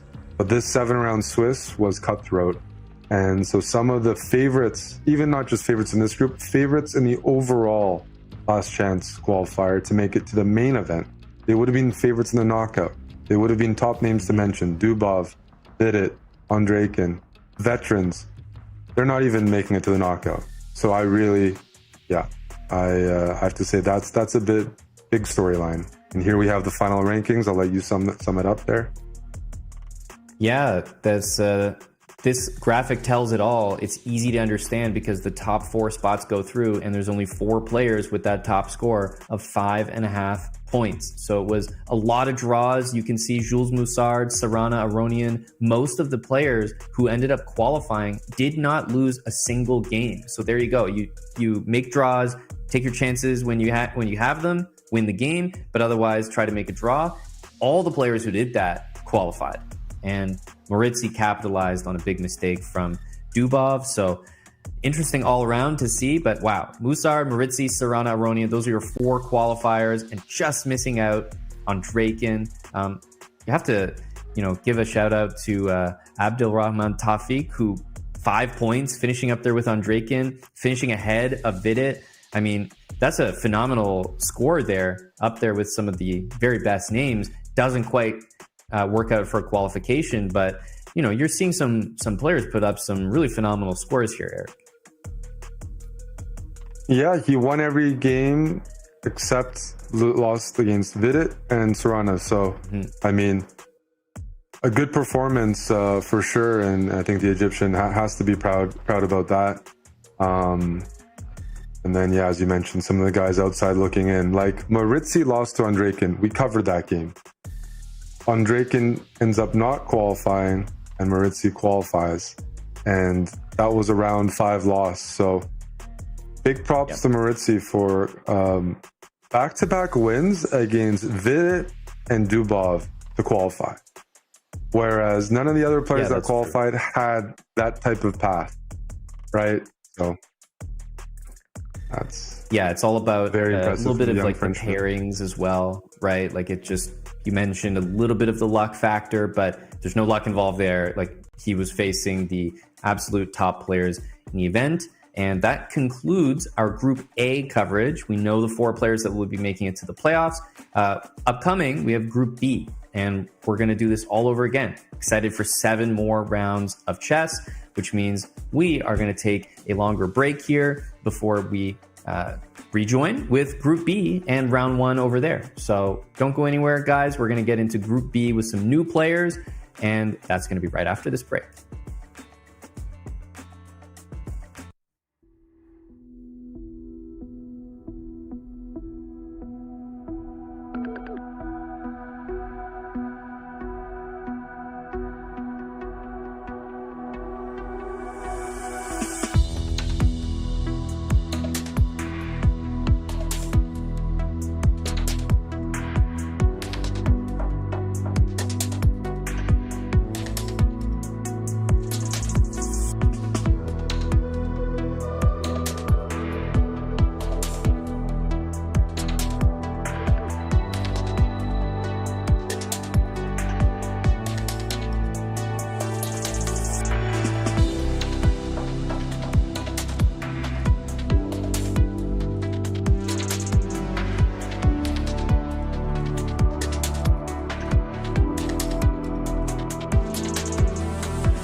If I heard that you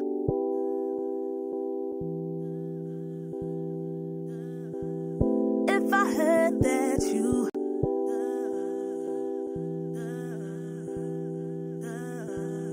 If I heard that you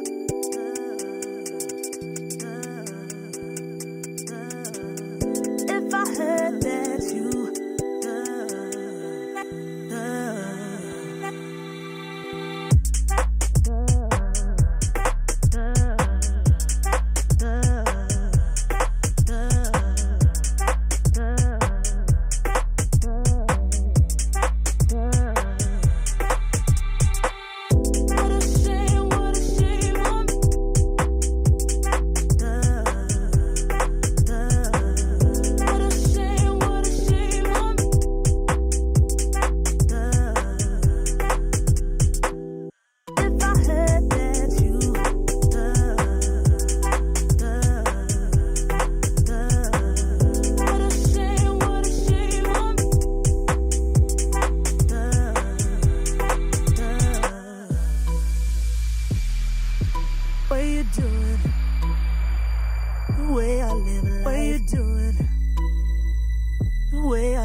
I stepped into a realm of wonders where the sun kisses the sea.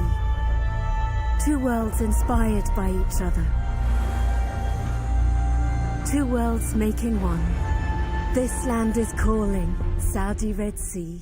The human body was built to move. Not trapped at a desk in one singular posture for 12 hours a day. It's time your chair evolved. This is Secret Lab Titan Evo. Ergonomically engineered for you.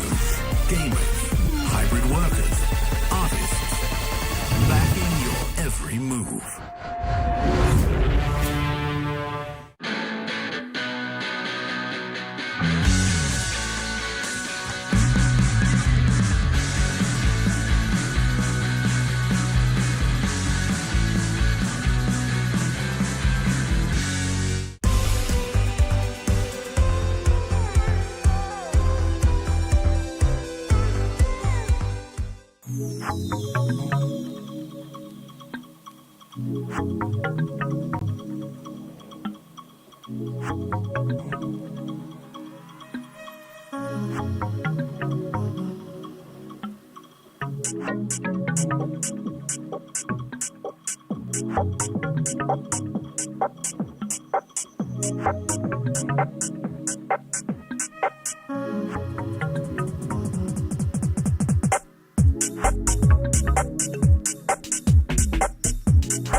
What a shame,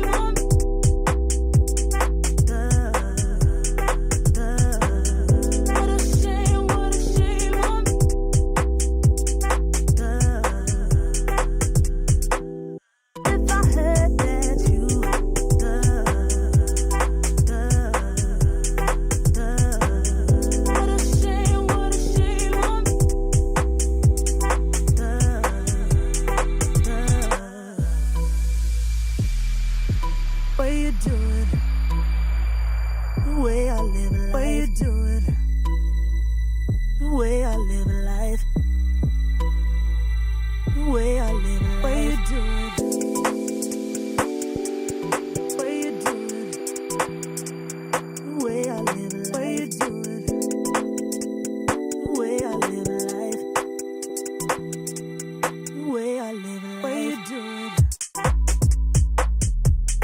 Way you do it? The way I live life. Way you do it? The way I live life. The way I live life. Way you do it?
Lately, I feel I can't find my feet.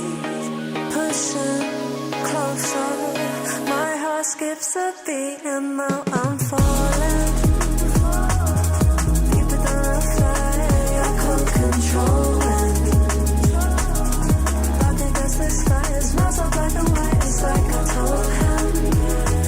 It seems that I can't fly, I just keep going. Just keep going. In my time, I've been dreaming of a space ready for my place. I wish you'd seen what I had dreamed. Before these darker days, I thought I found my way. Quickly it fades, losing the race, closing the page. In and out,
This land is calling.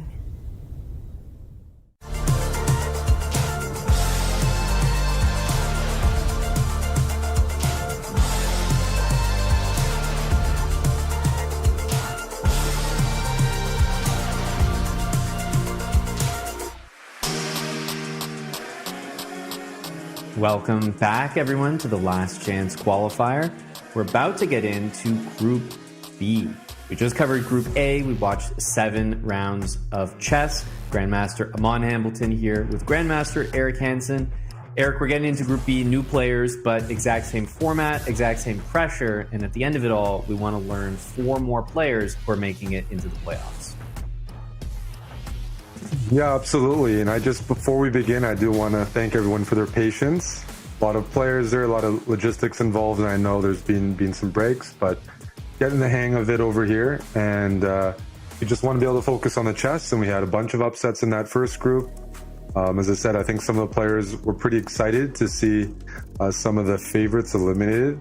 Group B, I'm very excited for a couple of reasons. I don't know all the players playing in it, so there's going to be some new names. But then there's going to be some familiar names that people online might be used to watching, like Bortnyk, like Nihal, Yesipenko, Serbia's own Indic. We got Uzbekistan with Yakubiev. A lot of young, strong players in this one as well. It's just, it's just a cycle. I just like seeing the different heats and the different flavors involved. Probably not as many big names in terms of like candidates, because I think Vidit was a candidate. Andrejkin played in one, if I recall. But rising stars, and so it should be good. And yeah, looking forward to it. And yeah, as I said, we're tweaking things, so feel free to give feedback. It's the road to the EWC with this Last Chance Qualifier, and there's 3 days of this. This is day 1. Day 2, the 2 other groups. Day 3 is the knockout. So we got a long ways ahead. I do appreciate everyone's patience and time in joining us. And hopefully Group B continues to deliver. Yeah, and I mean, I know from being a player just how long and grueling some of these days can be as a competitor with the scheduling. So we appreciate people sticking with us. We're covering 2 groups a day. So we did Group A, now we're on Group B. Group C and D, featuring some other players that maybe you're cheering for, you wanna watch. Those will be tomorrow, and then of course into the playoff day, the final day. That will be day number 3, where we only have 16 players at that point. But we focus on Group B right now, where the top 4 at the end of 7 rounds of play will seed themselves into the playoffs. But there's a long way to go before then. It's my understanding that games are going to start very, very soon. We see a good look into the playing hall here, and some of the players as they're sat down, they're ready to go. And I think that after watching the games in the first group, just as a commentator, I can say that things got pretty intense. I feel like, Eric, they started as if it was just like a slow start, no big deal, couple easy games, but we saw big matchups between grandmasters as early as round 2, 3. Like, things are going to get going very quickly. So it's about who adjusts and adapts. Definitely. We saw players with slow starts qualify, actually 3 of them. I mean, Musard, Moritzi, and Sarana made draws in round 2, but they still qualified because, you might get tough pairings early on, but the field is actually not that big when it comes to contenders, right? 30 players, maybe around 10 players or 10 to 12 players are vying for those 4 spots. So you end up playing many of your rivals, whether it's round 2, round 3, round 4, round 5, and so there's chances you can lose a game and qualify, but I think we did learn 5.5 is definitely a sweet spot. You have a very good chance to qualify 5.5. Above that, you're in. Yeah. And below that, there's a small chance, but definitely I think we'll see some similarities between the groups. Although I mean, once again, it needs to be said, like, Levon Aronian, turning the clock back, he won Group A. I mean, tied for first, but he was leading the whole event, and he had some great wins. I think he's 42, if I'm not mistaken. And, they say online chess, speed chess is a young person's game. But look at his results recently. And are we going to see that in this event? There's some veterans. I noticed Ahmed Ali is playing from Egypt. He was a world junior champion so long ago that some of these players might not have been born. I think it was like around 2007. He might have been world junior champion. And you have players now born in 2007 taking part in this event. And it's not by no means he's old. It's just chess. We have so many players that have gotten strong from the internet and from, new countries. I am curious, are the veterans going to still hold on, or are we going to see some, teenagers, qualify through and continue to score some upsets? Yeah, it will be interesting to see because, in front of us, we see Nihal Sarin on the left side of your screen. He's one of the players that I find is always in a conversation for the top spots in a tournament, but pre-event never seems to get the recognition that he deserves. He's one of the best online players, and I think this format really suits him. This hybrid format. I've seen Nihal compete with the absolute best. He maintains some very, very high ratings online, and couple that with his great performance over the board. I think that he's definitely one of the best players in this hybrid format. There's a lot of players that are just great over the board players, and they're adjusting to the online scene. But players like Nihal, Bortnyk, they come to mind as ones that have already made that adjustment. Right, they're comfortable in both ways of playing chess, online and over the board. So format like this really suits them as the games are underway. Nihal with the black pieces, and Eric, we saw in the first group that these early matchups, they can be a little one-sided.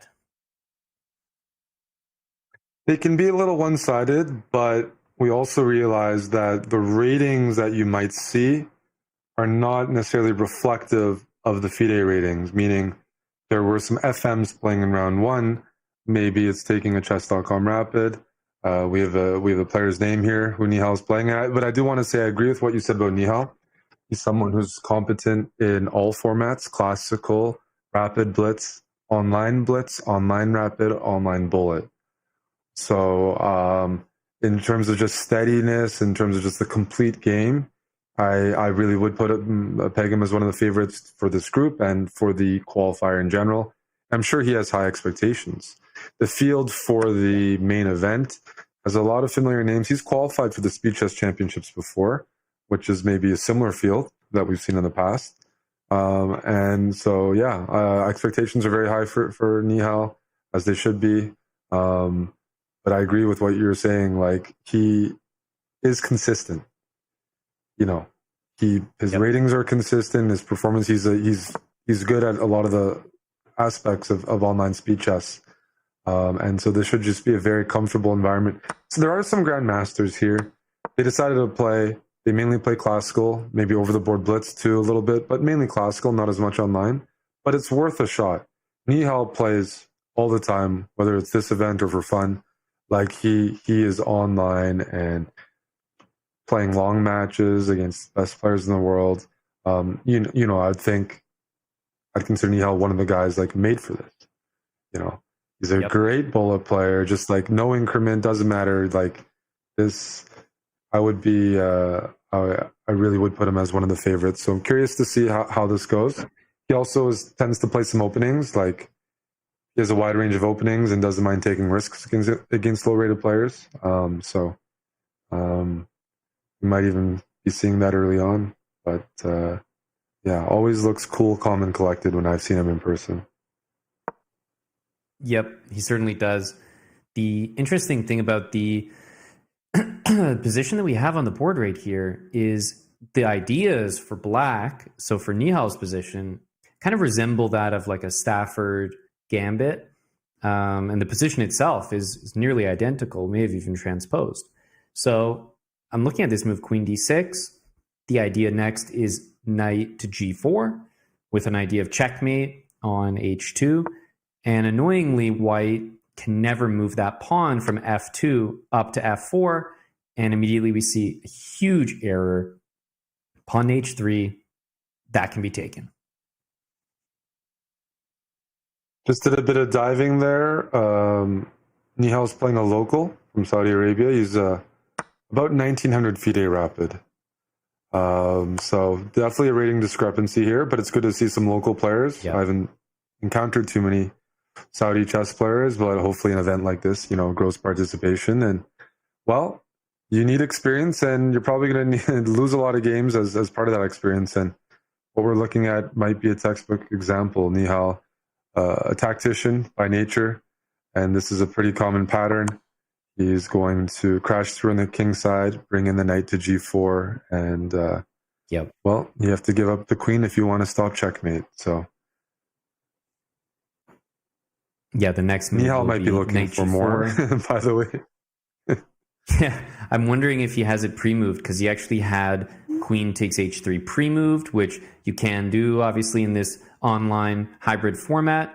Pre-moves are definitely part of the game. So knight g4 can be pre-moved next. I mean, it looks like he doesn't even have his hand on the mouse so much that he just kind of jostled it. I was wondering if the mouse was wireless, maybe disconnected or something.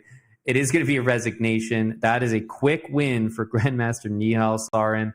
A crushing first round game. Yeah. That's what you want to see as a favorite. And Nihal goes to shake his hand.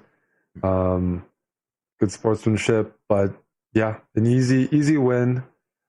I think now Nihal's just happy. He gets the early win, and he's got 6 games left, 3 whites, 3 blacks. So yes, he starts with a black, which means he's going to have probably 4 blacks in 7 games, which is a disadvantage. But first round, if you get that black game out of the way, you kind of even it out, right? Then it's still like, you can't really complain about the pairings and stuff. It's not as impactful as if you played 7 games against players your own level. Then having that extra white in your pocket is really useful. But you get that early black win, then you've kind of it's equalized, and Nihal's got to be happy. Here we have someone you're pretty familiar with. Yep, that's right.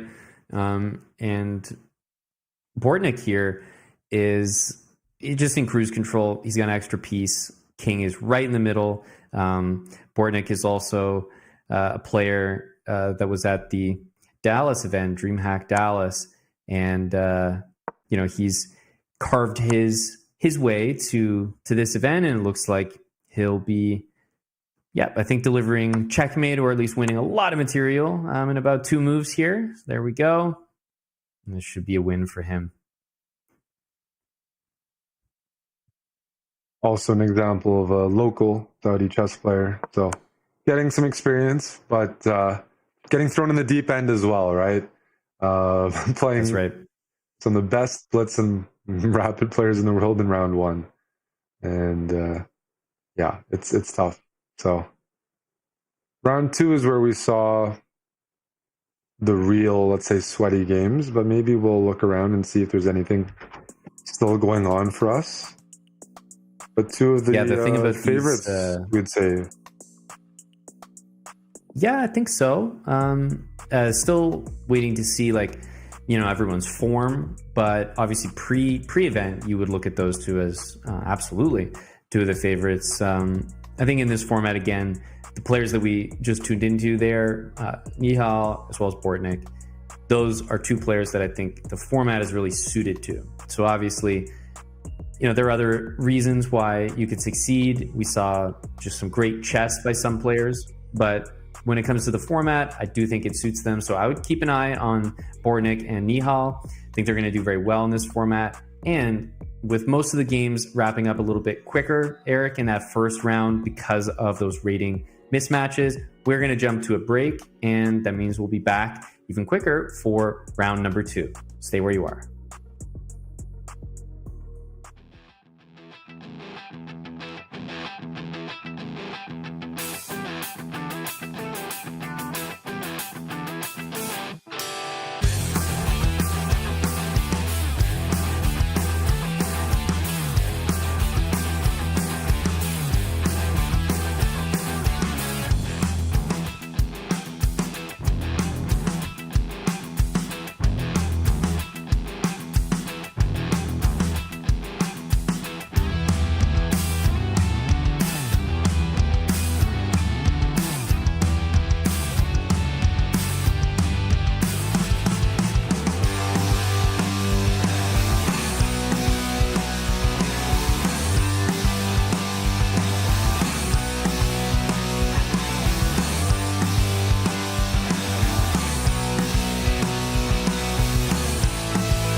We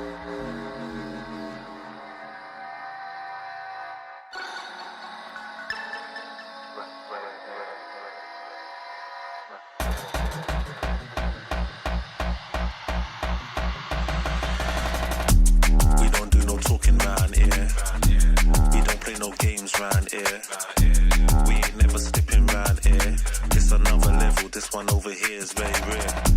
We don't do no talking round here. We don't play no games round here. We ain't never slipping round here. It's another level, this one over here is very rare. Rhythm got me skanking, had me feeling like I'm Fred Astaire. Bread was kinda short, but I was smelling like a millionaire. Claim their opposition when we stepped in, they were running scared. Man, we're louding up the atmosphere. Too much chatty, too much catty. I just lit a fatty and it came from Cali. I'm not really here. I was in the clouds, I don't ever take the stairs. We don't do no talking round here. We don't play no games round here. We ain't never slipping round here. It's another level, this one over here is very rare. We don't do no talking round here. We don't play no games round here. We ain't never slipping round here. This another level, this one over here is very rare. This another level, this one over here is very rare.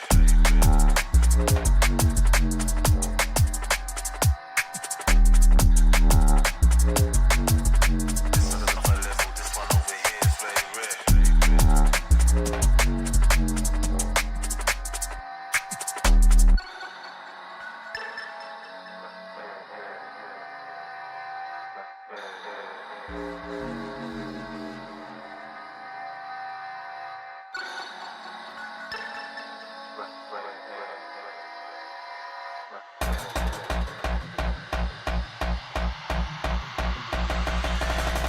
I was in the corner sweating till the lights came.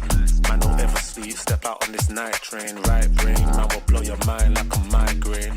I was busting up these spots, pulling something out my socks. Man was shuffling out of blocks, phone and vibrate. I don't need to talk to Frank, I did it my way.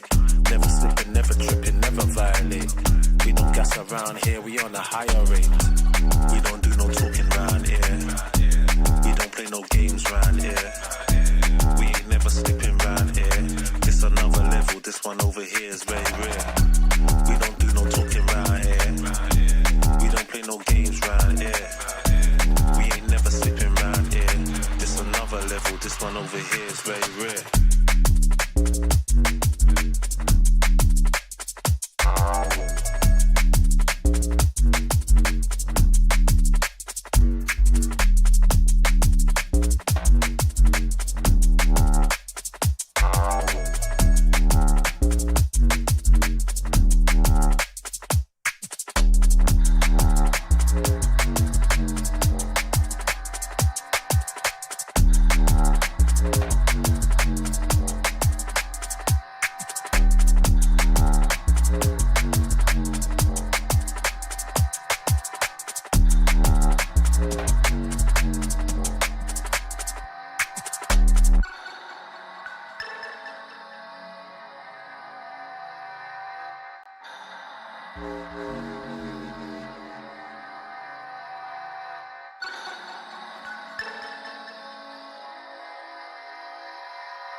This land is calling.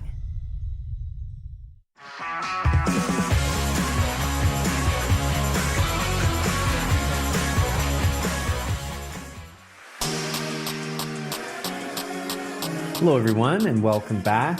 Thank you for your patience as we just got done with round one, getting set up for round two. Eric, you know, it's always a changeover period as you move from Group A to Group B. Everyone's getting used to the schedule, so getting back on track here for round number two. And just like the players, I'm excited to get right back into the chess. And these are the matchups that are upcoming. We have Nihal and Bortnyk, who we took a look at in round number one, and some other players that we didn't get a chance to drop in on their games obviously did still win, as you would expect. Adli, Esipenko, Indic, and Yakubov. Yeah, I've taken a look at the group, examined it, and we maybe have some sharp people in the audience, but something that stands out to me, Amon, is Group B has some strong players, but it's just not as strong as Group A.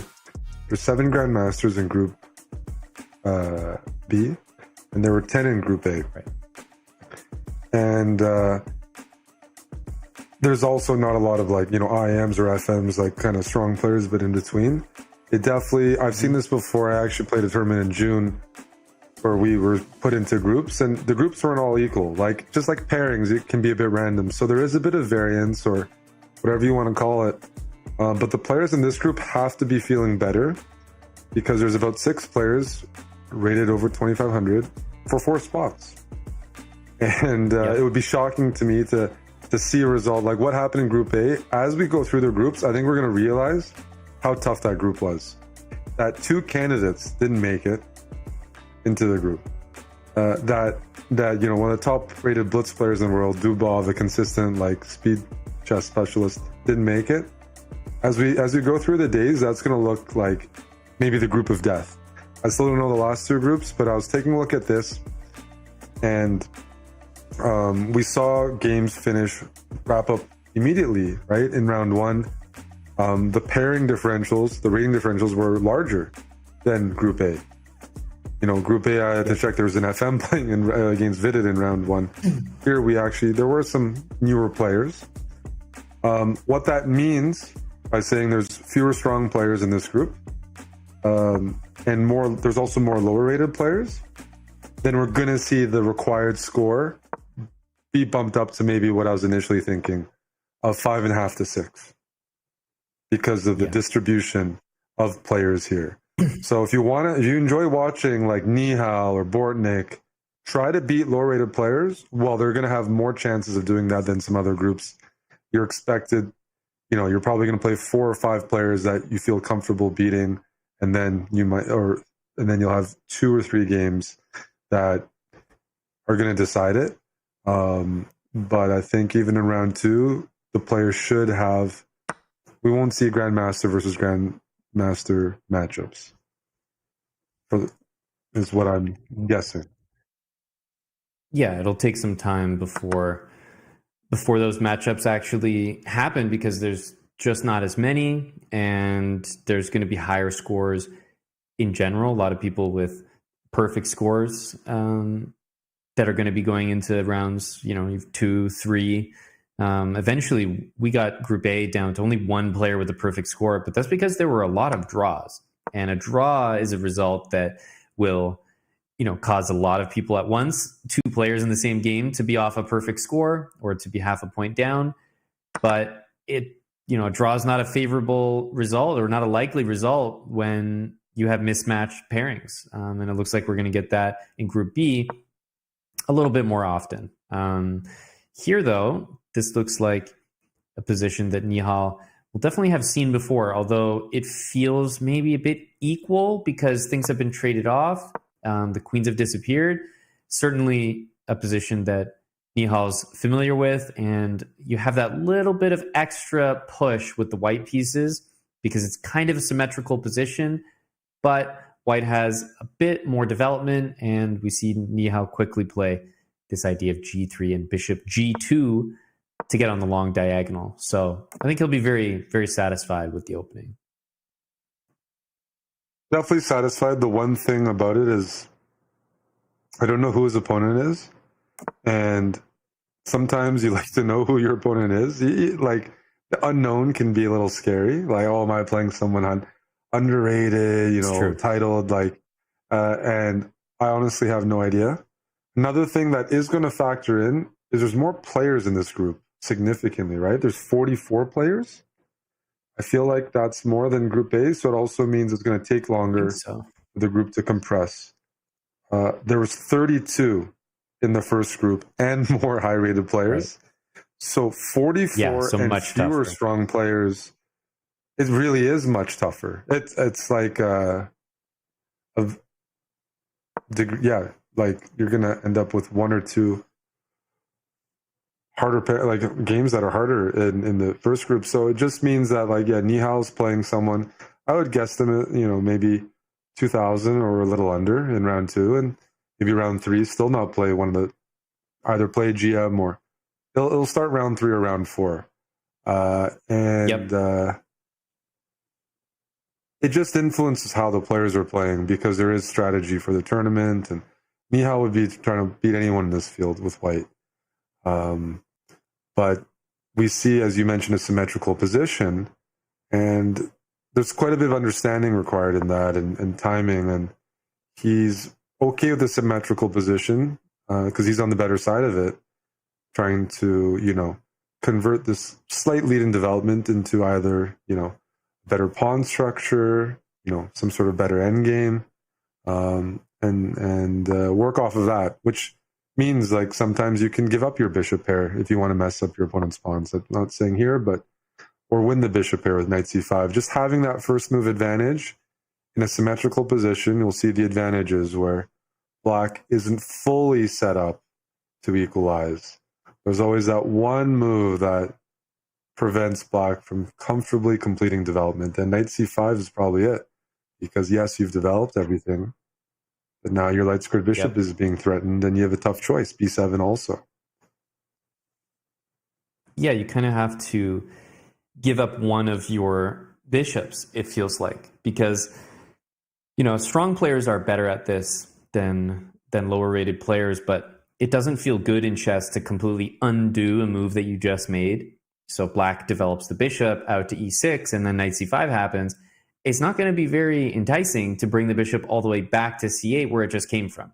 Not many players can actually make that move, even if it happens to be the best one. So while that is an option here, I'm not sure it's the best. And I would say bishop takes c5, just capturing the knight. You do lose the bishop pair, but at least you're in a situation where you can try to keep trading pieces. And while you might be a little bit worse, it is exactly that, just a little bit worse.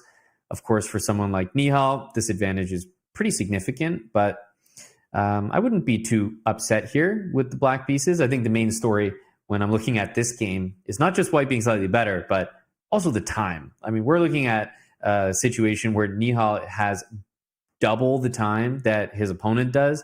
He's barely spent, a minute, not even, on this entire game so far, and the opponent has used more than half the time on the clock.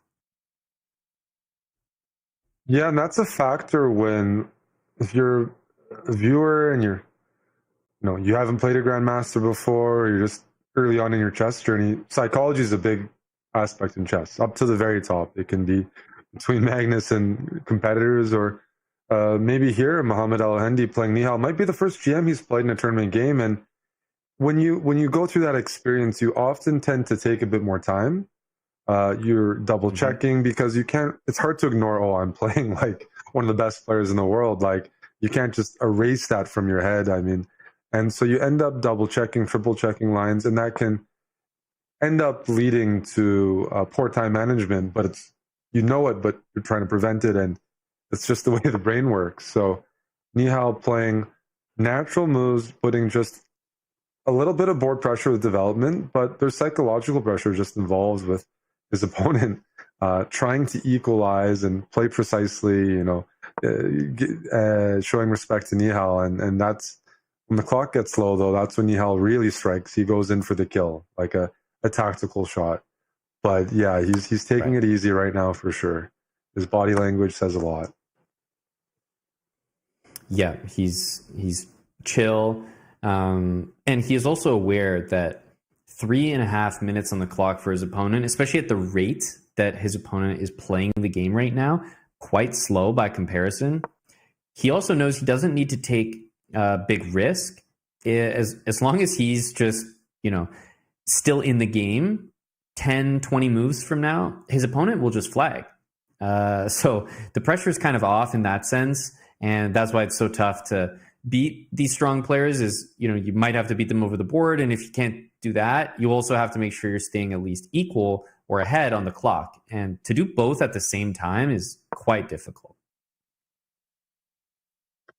Definitely. And one thing we didn't see a lot of in Group A, we didn't cover all the games, was players flagging each other. With no increment chess, part of the reason it's not that popular or run as a tournament is the flagging and the chaos. They're playing online, so it's much more manageable. But someone will just lose on time. It can be rook versus rook. And in this group, we have two of the best bullet players in the world in this group, Nihal and Bortnyk, that even when the position's equal or even if they're worse, they have no problem flagging you, and they're excellent at mouse control. And it is a saving grace and just an additional factor that should put pressure on some of the other strong players that aren't as well versed in bullet chess. And Dubov did use this to win a knight and pawn versus knight and pawn dead drawn endgame in round 6 of Group A. Can you agree to draw? No, you have to go for the win. Your opponent's down 40 seconds. Just keep making moves. They can't build their clock back up, and it's a bit of a depressing feeling that I think online players are used to. When you are too slow and there's no increment, there's a certain point in the game where it's inevitable. You're playing fine, but if they just shuffle and you shuffle, you're going to lose on time. There's nothing you can do to stop that. And if the time keeps going down, that is an avenue that will be pursued. And Nihal will use that in his book, no problem, as he should. Yeah, absolutely. I was actually just looking in this position. I think maybe E4 was an option to actually trap the black bishop on C2, but it's kind of more to the story we're trying to tell right now, which is Nihal is not looking for the absolute best move in the position because he doesn't need it. His opponent has just over a minute on the clock, minute and a half. So as long as he's just playing the game, he'll win, guaranteed. So he's happy to even take this knight, take the pawn on E5. Like it's maybe not the absolute best thing to do. It might even look like we're trending towards an opposite bishop position. However, that's all he needs because he knows guaranteed he's going to win on time. Like there's just no way his opponent is going to survive a minute of chess against Nihal in this position. It's just not going to happen. Yeah, no, funny position we have on the board. There's a minute left for black, and he's calculating if he can take on H2, a famous poison pawn in chess. And that's exactly what Nihal wanted. Black has to commit resources from both pieces to try to extract it. And in the meantime, yes, Nihal can try to trap the knight. Otherwise, in the future, he can maybe try to pick off the E6 pawn, maybe bring the knight to the center, E4, C5, E4, F6. But this is not the position you want with 50 seconds. How do I bring my knight back to civilization? Well, the answer is you can't. King G3 is coming. The king is going to capture one of the two pieces. And even if you had an hour, you probably wouldn't find a solution. But with less than a minute, I'm not sure what comes first. Black loses all their pieces or they lose on time, but it's gravitating towards clock. Yep. And even though, you can kind of collect a few pawns for the piece, the reality is setting in that not only is this game probably winning for white on the board with the extra piece, but with 25 seconds, it's almost one of those positions that with 20 seconds, it doesn't matter what you have because that's not enough time, especially for someone that maybe just doesn't play online chess as much as someone like Nihal. 20 seconds, 15 seconds feels like nothing. Whereas, Bortnyk and Nihal, when these guys have 15 seconds, it kind of feels like an eternity. But that's a privilege reserved for these top players that are so used to playing online. And, despite a good effort from the opponent there, Mohamed El Hendi, I think that was a situation, Eric, where he was just way too low on time. And it's understandable playing a higher rated player that happens, but it's a tough hole to climb yourself out of. Oh yeah, no, I mean the position could have been a lot better, and that was good guaranteed loss with the clock management. So we'll see if we run into that a bit more in this event, but we do have another game on the broadcast. I know it's something we're trying to integrate, get a few more games for everyone to give the whole group overview. And here we have Bortnyk playing black against looks like a 1776. Egypt. Yes, Ahmed Agami. And Bortnyk is up on time. He's up material. His posture is very relaxed. Legs crossed, jacket on. No sleeves rolled up or anything like that. And we're just looking at That's right. Conversion job here. Which is not easy to do, not necessarily in this position, but in general, converting a game is sounds easy. I'm up material or I have a better position, but that's not even half the battle. Still a lot of work to do from there.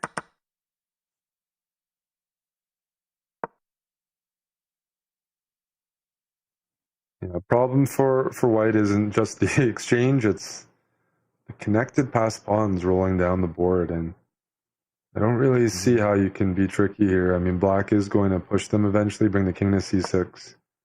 But generally speaking, bring the king to the middle is a good idea, and white's done that. But I want to mention them I have predictions for this group. They're not the most controversial, but the 4 qualifiers, I'm just going to predict it early so people remember that. I have Bortnyk making it through. I have Nihal making it through. I have Yakubiev making it through. And I have Yesivenko making it through out of the Grandmasters. So those are my 4 predictions. I'm making it early before, it doesn't count. But just the combination of level and online experience. These guys are veterans, but Vidit from Serbia is definitely a dark horse. Yeah, I think that's probably the highest profile name left out there. But that's the thing; someone had to be left out. Like, not everyone can make it. And you think about the magnitude of some of the names that were left out of Group A, right? That it's not just thinking about, oh, wow, these are the players that qualified. There's a star-studded list of players who did not qualify, and it's just as impressive. Yeah, those players would be a favorite in this group. So, purpose of Last Chance Qualifier was probably to have results like that, where there's unexpected and there's underdogs, upsets, you name it. And we have started off with that in Group A. Group B might have to wait until round 3. Right. Yep. You mentioned there'd probably be a few more mismatches maybe before those Grandmasters match up against one another. And I did notice there at the end of the game, it is kind of a funny thing when the game ends, because you're kind of looking over the computer screen, like, is he going to go for a handshake? I'm not sure if I should. Oh, okay. Oh, okay, good. So I've been paying attention to the awkward moment. Do they go for a handshake? But it's nice to see all the sportsmanship between the players. Getting to the end of this round, get things moving, keep it underway. So we're going to take a short break and come back for the next round 3 of Group B, the Last Chance Qualifier, the road to the Esports World Cup. Stay where you are.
Welcome back, everybody.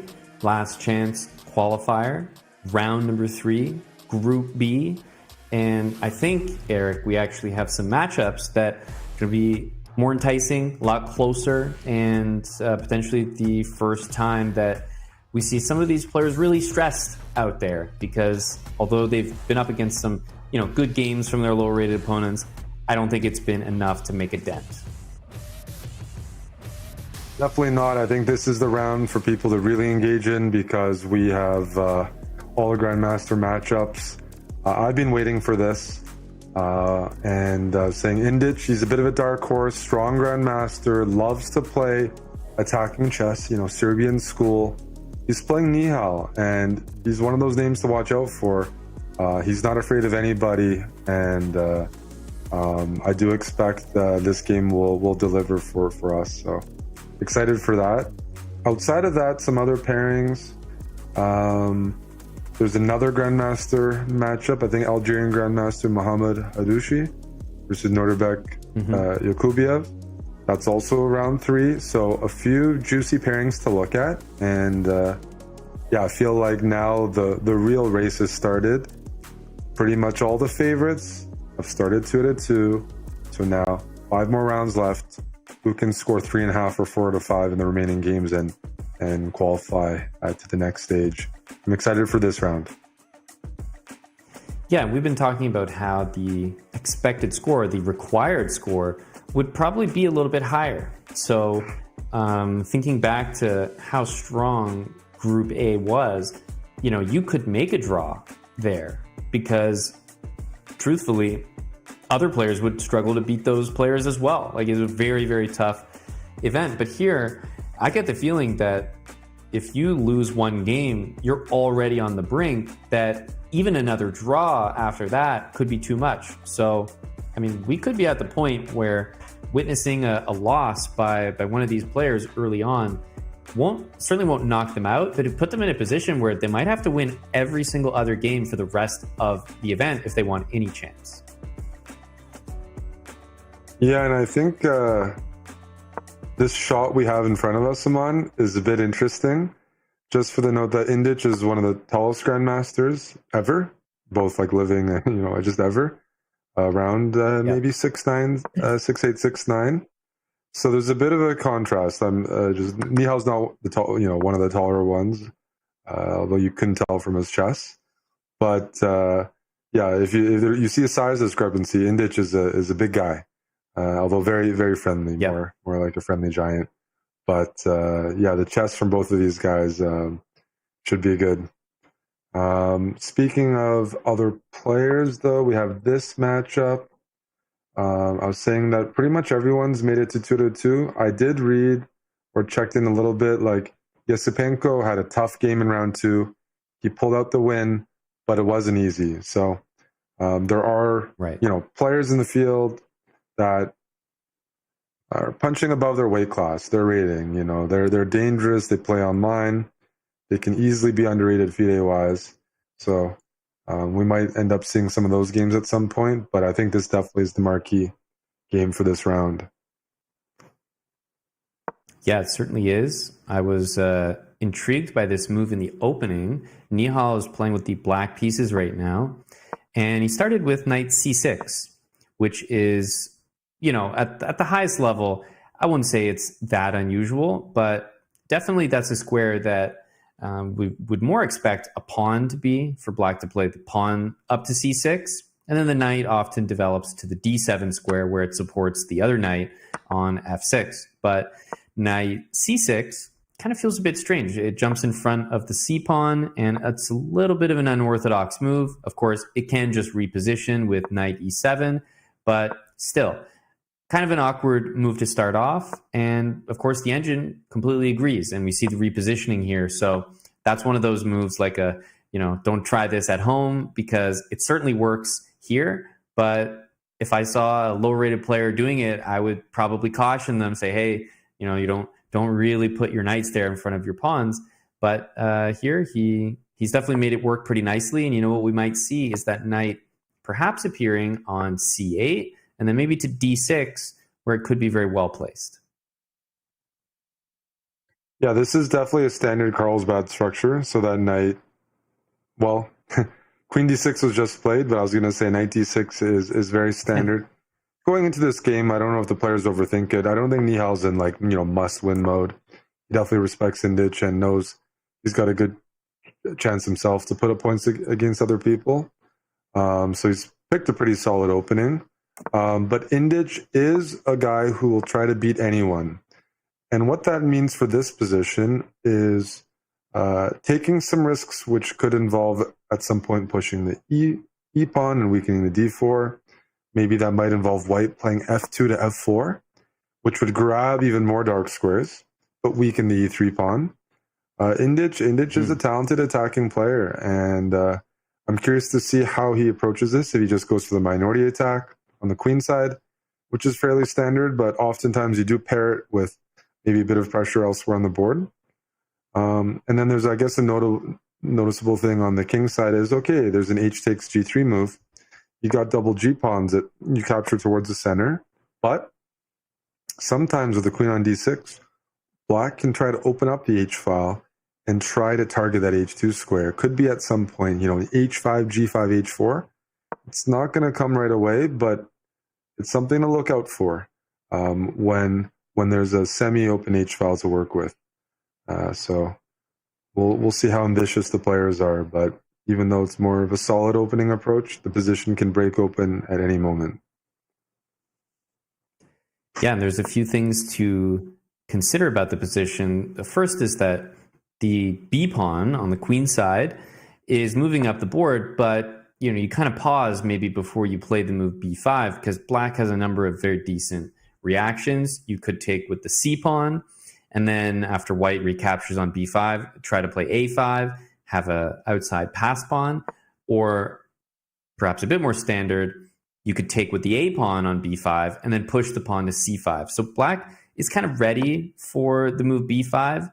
And then the other thing that's interesting is you've got this knight all the way on H4, and you think, well, why is it there?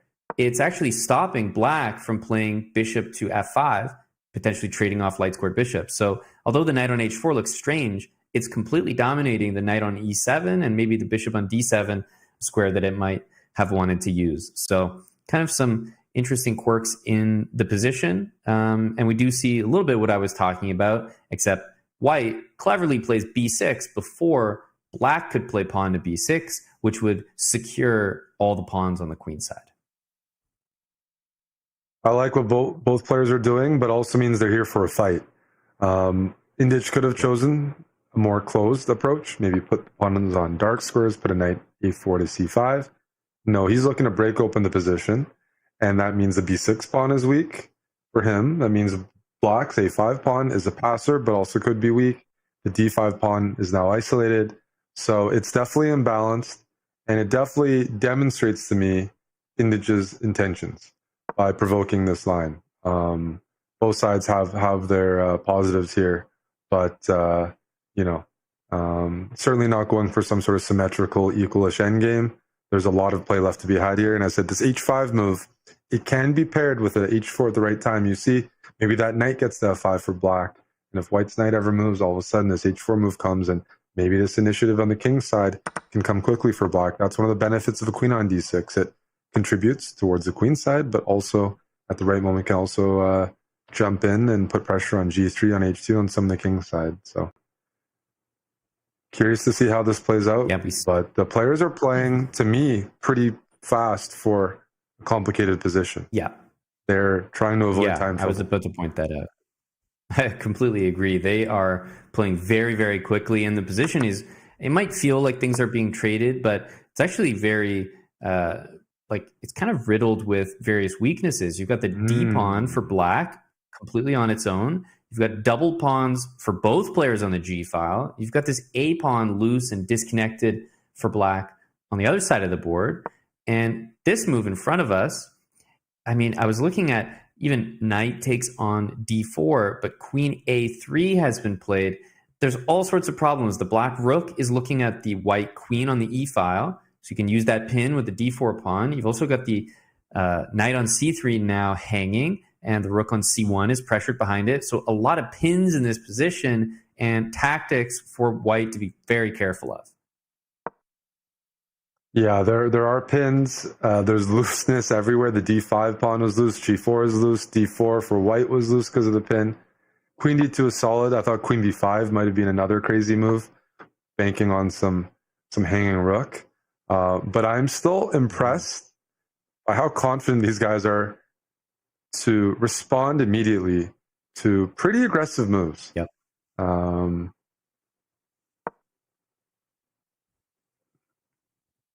King g7, so completely okay with, looking at that g pawn hanging and saying, no problem, that's okay.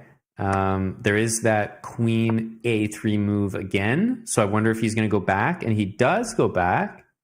Interesting, because rook a1, there might be a rook takes c3 move, so can't exactly go for that.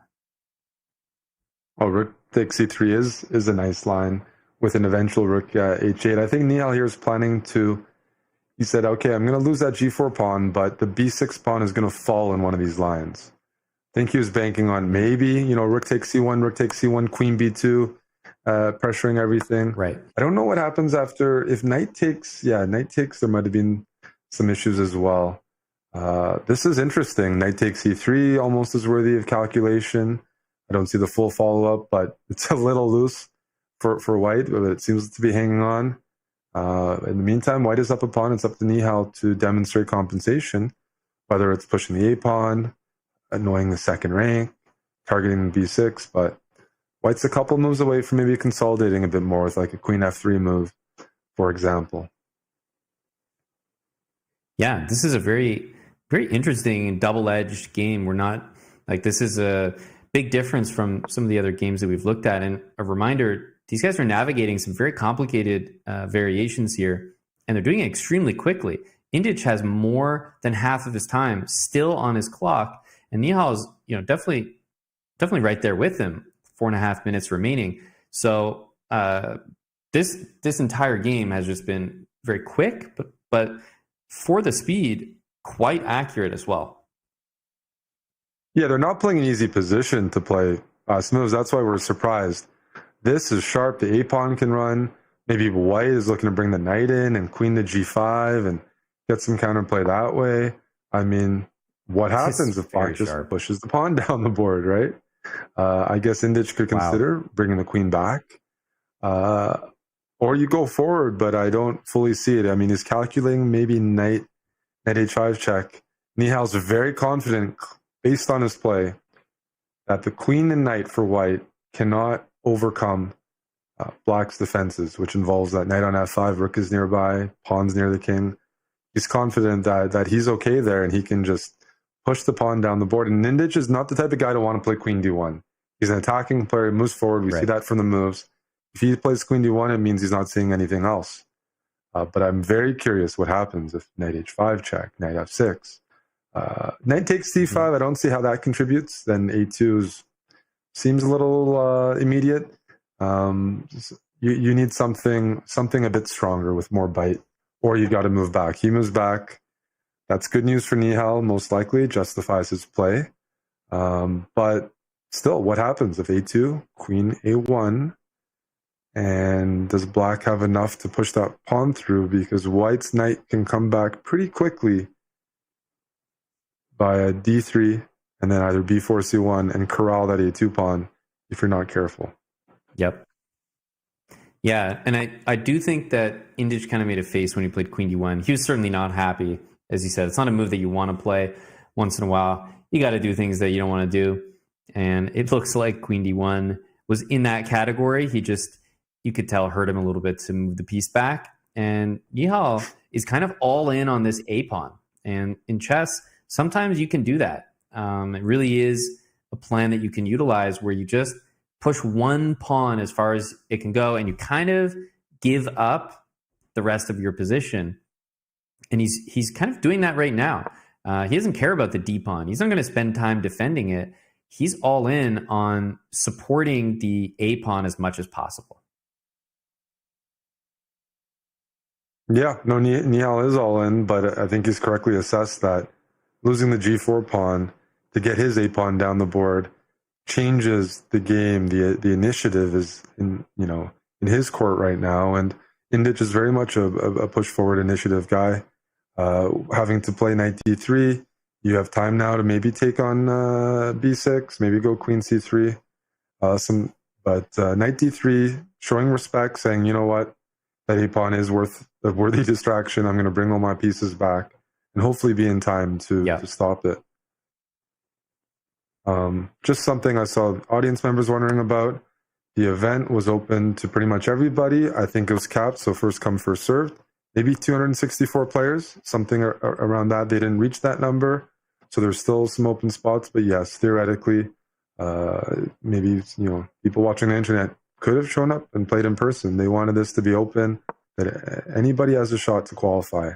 So we have a lot of brave people that traveled and came here. And another thing I wanted to bring up is some players are signed by teams, but a very small percentage, which means most players on their own dime came here, one goal, qualify. It's a risk, but to try to qualify for the main event, they assessed it. This is a great chance. We don't have this too much in chess. I'm going to travel to Saudi Arabia. I'm going to go in person and try to be one of the 4 qualifiers, even on my own dime. So respect the fighting spirit, but it should give context and players' motivations. Their here was just one goal. If you're, it's true.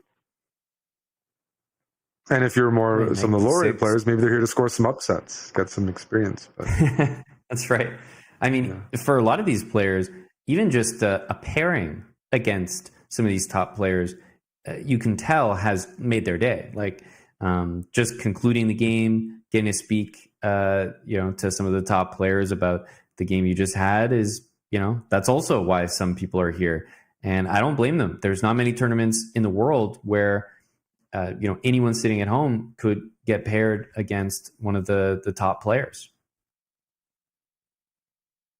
For sure. And as this game goes a bit closer towards the king side, I guess it is time to look at some critical lines, because Nihal has cleared open the c-file for the rook. The knight is on e4, preparing to invade with knight c3. And if white ever tries to get 2 pieces on a3, rook c3 is coming in. And I'm liking Nihal's position more and more. The 5 pawns that white has on the king side, it feels very insignificant compared to the connected passed pawns and that deeply advanced passed pawn on a3. Still have to find a killer blow here to remove that queen as a blockade, but progress feels like it's being made. You could even lose more material, and if you get your connected passed pawn, but b7, push it b5, b4, b3, you're on your way to winning. And Nihal might have realized that, which explains knight f6. Maybe he's like, okay, if you give me time to play b5, b4, then I get the win in. So it's up to white to prevent black from doing that, because I would say that's a win condition. You get your b7 pawn to b4, connected, passed pawns protected like that, it's game over. But I see tricks already, Amon. Knight f4, rook d2, queen a3, rook d1 check. Oof, that hurts. And that is a very, very tricky tactic. Knight f4, rook d2. And I think Indic sees that. He's up on time. That's impressive for such a tough position. And Nihal, of course, baits it. Oh, and he's going all in here. He sees this back rank idea with knight g4 check. Knight takes f2. There's going to be a rook h1 mate in the end. Well, potentially. There is some knight h3 that you can block, but this once upon this is enough time for Nihal, right? This is he's kind of a specialist in this. We mentioned his bullet before as well. I wonder if now's the time for a calm move like b6 or queen c3.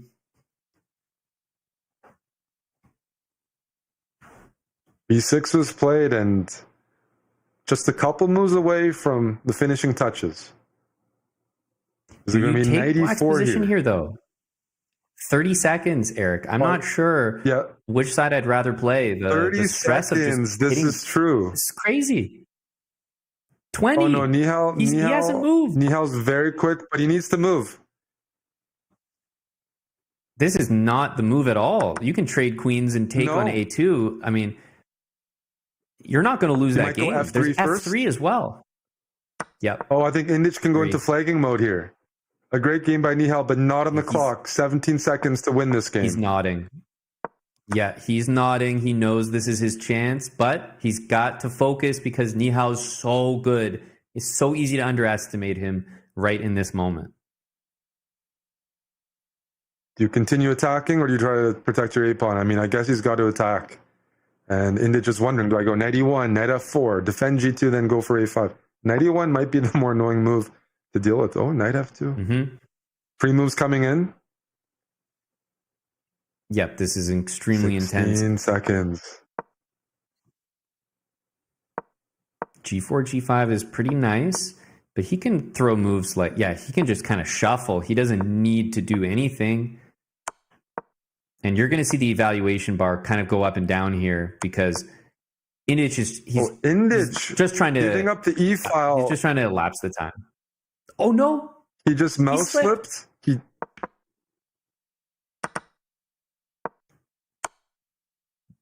This is what we're talking about. Knight takes G5 is huge though. If that move happens and it does not, what a save.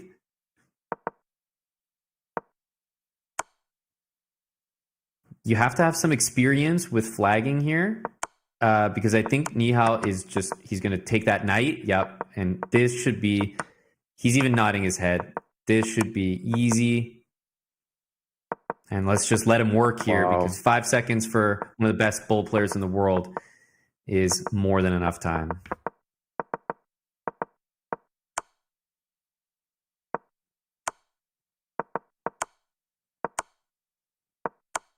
Yes, nicely done there. He avoids a potential stalemate by pre-moving the wrong thing. And what did we talk about, Eric? You cannot underestimate Nihal. You had 16 seconds, and the smile from Nihal is not shared by his opponent there. The adrenaline must be still pumping. No, that was a really exciting finish, and I'm sure Indic is just regretting. You have to figure out at what point do I turn this into a real time scramble? Do I maybe give up my passive defense? And he did it too soon. When he moved his rook over to the E-file, allowed Nihal some easy pawn pushes. Nihal's ready to sacrifice some pawns if he creates a queen. I mean, once he gets the queen, he's up the material. He can sack his pieces to secure a draw, or he had enough time to win the game. It's a delicate thing, timing that. But that was exciting. That was probably the most exciting game we've managed to catch live so far in day one of the last chance qualifier. Completely agree. Nihal survives and manages to get the win, but very, very exciting game there, and just goes to show you those different styles. You can try to get the win on time on the board. Nihal almost played better as soon as he just started playing insanely fast. That was exciting, and it also brings us to the end of this round, which means stick around, guys, because after the break, myself and Eric will be back to bring you the next round of coverage from Group B at the Last Chance Qualifier.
This land is calling.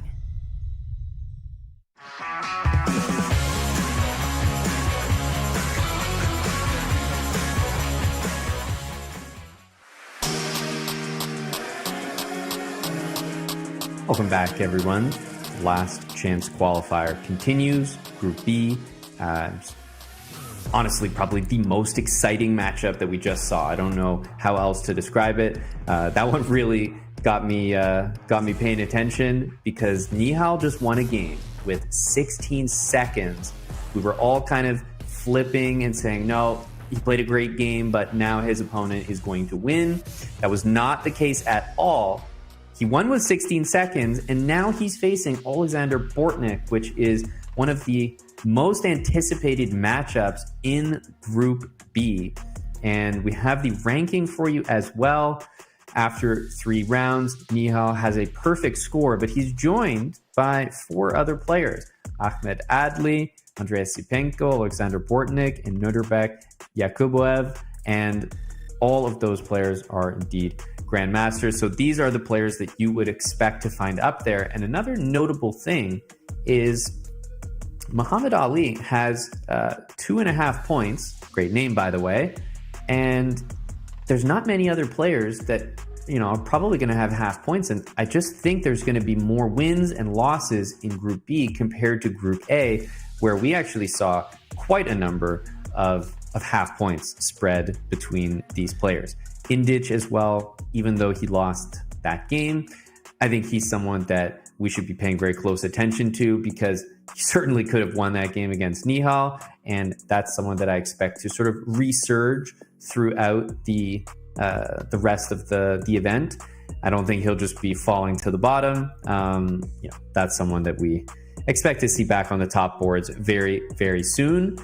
And we see what looks like Isipenko there, just relaxing. Yakuboev, and a lot of the players are sat down in the secret lab chair, getting ready. But this match right here is where our focus is going to be. Alexander Bortnyk on the right side of your screen. And we've now seen a couple games with Nihal. I'm starting to wonder, is that his custom mouse pad that he brought? Because I'm pretty sure the players come in with their own mouse, keyboard, but he's got me wondering, is this like a custom mouse pad as well? Nevertheless, the game is on, and the white pieces for Nihal, and kind of a King's Indian setup that Bortnyk is going for here with the black pieces, something that he's very, very familiar with.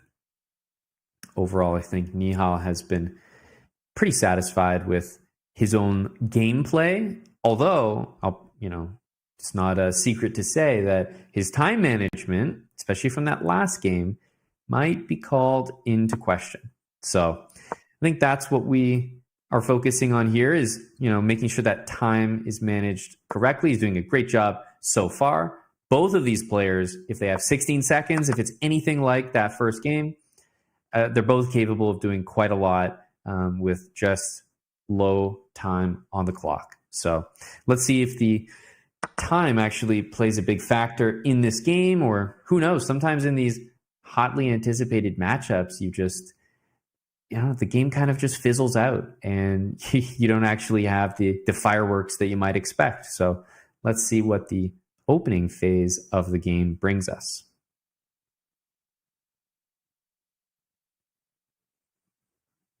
Kind of waiting for the next move here. Rook takes e4.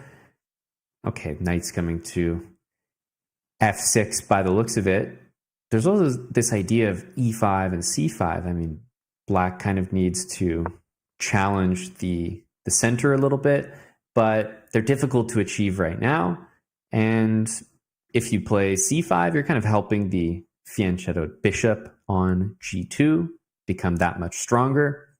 And the move e5 is also not really, it just can't be played right now. And white's also likely to play bishop f4 on the next move, which is going to prevent it entirely. So I kind of expect a little bit more, a move like knight to f6 and maybe controlling the light squares. So at f6, bishop f5. And strangely, although it might seem a little outlandish right now, look out for the light squared bishop in black's position. If the bishop goes to e6, which, by the way, right now could be a very reasonable move, bishop e6. I know it's in front of the e-pawn, but maybe it has the idea to go to d5. I was going to say, look out for rook captures e6, sacrificing the exchange, because that idea is very scary to deal with. Looks like it's going to be a bit more standard here. So I played this setup similarly against Nihal last month in London. Gave up the bishop pair, almost identical structure. He did grind me down. It was a rapid game. And seeing something very similar here. I mean, I had some chances to hold in that game, but Nihal definitely tortured me a bit. And I lost the game. But the important thing is, like, even from this, like, not equal position, but solid for black with the two bishops, he found ways to make things very tough for me to just hold and maintain, somewhat some equality. I expect bishop goes back to d2, rook a d1, but we had a very similar position, so it's bringing back maybe not the best memories. I do recall also, h4 at some point, and he made life very difficult. I've held the position in the past, but definitely some bad memories here with the long-term pressure that the bishops can provide. This is a bit different.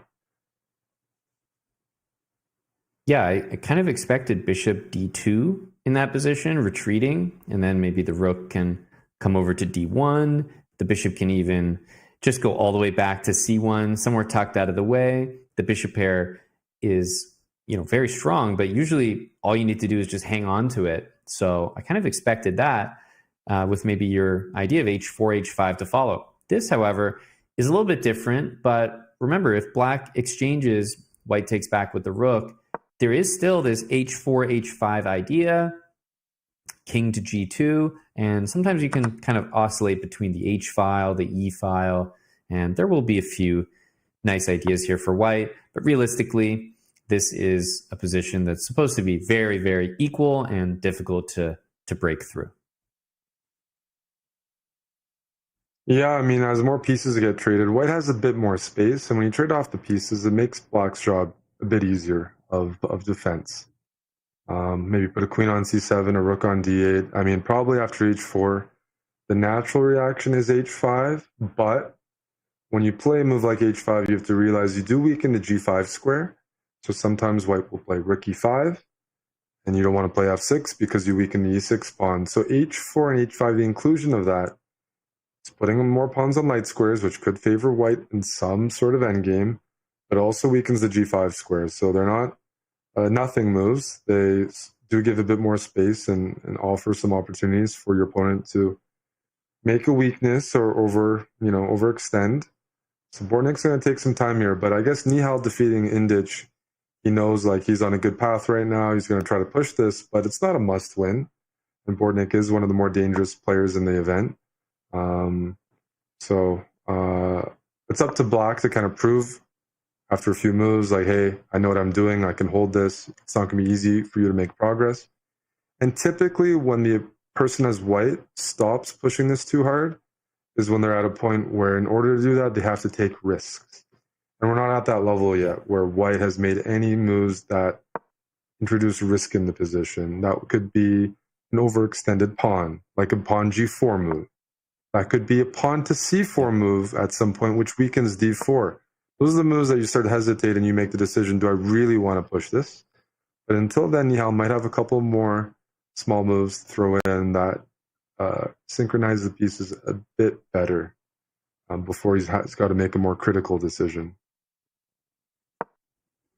Yeah, I definitely agree with the move c4.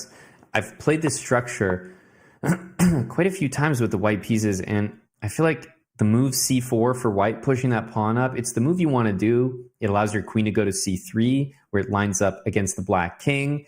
You also support yourself playing d5, but still, it always comes with just that little bit of weakness because your pawn on d4 will never be secure again, right? Right now it's defended by the c pawn on c3, and it's just not the same. And this move, however, we saw a nod of the head from Nihal, a shake of the head from Bortnyk.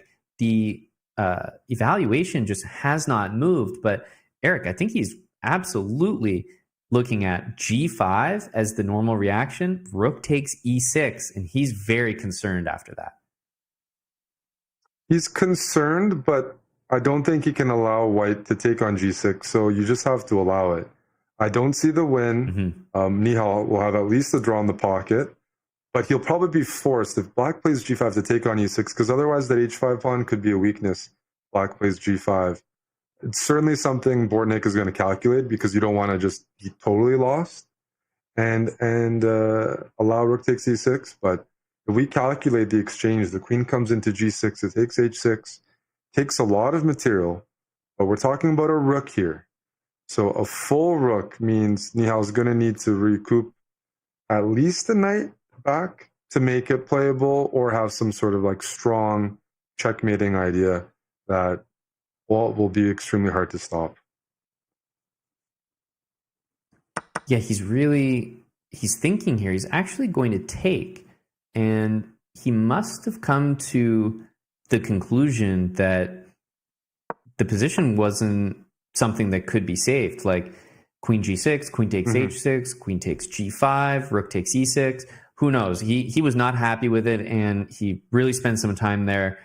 And I think the engine kind of agrees with his decision, but optically, even though you're looking at the engine evaluation and you're not really impressed, it looks like a dead even game. Look at the time, right? Nihal's got nearly 5 minutes of advantage, and look at the pawn structure in front of the king. It's been completely shattered, which is why we're seeing a more aggressive idea like the move b5. He's suddenly changing the way he's playing because he's got no time on the clock by comparison, and his king side is ruined. So he knows that even though the evaluation is saying 0.00, these players both understand that the momentum has shifted, and that h5 move by Nihal was a really impressive one and very well timed. Yeah, it's hard to say it, but I just don't believe or agree with the computer evaluation in the sense like Bortnyk feels uncomfortable here. When you play this opening, it's not to have a weak pawn on h6 and you're missing your g-pawn. You don't play the solid structure to now have a pawn island on c6, double isolated pawns on the a-file.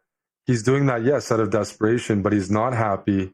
And any day of the week, I'm taking white here, even if the clocks were even, because it just feels like Nihal can take pot shots against black's king if he wants to. And if he doesn't want to in the meantime, he's got all these loose pawns to slowly attack. That could be a4, c6. Yes, black's temporarily up that pawn, but that's because Nihal offered it at the expense of black's pawn structure. So, the bar might be around equal, but Nihal is playing this for a win.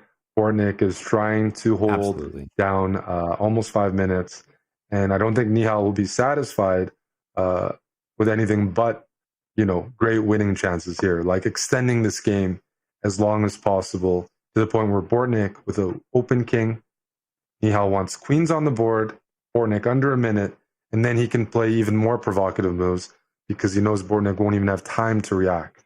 So he just needs to keep the queens on until then. So maybe move like rook e2 here to meet queen d3 with queen c1. Yep, agree. It's the situation that I think Nihal's opponent found himself in last game, where you just need to keep the game going. You don't need to conclude anything. You don't need to. In fact, it might be better if you didn't. Wow, look at this move. I'm wondering if it maybe comes with an idea, looking at something like rook to g5, but I don't know if that works. And one of the reasons why I wasn't so sure about this idea is because it either works or it doesn't. And we were just kind of saying, like, you don't need to do this all-out approach, but it might just work. It might just work, but I felt like Bortnyk has to worry about this all the time. At the same time, I don't see comfortable moves for black. And if I do, it's going to take me some time. And Bortnyk only has 70 seconds. There are checkmate threats. Yeah. Nihal didn't want to play rook e2 because he wants to keep rook h1 in his pocket. So the question is here, That's right. what does black do? I would probably be beating myself up thinking that this game is over if I was playing black here, which isn't a good attitude. I was You have just to find a thinking, resource, and Bortnyk is good at that. I have a feeling that there's a possibility that the engine is not working because I just don't believe that it's 0.00 even now, and just that it's stayed that way over the last couple moves. So my prediction is actually that when you and I felt that the position was quite good for white earlier, that it actually was a bit of an advantage, and that it might just be crushing now because it stayed at 0.00 for too long. I think it's clear, like, there's absolutely no way that this is equal. This is probably teetering on completely lost. Yeah, no, I agree. I just couldn't believe it. And there's no way. It doesn't even matter what we believe.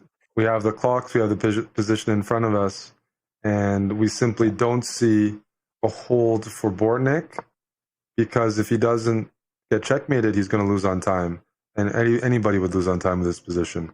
You can't play such a sharp position, expose king, queen's on the board with 20, 30 seconds. We're not machines. And this is where we really aren't machines, is in situations like this.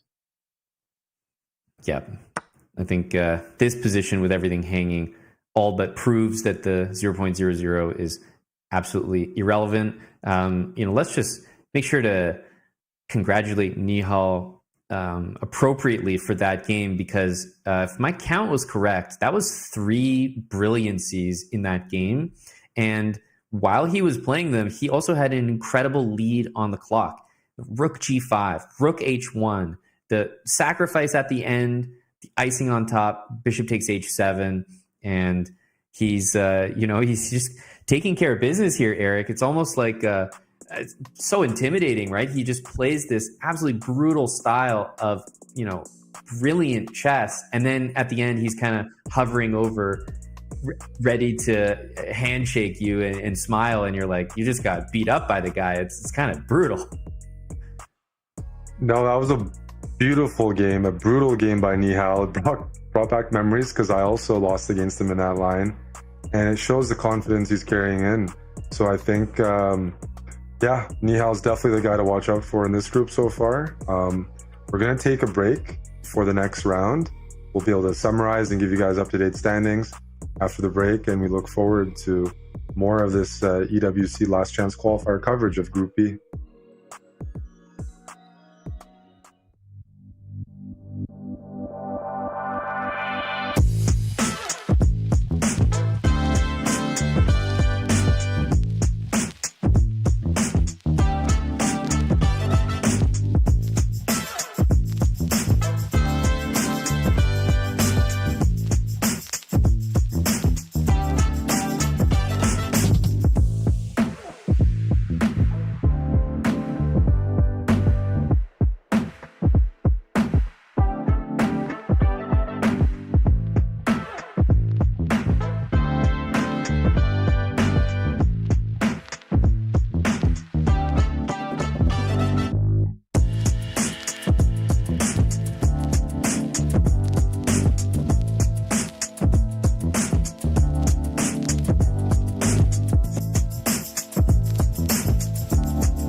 I stepped into a realm of wonders where the sun kisses the sea. Two worlds inspired by each other. Two worlds making one. This land is calling, Saudi Red Sea. Welcome back to the Last Chance Qualifier, Group B.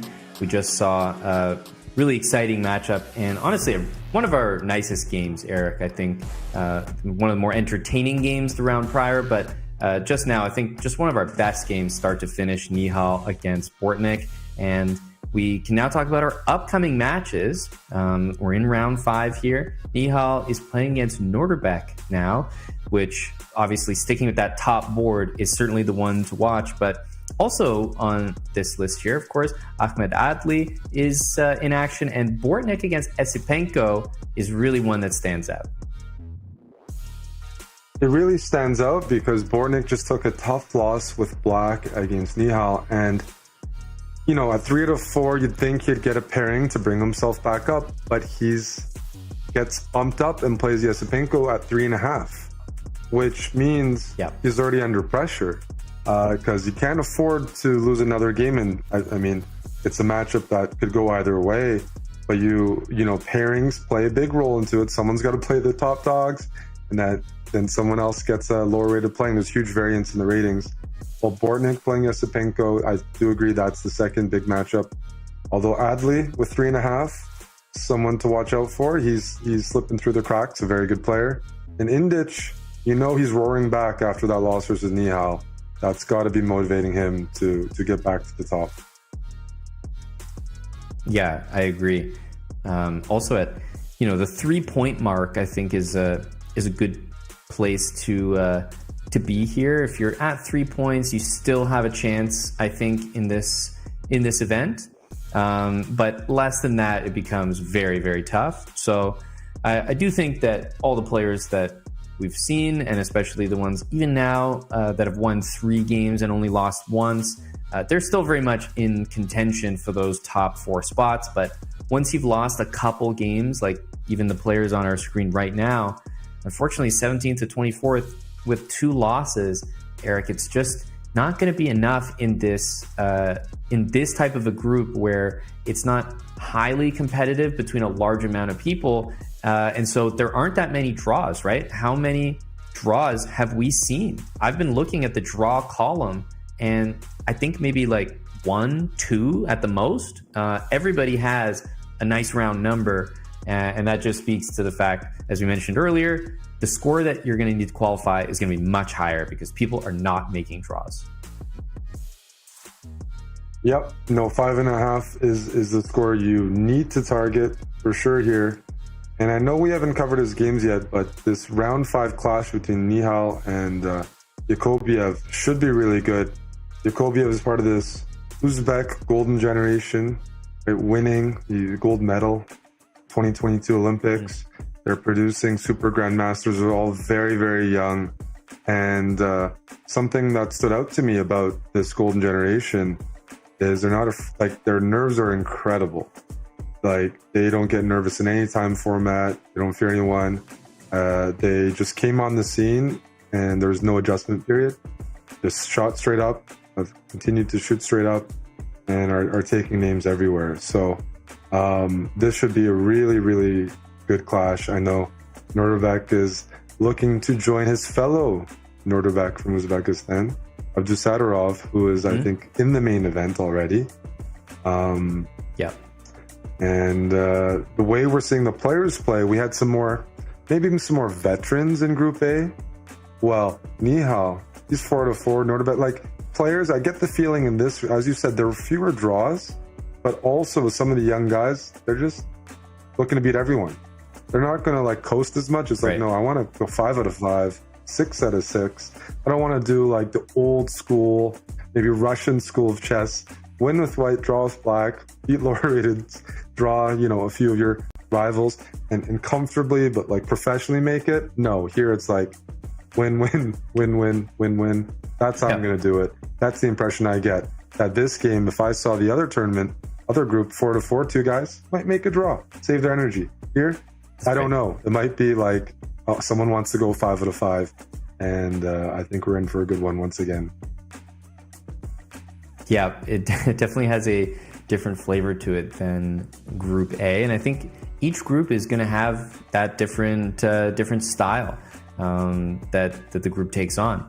And I do agree that when you have these different generations, there are certain things that are never going to be the same. And one of them is just that hunger for the objective result. The younger players are not really going to come in with that kind of almost like understanding of like livelihood or gamesmanship. Like they're hungry. They're there to improve, learn, play every single kind of position, every single kind of opponent. And they're not necessarily looking to make their lives easier by maybe trying to go for a draw. And in some cases, you could say that that's inexperience, and taking those risks is not the way to play. But, on the other hand, you can say that hunger is getting them those results and pushing them a little bit further than maybe the old school mindset. So interesting to see the differences.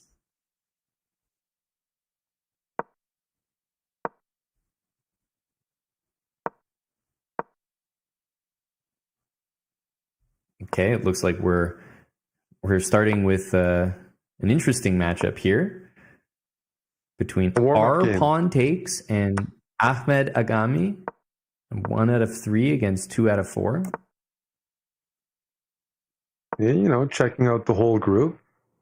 Giving love to the lower rated, seeing how some of that chess is played, maybe making it relatable for the audience. Hey, I could be there too. I can make these moves. I can get a couple of wins. It's probably true. That's right. I see Yakubov is actually standing in the background.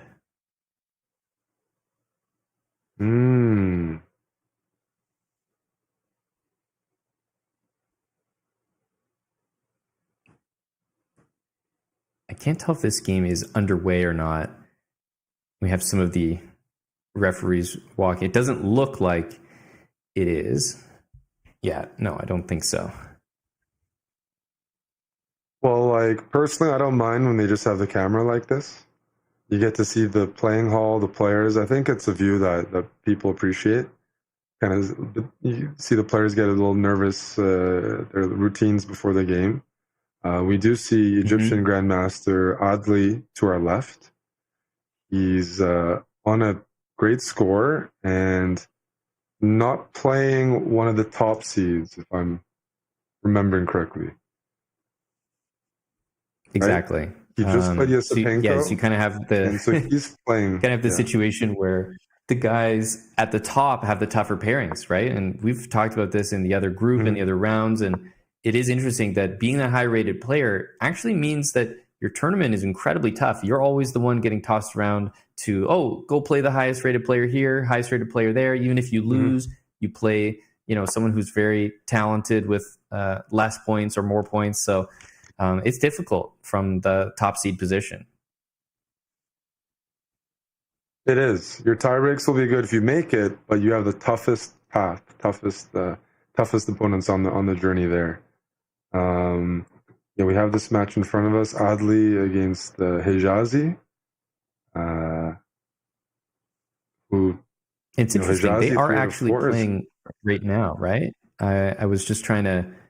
It looks like they're. I don't know. They just don't seem as locked into the game, which is an observation compared to maybe some of the previous players. It's interesting to not have your hand on the mouse. I'm trying to think. There's not many times I feel like when I'm playing a game where my hand's not on the mouse, but this is, first of all, he's got lots of time, so it's no concern. And there you go. Just hand on the mouse, make a move, and that's pretty much it. Yeah, Adli is the definition of very calm right now with his stance. I'm hoping we can get the other game up at some point as well, but we will check in on this Adli game because he is, tied for third place. So we have this game and the Nihal Yakubov game as probably our featured games for this round. And if you're watching this one right here, Adli needs to win because, yes, he has a easier pairing, but the hard pairings are coming because the guys at the top are running out of opponents to play. And so even if he were to draw this game, which would not be a good result, he's a big rating favorite, he's going to end up playing black against one of the pretty much super grandmasters in the field. So he needs to put up as many points against the guys that he's supposed to beat, which he has done so far. But yeah, I would say this is clearly a must-win game, and he's trying to kind of use some maneuvering in the opening to get a very favorable position. If he can win the c5 pawn, or his bishop on g2 is definitely looking pretty good, but it has still elements of a symmetrical position, which means black probably has a resource somewhere here. I don't think black has done anything too wrong, so I'd like to think black has a move to hold the balance for now. That's rapid chess. I mean, it starts off like that. You just keep putting your low-rated player, opponent, under a bit of pressure in terms of decisions. Do I play b6 at some point? Not b6 here, but do I trade here? He's kind of playing in a bit of a flexible English opening style, and as opposed to playing more, you develop the dark square bishop or try to push some pawns in the middle. Right now, he's trying to move order his opponent, I think, into making a concession, some weakness somewhere. I'm trying to understand, because it really looks like, oddly, he's a definition of cool. Like, it almost looks like he's not looking at the screen half the time, which is just an interesting style. I've definitely used this at some point where sometimes I don't want to let my opponent know that actually, their position is kind of good. And so I try to look really nonchalant about the entire game. And I feel like Adley's doing it the best I've ever seen it done. He looks like he doesn't care at all. It's no problem. Position is easy. And I'm not sure if that's actually true, but he's convincing me. He is convincing us. He probably knows he's not playing the most theoretically challenging line, but every time his opponent pushes these pawns, that's weakening a few squares and giving him something to pounce on. So whatever Adley has in front of him, he knows he's responsible for it. He's provoking these moves, and he's happy to do so. I'm guessing maybe rook b1, b3, something like that. But yeah, at first glance, black is developing okay. And doesn't feel like black is intimidated by Adley's approach so far. That's right. He also probably can't see it, so it's having more of an effect on us as viewers than it is on his opponent, which is maybe not the intention. But nevertheless, that's just his style, and he's got 3.5 out of 4 points. So can't say anything about it because it's working beautifully so far, and he's got a nice time advantage here, more than 2 minutes. He's attacking the pawns with a4, which is undermining the c4 knight, and he's got that strong bishop on g2 with the pin to the rook, which explains black's last move, rook b8. So everything all together, pretty nice position, a good situation for Adley. And you said it, he's got to win this game for real chances at qualifying, because he's going to have some very tough pairings upcoming. Yeah, if he does not win this game, he's going to have to beat some of the top seeds, which is definitely possible, but you'd rather not have that pressure. And there's only a few rounds remaining after this, the last two. He is playing kind of as expected, making these moves that your job is to provoke black to push the pawns up and weaken squares. When the pawn goes to e5, black just played e5, what does that weaken? It weakens the f6 and the d6 squares because the pawn was on e7. Does that mean they're permanently weak or it's really bad? No. But that's white's logic, saying like, I can take advantage of those weaknesses, even at the sacrifice of time, because black is gaining some time, making these pawn moves, pushing those pieces back. And I would say from what I'm seeing, black is handling this very, very well, Aman. Yeah, the white bishop does not have a destination. I mean, you have to just go all the way back. It's not the first time that we've seen this, by the way. We saw him play queen a4 and then queen back to d1 after b5. And now we saw bishop f4, bishop g5, and then bishop back to c1. And it's no surprise to me that Adley is, he's got his hand firmly on the mouse now. he's leaning up in the chair. He doesn't have a good position. He's been wasting a lot of time. You know, if you asked me looking at the players and the posture throughout this game, I would have guessed that Adli was playing black. That's like just some of the moves being played and the space being given feels like it's a bit too much. At the same time, when you're playing against lower rated players, sometimes you're not trying to play the best moves. You really are banking on some mistakes and play a little more loose because of the pressure to win and imbalance things. But there's definitely concern looking at this position that White has done that a little too much. And look at Black's position. Pieces are developed. The final piece of the puzzle is that light squared bishop on c8. It's going to shift over to f5 or maybe g4. The knights are active for Black. The queen is active. There's a pin on the d file, and I just don't see the compensation. It's not like White has solid squares for even the knight on c5, which he invested lots of time hopping around with. So taking a look here, Black is doing well, and that's probably why we saw Adli sit up straight. Reminds me myself maybe a bad habit. Sometimes I just coast a little bit when it's a different kind of game. Maybe you're not playing the top guy and you kind of expect to win, but anyone can play on any given day like great moves, and Black is playing good moves here, and all of a sudden Adli has to earn equality, I would say, even, and then fight from that. And so going forward as White, I do want to complete development, but hey, there's some things that concern me. Maybe Black plays pawn f7 to f5, preparing pawn to e4, drilling that pin. I'd like to play b3 and, kick away that knight on c4. Just need to do in a way that maybe doesn't weaken too many squares. So I don't think it's the panic.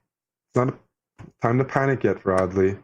And, he is up on time and not down material or no permanent weaknesses. But Black does have the lead in development, does have some threats on the board right now with the e-pawn bearing down. And we're going to have to be a little careful with White as to how to proceed. So b3's finally been played. It was due.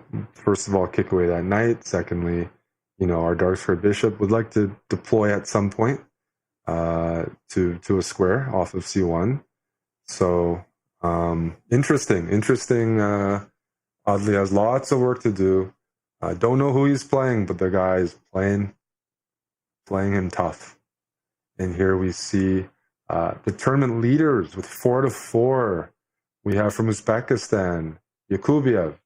He's playing White. He's on the right-hand side. Nihal just won with White against Bortnyk. Nihal's playing Black. He's on the left-hand side. And look at the position. It's already, as expected, a fighting position. White's got the bishop pair, but maybe double pawns on the f-file aren't the prettiest. It's double-edged. Let's put it that way, because bishop pair is nice, but worse pawn structures, maybe not the best. And Black is fairly solid. That queen sits pretty on h4. h4 is generally a good square against double f pawns. Why? Because there's no g-pawn. There's no g-pawn, and there's this knight on h5. It's very hard for White to kick away that queen on h4. If you can't kick away that queen on h4, then in the long run, f4 is just a weakness that constantly needs upkeep, needs to be maintained. The bishop on c1 and queen on f3 defend it, but ideally you don't want them to have to defend it for the entire game. Black's happy to just keep the queen on h4, knight on h5. They're placed fine there, they're safe there, and they provide a little bit of pressure. Keeps White honest, keeps White from committing pieces to other parts of the board very easily.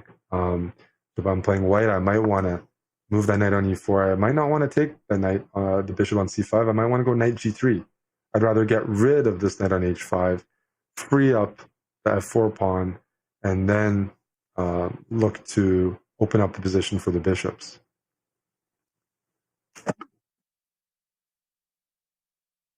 The d4 from Nihal, just an annoying move, looking at the b2 pawn, making it a bit more difficult to develop the bishop on c1.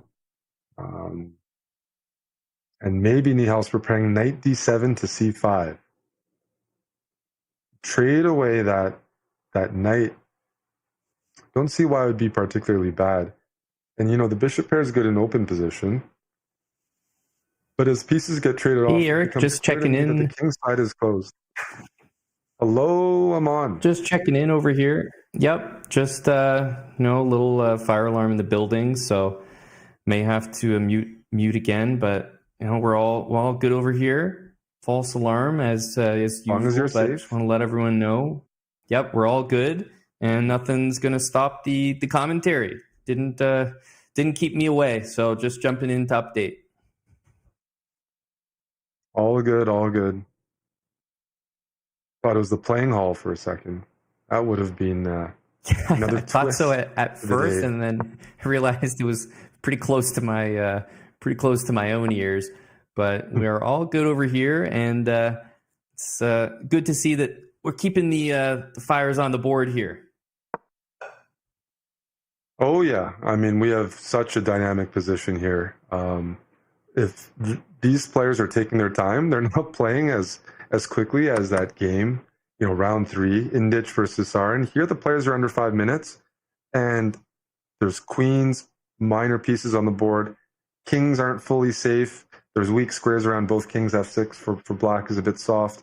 And again, the double F pawns mean that white has some structural defects on the king side. When time trouble hits, this could get wild, because it's not very easy for this to just go into some balanced endgame. As long as the queens are on, maybe white uses the G file to put pressure on black. Maybe black keeps the knight on the board that we just saw there and tries to maneuver the knights in a way that harasses white's F4 pawn or H2 pawn. Maybe F6 at the right moment. But the position is going to blow up very soon. There's too many pieces on the board, and both these players are sharp players. They thrive in complications, they welcome it, and that's why we haven't seen so many, too many exchanges. And we see, a lot of maneuvering going on, keeping the tension by not trading.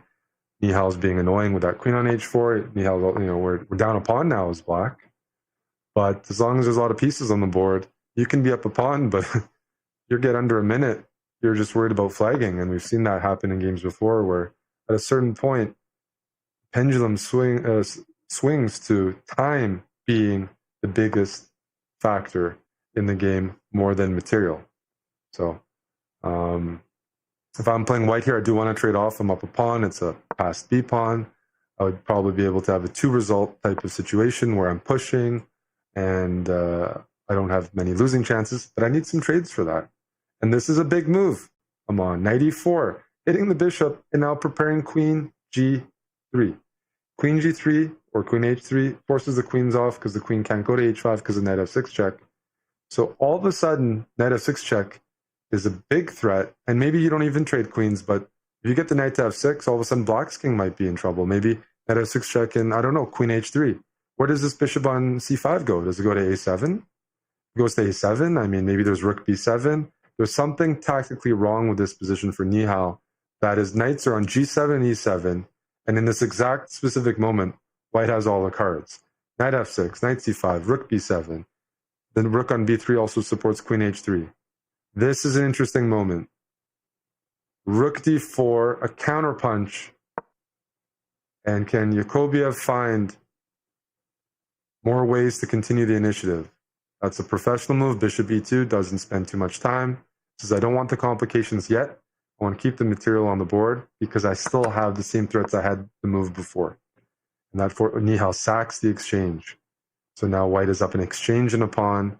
Objectively, Yakubiev is winning here.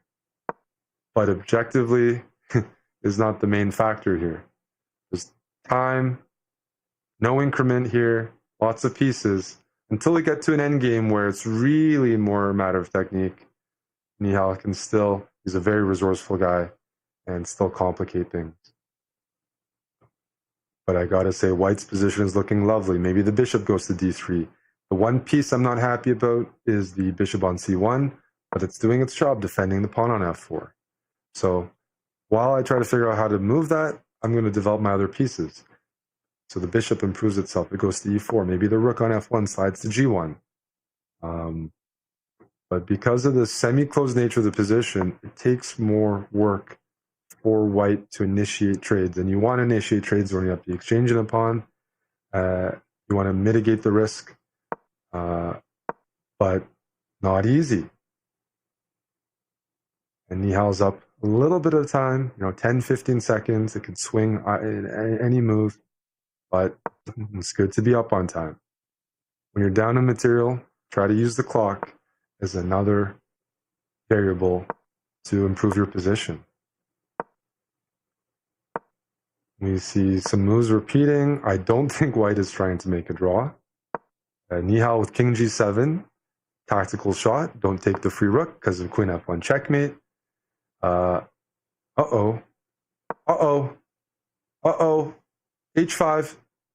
How do you defend the rook on d1? Nihal. Yes, his queen is coming in though. Things are getting very tricky here. Queen g1 is not a move you want to make. There's bishop takes f2. There's queen e2. All of a sudden, white's king is looking very fragile on h1, and the tactical shots are coming in. Can Nihal continue it? He's picked up a pawn. He's broken some of white's protection in front of the king, but white's holding on. The rook is defended. The queen is defended. The king on h1. Fortunately, there's a bishop on e4 protecting that diagonal, and now it's anybody's game. Nihal would love to continue the fight. That probably means you trade the rooks off and keep the queen on the board, but he's looking for more. He's looking, is there a move like queen a4? Hitting the rook on d1, hitting the bishop on e4, sacrificing. Check.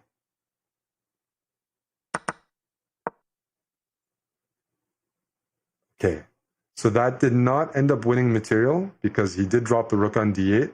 Black is still down the exchange, and more material has disappeared, which should help Norderbeck. Queen e1. He might be looking at bishop g3 just to be a bit tricky. 40 seconds for Nihal, but he's got a tricky knight. He's down the exchange, but his king is safer. And the exchange is not very easy to play when your king is in the open. But what I want to do as white, I want to push my b pawn, but that queen on b1 is blocking me. Queen back to f4, queen to b4, or knight here. 30 seconds though. Norderbeck is playing up material and up on the clock. So that's very smart because his position is harder to play. Okay. Decides to give up the exchange. And Nihal with 23 seconds isn't going to decline that. But at one moment, that game broke open, and it was a bit fortunate, I think, for white to hold on. He missed some tactical shots. As I said, two fighters who look for, they calculate everything. And, well, there you have it. Tournament leaders at 4-4 draw. To me, a really well-played game. Dynamic, imbalanced, shots from both sides.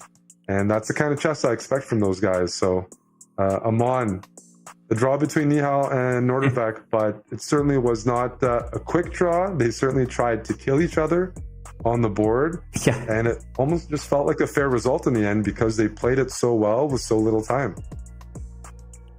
Yeah, and we're not seeing a lot of draws, but if we are going to see them, if that's the way we get them, I'm not complaining. These are the different generations and how they play for their draws. They go all out. I thought that Nihal had chances with the knight at the end.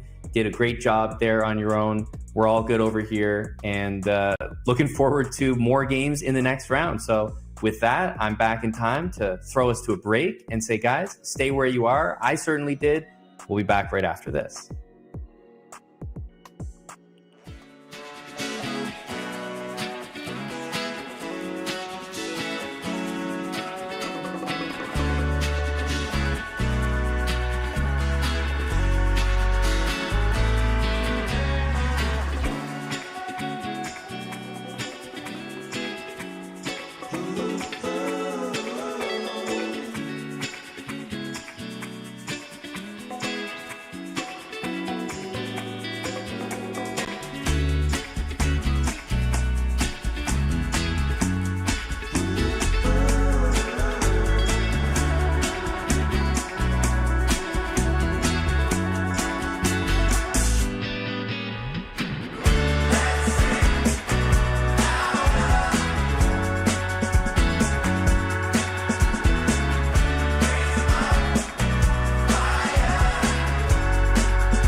Watch a man getting safe out. See some play game like snakes and ladder.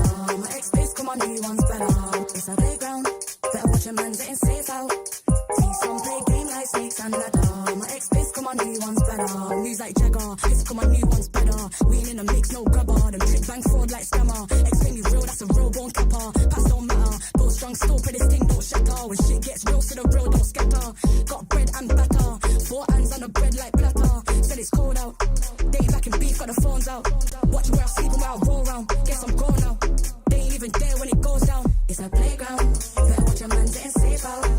See some play game like snakes and ladder. My ex-base come on, new one's better. It's a playground. Better watch your man getting safe out.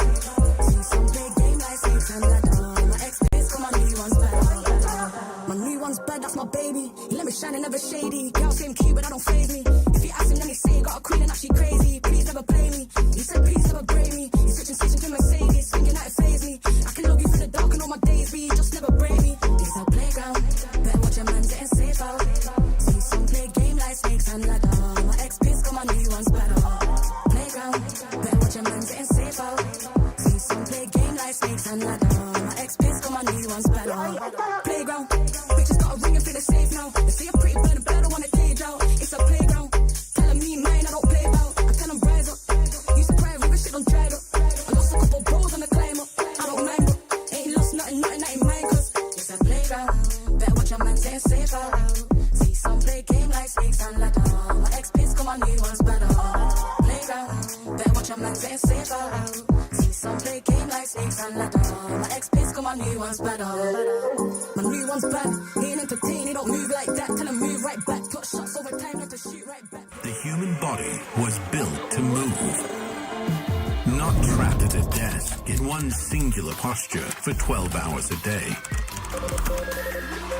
It's time your chair evolved. This is Secret Lab Titan Evo. Ergonomically engineered for you. Gamers, hybrid workers, artists. Backing your every move.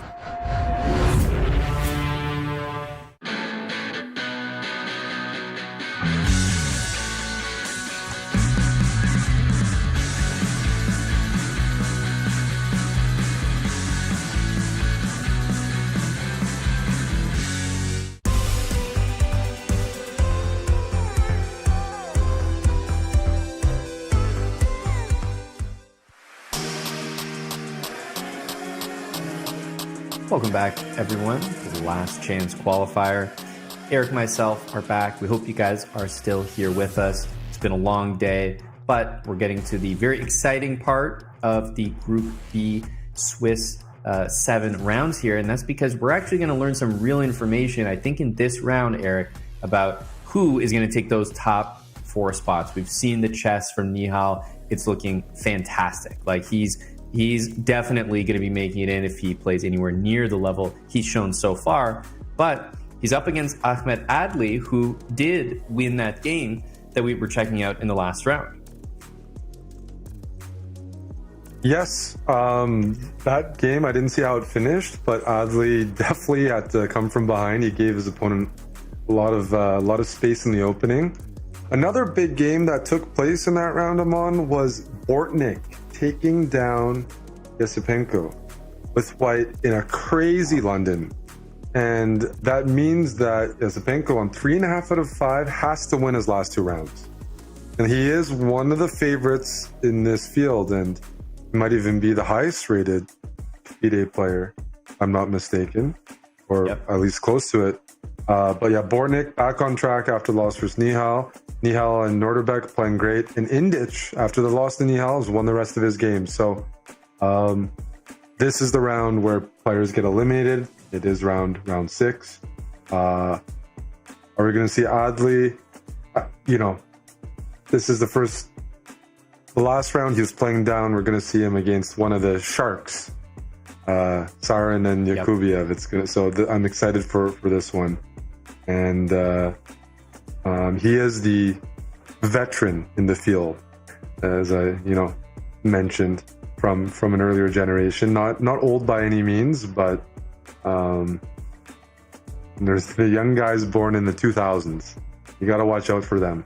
They are scary. The game that I just watched, Sarin and Yakubiev, was one of my favorite games today. Like, I thoroughly enjoyed watching that and commentating on it because the players just such nice dynamic chess. Yeah, so that's why I wanted to make sure you could enjoy that experience to the maximum there, buddy. I'm glad you were able to do that. We have an interesting posture here, or maybe a seating position for Yakubov. It looks like he's actually seated on the chair, which I definitely do like, when I'm just browsing my computer at home, but I can't say I've done it during a chess game. So I wonder how effective that is. But probably the first player I've seen go into sort of the meditative state in the chair. Yes, I can't say I've ever tried this pose.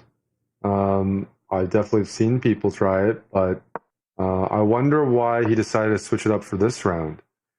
Just to sum up this game, it's Indic versus Yakubiev. Indic has 4-5, and he's white. And this is a game that he's probably approaching as a must-win because you don't want to play black in the final round requiring to win, especially when the field is finally narrowing.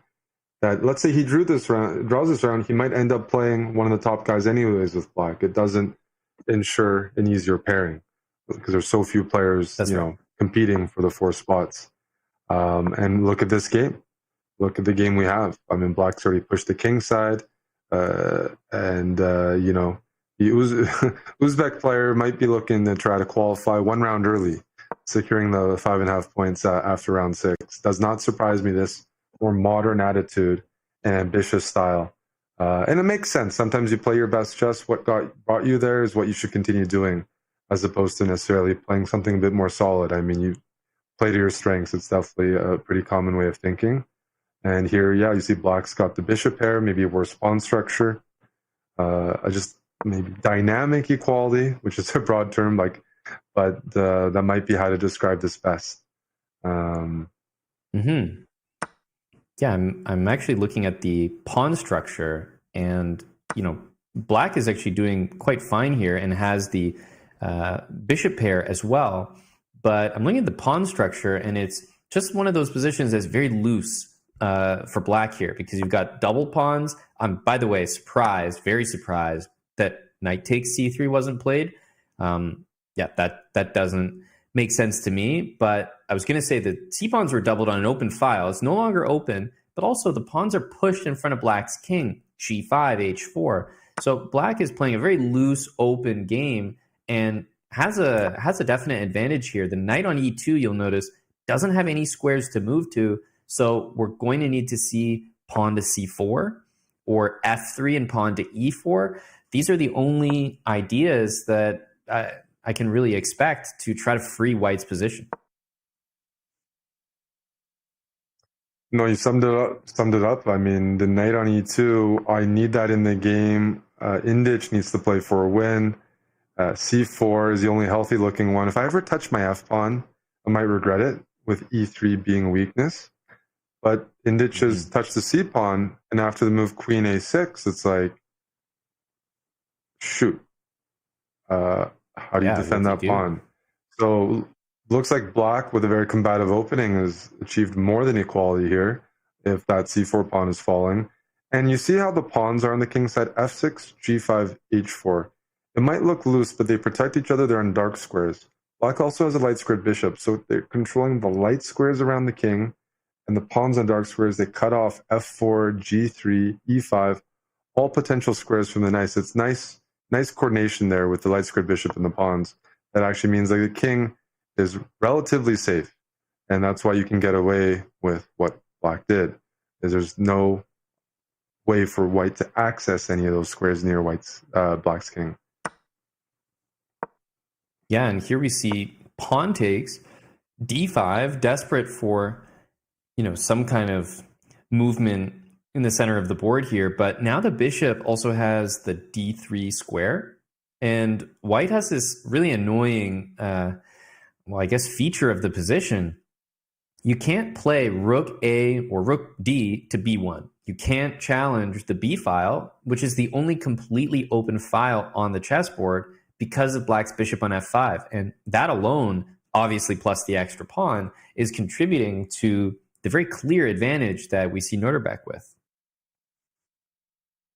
Yeah, and not only is it a clear advantage, Indic likes to attack. Right now he doesn't have an attack, and his opponent's just playing active moves and restricting him.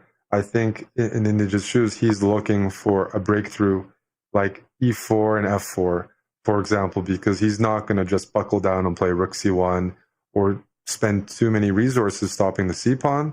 Put his knight there as a blockader. But, without a doubt, I think he's going to try to play f4, because without f4, there's no part of the board where, white can access. The b file's locked. The e-pawn can't push any further.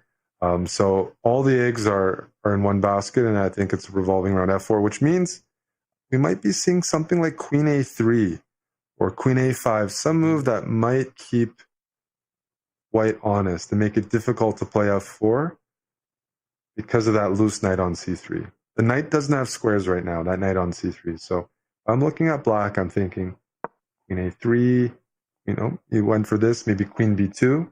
So maybe a more forcing version of that, taking advantage of the fact that rook b1 isn't playable. But time advantage, positional advantage, things are looking very good for Jakobiev.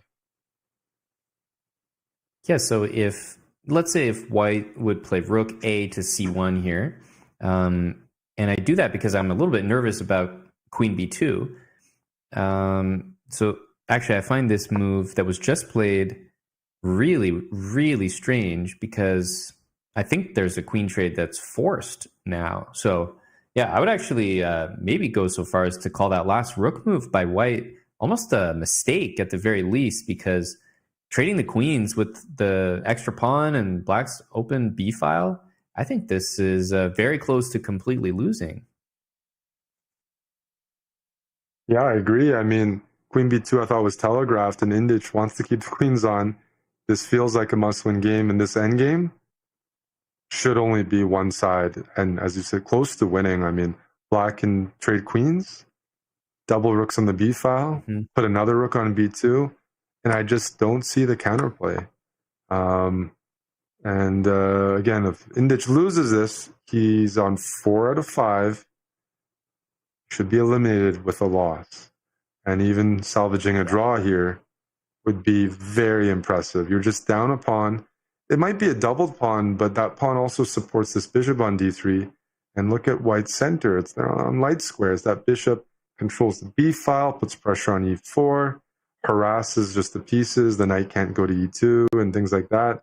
It's a strong pawn on c4. And we're not very far from seeing maybe more action on the b file, but just coming from black. Yeah, agreed. I think there was actually maybe an idea not to trade the queens right away because white couldn't really avoid the exchange. The knight on c3 needed protection. So maybe starting with rook e8. But I completely understand trading the queens because you just want to secure that advantage. You want to make sure those queens don't stay on the board because that's the only way that things can kind of go bad for black. And, well, I think born of desperation, Eric, he just kind of fires the f-pawn forward, right? If pawn takes, he might want to play rook f2 and try to play rook takes f4 and rook takes h4. But realistically, this desperate type of move should not work out. It shouldn't. And I think that's going to be a 2-result game. Yakubiev pushing for a win with very good winning chances. The queen's off. Don't see how Indic can come up with any counterplay. And so we're going to move over to the other key game. It's Nihal, playing against Ahmed Adli from Egypt. And wow. We see a pawn on a3. I see the bishop there for white. My first instinct, by the way, is like, this looks terrible for black. It's because the light squares are weak. White's king is actually safe. The pawn on a3 does not concern me at all. It actually helps because now the a file is somewhat locked. And I just don't see... There's a rook on g. I don't even know how we got here, but I do know that if you lose that f7 pawn, the whole structure collapses. Yeah, I'm very curious how the rook got to the g8 square and then the white queen got to h3. It's weird how white is controlling the h file, but it seems like it was related to a trick that I've seen before, and it really looks like he fell into it from the queen's gambit that involves knight h4, queen h3, and knight takes g6. So desperation for Adli, who's now sacked a piece. The f7 pawn in front of that bishop for black was not able to be defended. So honestly, the entire game was about to fall apart. But this, when the dust has settled, Eric, is really no better, right? No, I figured Adli would try this, but queen b3, Nihal's going to spot it. And, well, now you're spotting Nihal a piece. Yes, you have a couple pawns as black, but that's not enough for a piece. f7 is weak, a3 is weak. So in an endgame, pawns would disappear. The only chance for black is the queens on the board and a Nihal blunder. So keep the queens on the board, make the knights as annoying as possible, but time is of the essence because white doesn't need much time to stabilize around his king, whether that's taking the a3 pawn in the future or moving the, king to b1. It's still probably the best practical chance for black because I didn't see how you defended f7. And it was just too easy for Nihal to play. You see the time situation, 2 minutes for Adli, over 5 for Nihal. He couldn't just play passively. If you're going to go down, just go down swinging there. Positions objectively lost either way. But Nihal likes to calculate, and the guys who are good at calculating are good at active defense. They don't even let you have fun. And so we're going to stick around here, but Nihal's not he's going to look for aggressive ways to get rid of the queen, aggressive moves to trade off the pieces. He doesn't need to he doesn't mind doing that with his king open as long as he's calculated the checks. So. That's right. And I think queen f5 is probably the main time here. Yeah, the time also is just queen f5. You're dealing with these checks, these small threats, but as long as you keep the time in mind, as Nihal, there's so many things that have to go wrong before this position is, a real problem.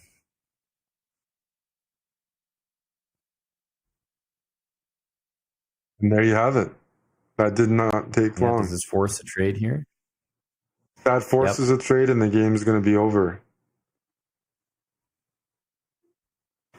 Yep. This is Nihal Sarin showing his pedigree. Mm-hmm. Yeah, f6. Like, you tried to play pawn to e5, pawn to g5 as black. You know, the best you can expand with the pawns, but it just doesn't matter. Once you get that queen trade, it's all over. And the position when we joined did not look very good, and it never improved from there. I'm not really sure what to recommend because, as you said, it's kind of the best practical chance to sacrifice the piece the way he did. But you know, Nihal was just up to the defensive task as well. For sure. Not hard for him to spot those forcing moves. And against a guy like Nihal, who's very confident in his chess and a good calculator, you can't even intimidate him. It's not like you sack, people get nervous or kings exposed. He thrives in that. He's like, sure. Like, I don't like he has no issue calculating a solution out and playing that kind of position. So for some players, it will work. Like, oh, they don't like defending, or they like get a little nervous under pressure. Not Nihal. No issue for him dealing with the small initiative that black had. Mm-hmm. Knight d5, knight e3, I thought was pretty effective. Hitting the g pawn, knight f4, could even include g3 yourself. And then the a3 pawn, of course, is hanging over there as well. Not to mention, despite being down a piece, 1 minute is about to be ticking down on the clock. So looks like Nihal is definitely going to win this game, and that sets him up beautifully going into the final round. He will already have 5.5 points, but he's looked untouchable in this event today. Agreed. He's looked untouchable.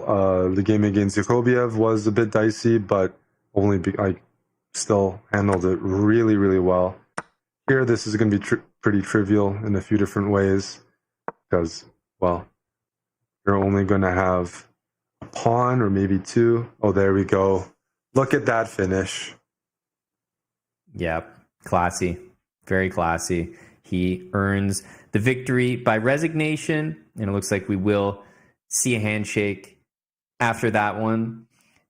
That's tough for Adli, but you know what? It wasn't like he had a great position and messed it up. It was really Nihal in the driver's seat the entire game right there.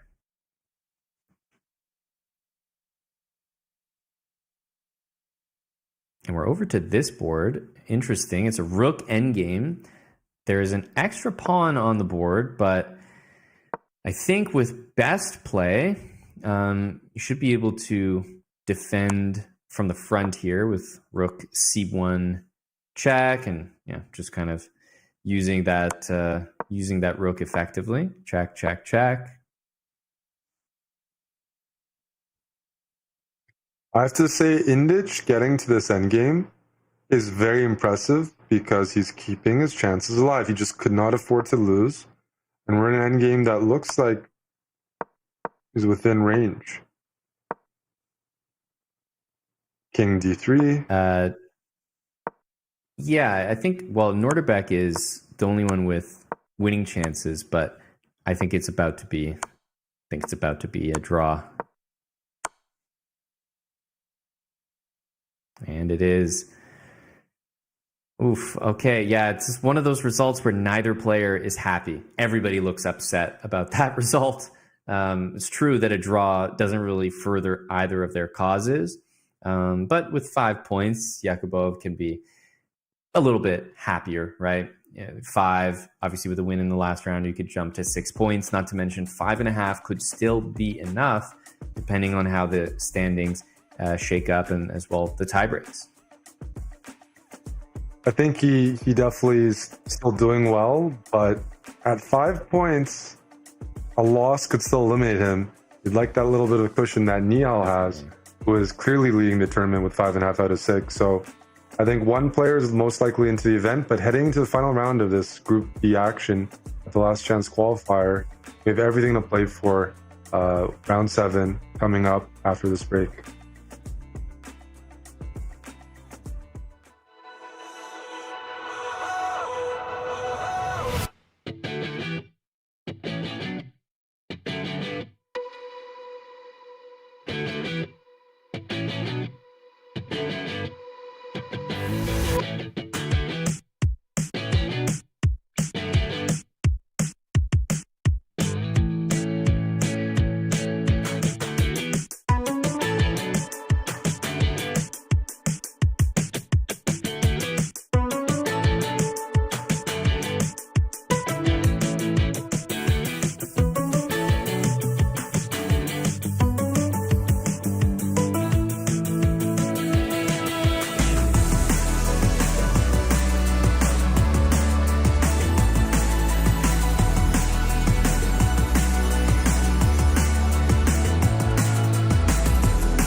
Welcome back, everyone, to the last chance qualifier, and this is the last chance for a lot of these players. It is the final round, Group B.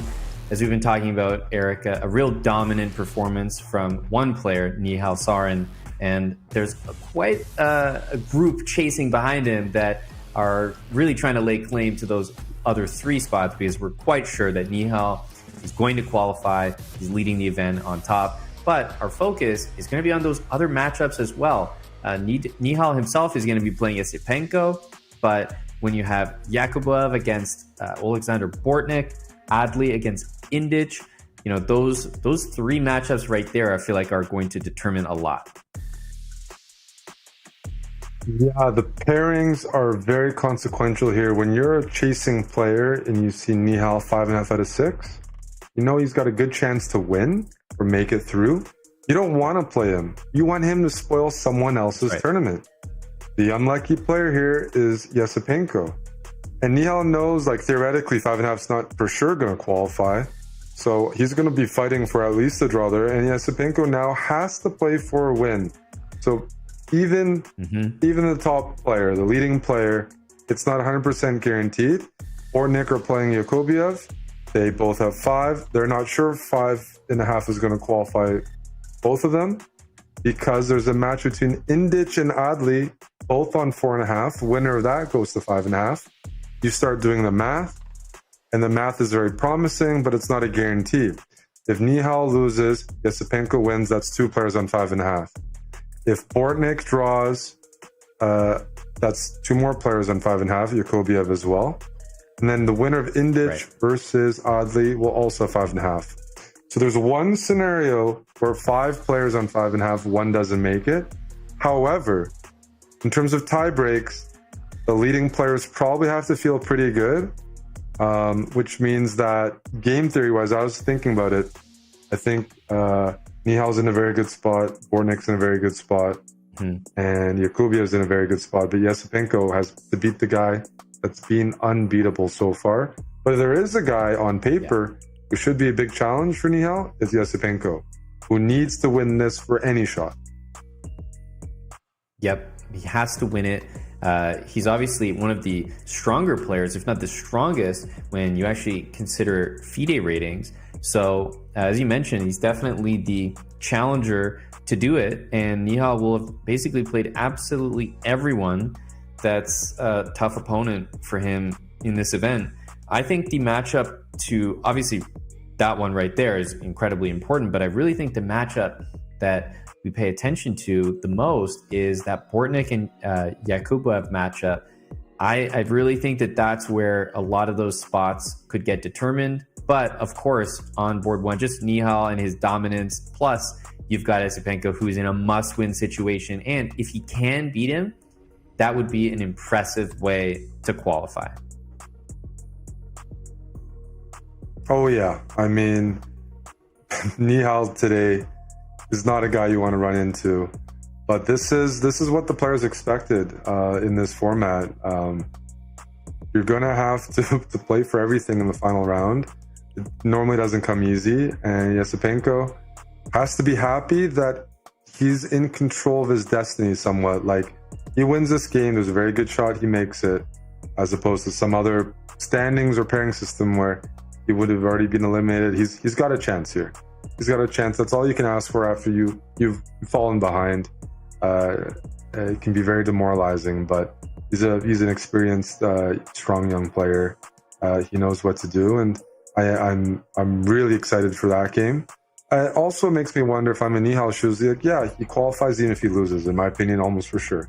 But if you want a guy like Yasipenko qualifying to the next stage, on paper you don't. Just like in the other group, like so many of the pre-tournament favorites didn't qualify. The players have to be happy about that. You'd rather maybe someone like Adli make it, or Indic potentially, versus a guy like Yasipenko, who maybe isn't having his best day, because it happens in this time format, but generally is a very strong player and has consistently shown that. So gatekeeping some of your contenders is certainly something to think about if you're in a privileged position to think about that, which Nihal is kind of in right now. Agreed. A lot to think about. I mean, it's just one round, it's just one game, but there is so much to consider. And speaking of that, we have Bortnyk's game underway. He's playing his London system, the way that this Jobava London setup. I know that he's done a course on this as well, so he's very familiar with this setup. I know that he had that crazy game that we already mentioned. I think it was against Esipenko as well. So he's already had some experience in this event, and now he's up against Norderbeck. But the white piece is a great position to be in that final round. You're playing your comfort opening in a must-win game. Yeah, no, this is he's done a course with Dania. He plays all the time. I feel like I play him every week in this opening, and at the same time, I'm not sure he wants to repeat maybe the position he had against Esipenko in the tournament. He doesn't need to win the game, and that I took a look at that game. Unfortunately, we missed it, where both sides had chances. I think he'd much rather a game where he has some chances, or otherwise, if necessary, he can look at other results, pull back, shake hands, and qualify. Doesn't need to go all out here. So I think there might be both players here are kind of thinking a bit earlier than usual because they want to keep that flexibility where if they see a result that favors their qualifying, the pressure's off and they can both benefit from a draw. So right, a bit tense in the opening for sure. Yeah, timid. The players are finding their footing. Neither one of them wants to lose here because, as we've discussed, there's a scenario where a draw here definitely has meaning for both of these players. So we have an interesting matchup here because, in some of the other matchups, one player has to go for one result, the opponent has to go for a different one, like Nihal and Esipenko. But here, it's a bit unclear. Both players want to take their chances. They'd love to secure their spot with, for example, a victory, but they also know that a draw is not only mutually beneficial, but it's fine, right? They don't need to go crazy thinking, oh, I have to win, I have to win. So they're kind of in an interesting spot where they're going to take their chances, but they're also going to minimize risk. Mm-hmm. Mm-hmm.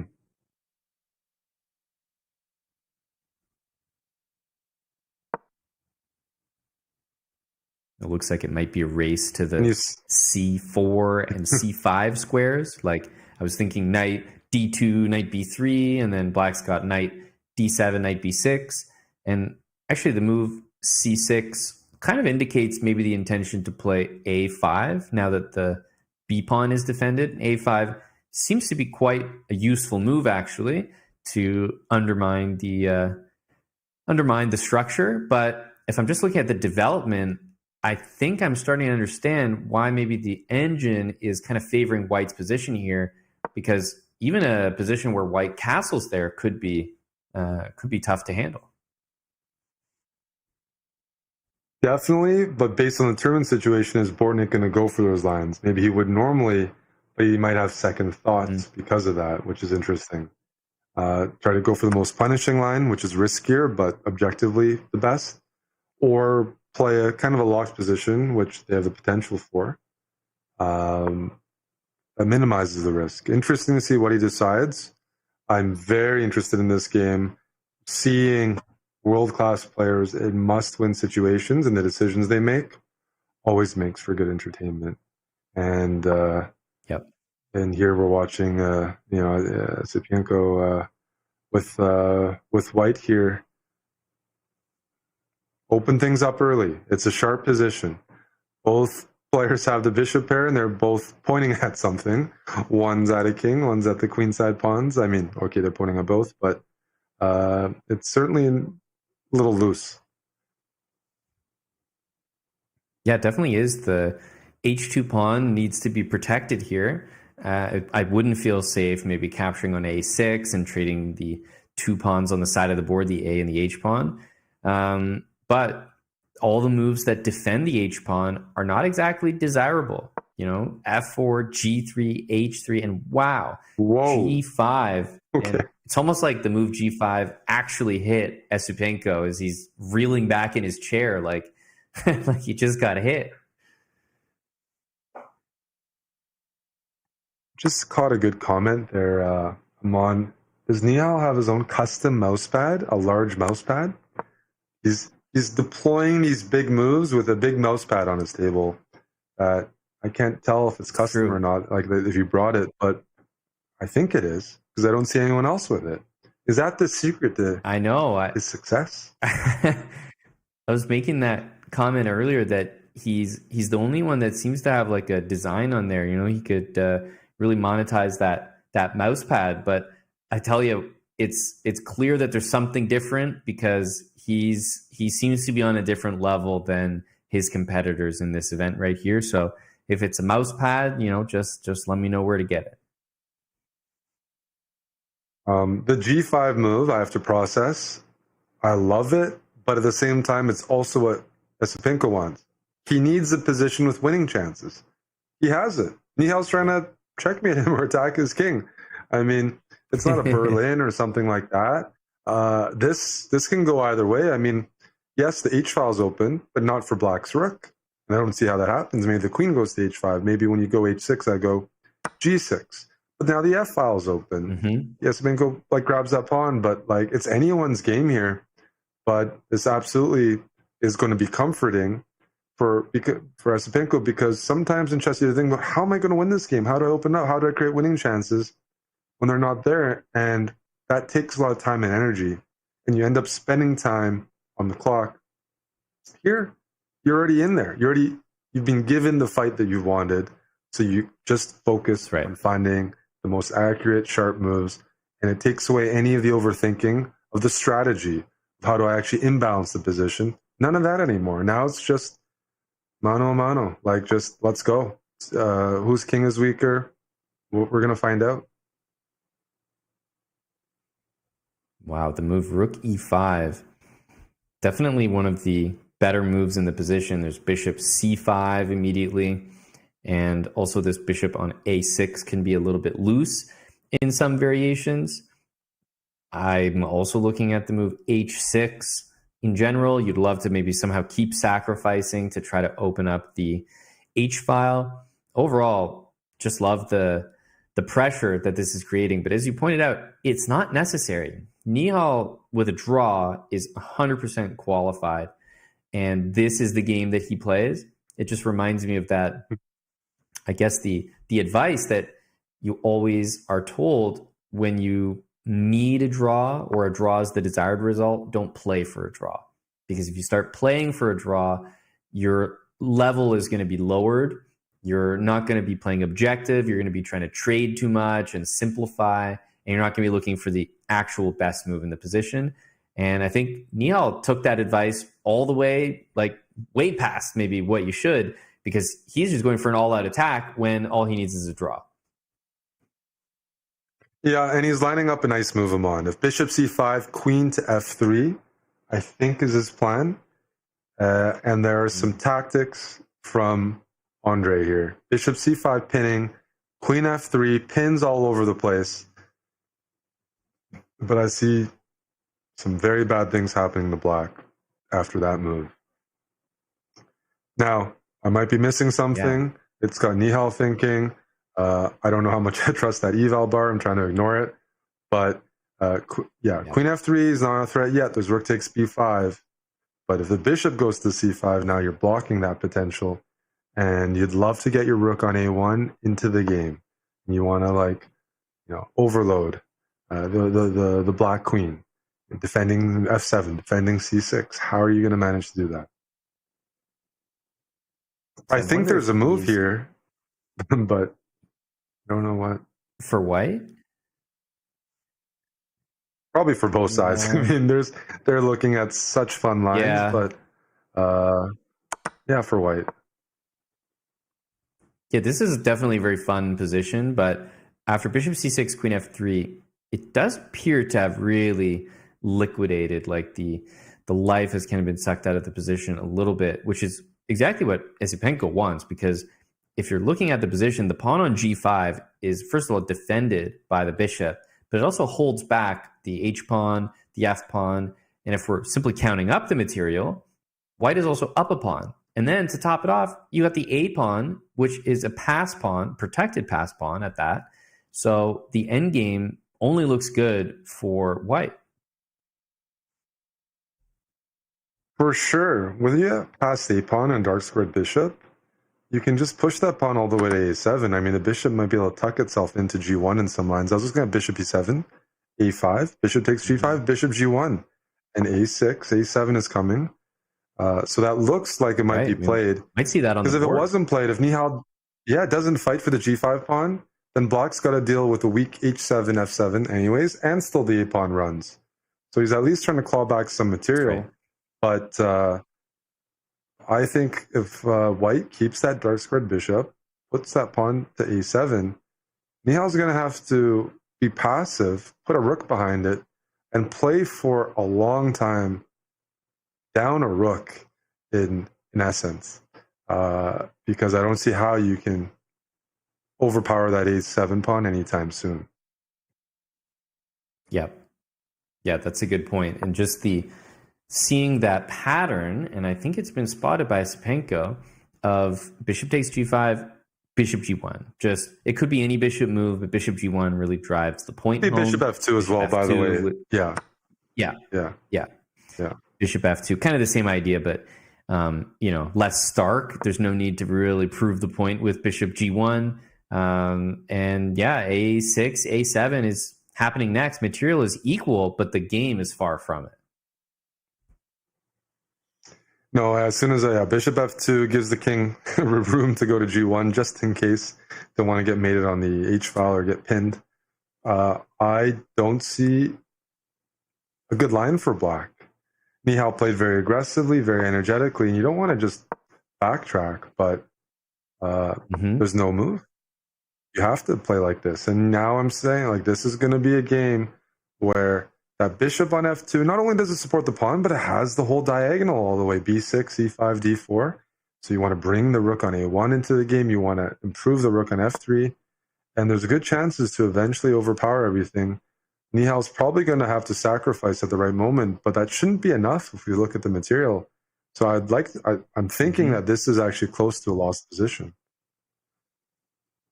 Right. Yeah, the only thing that I can say is working for Nihal here is that he kind of it does feel like he has a 3-on-1 against white on the king side, and white's c-pawn is not the fastest, as we can see here. It can be taken, and it's not going to be that dangerous, at least for a few moves. I'm assuming the rook's going to go back to b7, and I guess at least the moves are simple to play. I think black is much worse, but at least you kind of just have to play like f5, e5. I don't know. Try to get the pawns going.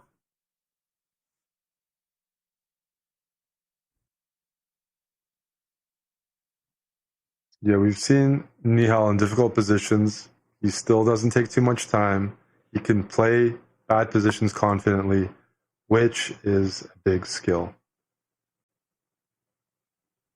This is an interesting move. I think it's very good, but for some reason in my head, I was so set on leaving my rook supporting my a-pawn. Probably too set on that. I don't know why, but he's reminding us, okay, we can also make threats on the f-file.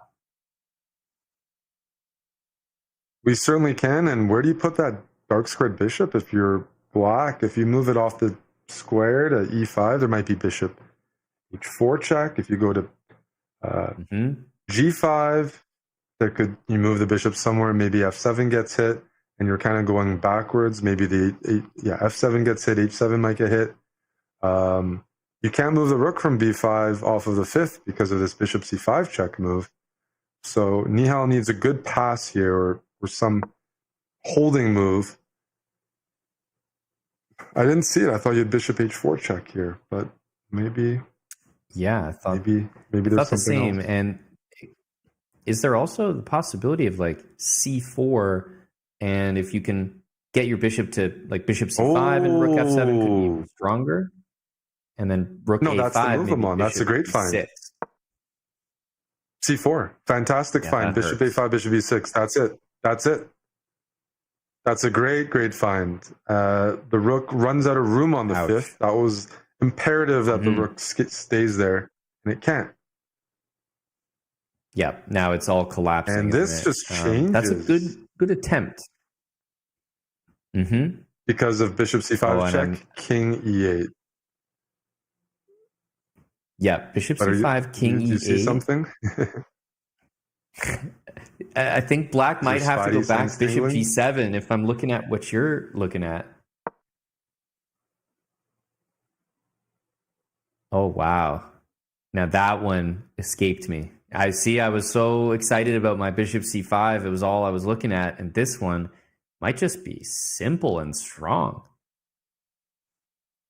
No time to play f6 because takes rook f7. No time to play king d6 because you give a check on the d file. And the body language from Nihal here, he knows this is lost. That puts him away. And all of a sudden, pile the up at complexion of the 5.5 tournament. points. Yeah, the other players are getting a bit nervous now. Amazing. Kind of saving it for the final hour here. Final round against someone that looked unassailable, like just couldn't lose. And well, I think that's it right there. The bishop is lost, and the game as well.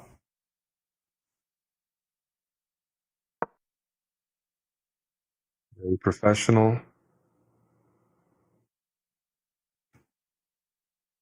That's right, and it just They'll doesn't probably matter. put a bishop on d6 at some point. Oh, yeah.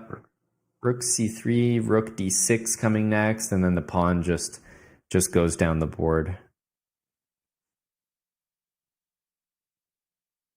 Yeah, I think the result is not in question here. So I'm very curious about the board 2 between Bortnyk and Yakubiev, because Andrei Esipenko is going to win game 7, keep his chances alive with great chances of qualification, 5.5 out of 7. Nihal should be in anyways with this loss because of his tie breaks.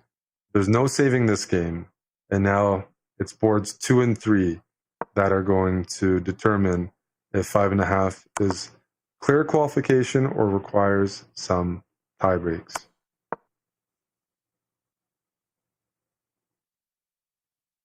We can stay for the finish.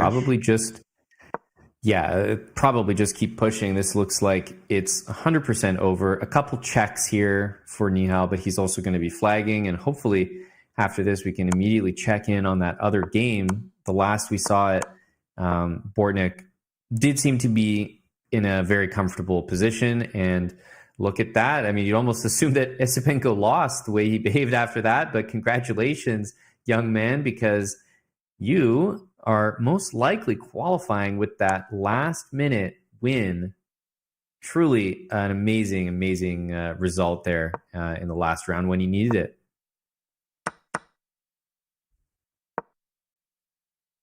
And Amon, look here. Bortnyk is winning. It's completely over. And Yakubiev, who's been playing stellar the entire event, is now thinking about the game that he did not win against Alexander Indich. That's right. Because that half point is probably going to send him packing home. There's a chance he qualifies with 5, but he's going to need a bit of fortune. And I mean, at this point, you're playing it on because, hey, maybe Bortnyk mouse slips his queen. Honestly, last chance. Look at that fist pump, the emotion. I've always loved that about Bortnyk. Very animated player, and we get to see some of the emotion on his face right there. It means a lot to him. He knows that with that win, he certainly got to be in the top 4 and moving on to the playoffs. Yeah, quite impressively, Bortnyk lost to Nihal, won the rest of his games, and takes first place in the group, actually, right? With 6 out of 7. Yeah.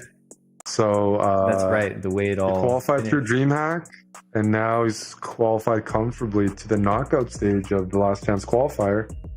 But we still have another game that's going to affect the final standings. We know 2 players are almost shoo-ins.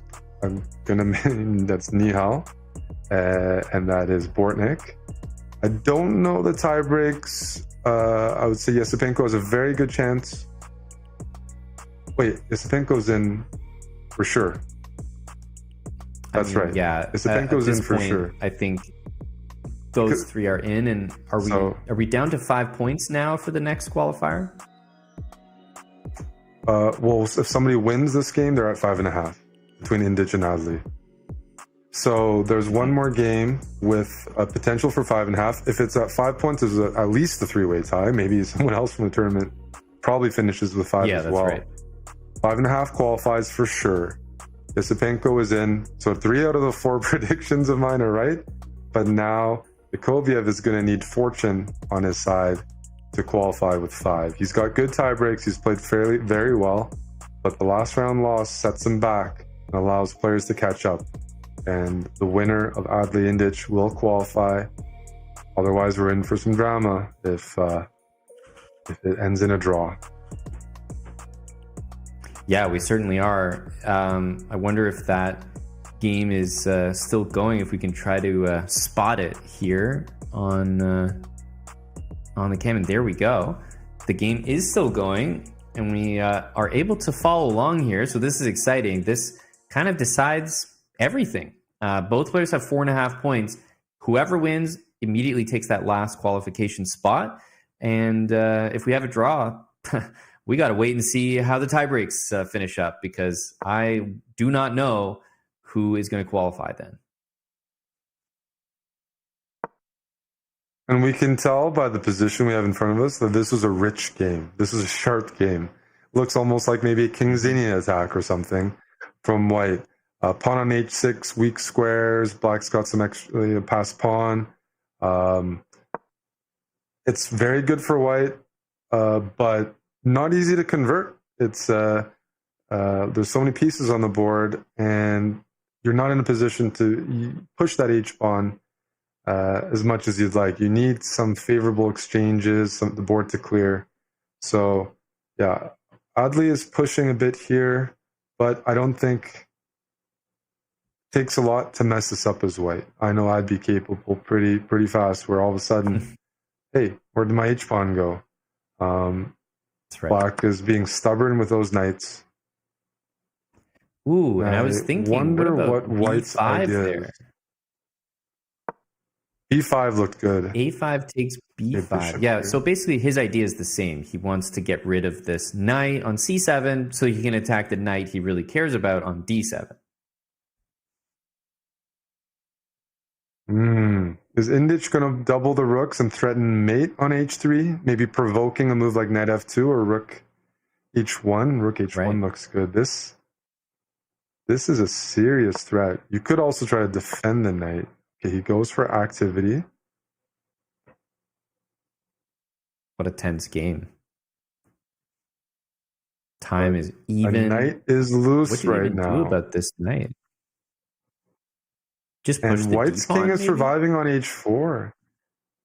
Yeah, you can push the d-pawn. You're kind of admitting there you're probably in a lost position and you have to do what you have to do. And you have a lot of time on the clock. That's the issue. Is like, I like to sack a piece when I have to, but I don't even have flagging chances here. So, I feel like there's also like maybe knight c5, knight e4. Just trying to sack something. Are you going somehow, to trade? But because the issue is White's threatening h7 in some lines and a checkmate on h8. So you trade the rooks, play h7, play king g5, and bishop f6. Like that concerns me. I think that's checkmate. Exactly what's been missed. Wow, very nice call. King goes to g5, and what a funny see a pattern. very picturesque checkmate. Yeah. And look at the time. I mean, it doesn't even matter if we see this beautiful checkmate, because the game is just ending on time, if nothing else. 30 seconds. Is this Ahmed Adli against all odds punching his ticket into the playoffs? I believe it is. This is checkmate. And wow. I I was rooting for him a little bit as a veteran, but he had his work cut out for him. And, well, if you look at this game and how it finishes, I mean, he earned it. This is a gorgeous finish. Sneaks in with 5.5, defeating Indich, and we have an upset. Yakubiev not making it through after leading or being first or second the entire event, 4-4, finishing with 5 out of 7. That's got to be heartbreak for the Uzbek player. But jubilation for Adli. I was looking on the camera there at the end. It looked like he just had all his friends around him, friends, colleagues. Like, I think he had his head in his hands. So that clearly meant a lot to him. It's heartwarming to see stuff like that. So truly impressive. And it does mean, Eric, that we do get the full picture from Group B the same way that we did in Group A. Kind of know who our 4 qualifiers are based on that 5.5 score. Turns out 5.5 was the score of the day, like that you need to qualify. Nothing less than 5.5 was enough today. Bortnyk on top with 6 points. Everyone in this event did lose a game. It was a bloodbath out there, but your 4 qualifiers into the playoffs, which means you won't see them in action tomorrow, but they will return on day 3 for the playoffs. Alexander Bortnyk, Andrei Sipenko, Nihal Sarin, and Ahmed Adli. Yeah, you like to see some underdogs make it. I mean, Yakubiev didn't lose the game until the final round. It's the worst way to go out because there's no time left to catch up. And you mentioned Adli had some friends around to celebrate. We're noticing lots of Egyptian players. Geographically, it's fairly close. And I imagine in the region, they're fairly happy to have some representation going in to the knockout. Yeah, as we see the full rankings there, these were not players that were competing for those top 4 spots, but we've discussed the many reasons that are very valid out there for these players to play. Games against the elite, especially geographically if it's close by, not to mention just the organization, the venue, the prize fund. This is not too common in chess, so completely understand wanting to participate. And this was also one of the larger groups, right? We have groups A, B, C, and D. And this one feels like it probably will end up having the most participants, most competitors in this particular one. So being top 4 in this one, it didn't feel like it was as difficult as Group A because there were less players and more title players, more grandmasters overall. But still, we kind of reached our conclusion for Group B, and it means, Eric, that we know half of the playoff field, right? We have 4 players from Group A, 4 from Group B, and then you and I will be back to cover Group C and Group D tomorrow, where we're going to learn the other half of those 16 players. So, I mean, final thoughts, Eric, as our long day draws to a close, and it's nice to still see some of the chatters with us that made it the entire day. Certainly was a long day. Still processing it. The nerves must have been crazy for the players in the final round. You saw heartbreak, saw some upsets. Tomorrow we have some big names coming up. I'm used to the format now. I think now it's been, 2 groups have gone through. We definitely have the hang of it. I'm looking forward to tomorrow, seeing which contenders, which underdogs make it through. And it does excite me for the knockout as well on Saturday, before we actually go over ourselves to the event for the main event next week. But it feels like because we're covering this event and the storylines attached to it, it's going to give us more context heading into even the main event. That, hey, we covered the journey, all the games that led some of these players from the last chance qualifier to the knockout, and eventually to the Holy Grail, the main event of the EWC. So, excited. I hope people join us tomorrow. Appreciate the patience. We're adding things, getting more coverage. And yeah, I hope everyone gets some rest, because long day of Rapid Chess tomorrow with a bunch of names that you're going to be looking forward to. I think the top seed, I think two of the top players in the whole event, Pragananda and Anish Giri and Hans Niemann, are set to compete tomorrow. And I'm looking forward to some of those games. Yeah, exactly. So many names. If you didn't see maybe the player you're looking forward to and you're wondering, hey, I thought they were in this event, don't worry, they're probably in action tomorrow. So make sure to tune back in. And as always, day one of a broadcast sometimes just moves a little slower. And like you said, we appreciate everyone's patience. I think some of the chess we saw today was definitely worth it. There were some real highlights. A couple games full of brilliancies stand out to me right now as I'm thinking about it. Nihal played a phenomenal game there. And then just that last minute qualifying victory against Nihal from Esipenko, probably the most clutch moment that we witnessed today. And, the storylines with Adli qualifying, just a lot of really interesting and diverse stories from today. So with that, myself and Eric will wrap up. Look forward to seeing everyone back tomorrow. That's going to be groups C and D, and we'll find out 4 more players from each group that are going to be joining us for the playoffs on day 3. So that's all from us for today. Thank you very much to our global audience for tuning in, whether you're an esports fan, chess fan, or just a fan. We're happy to have you here, and we will see everyone back tomorrow.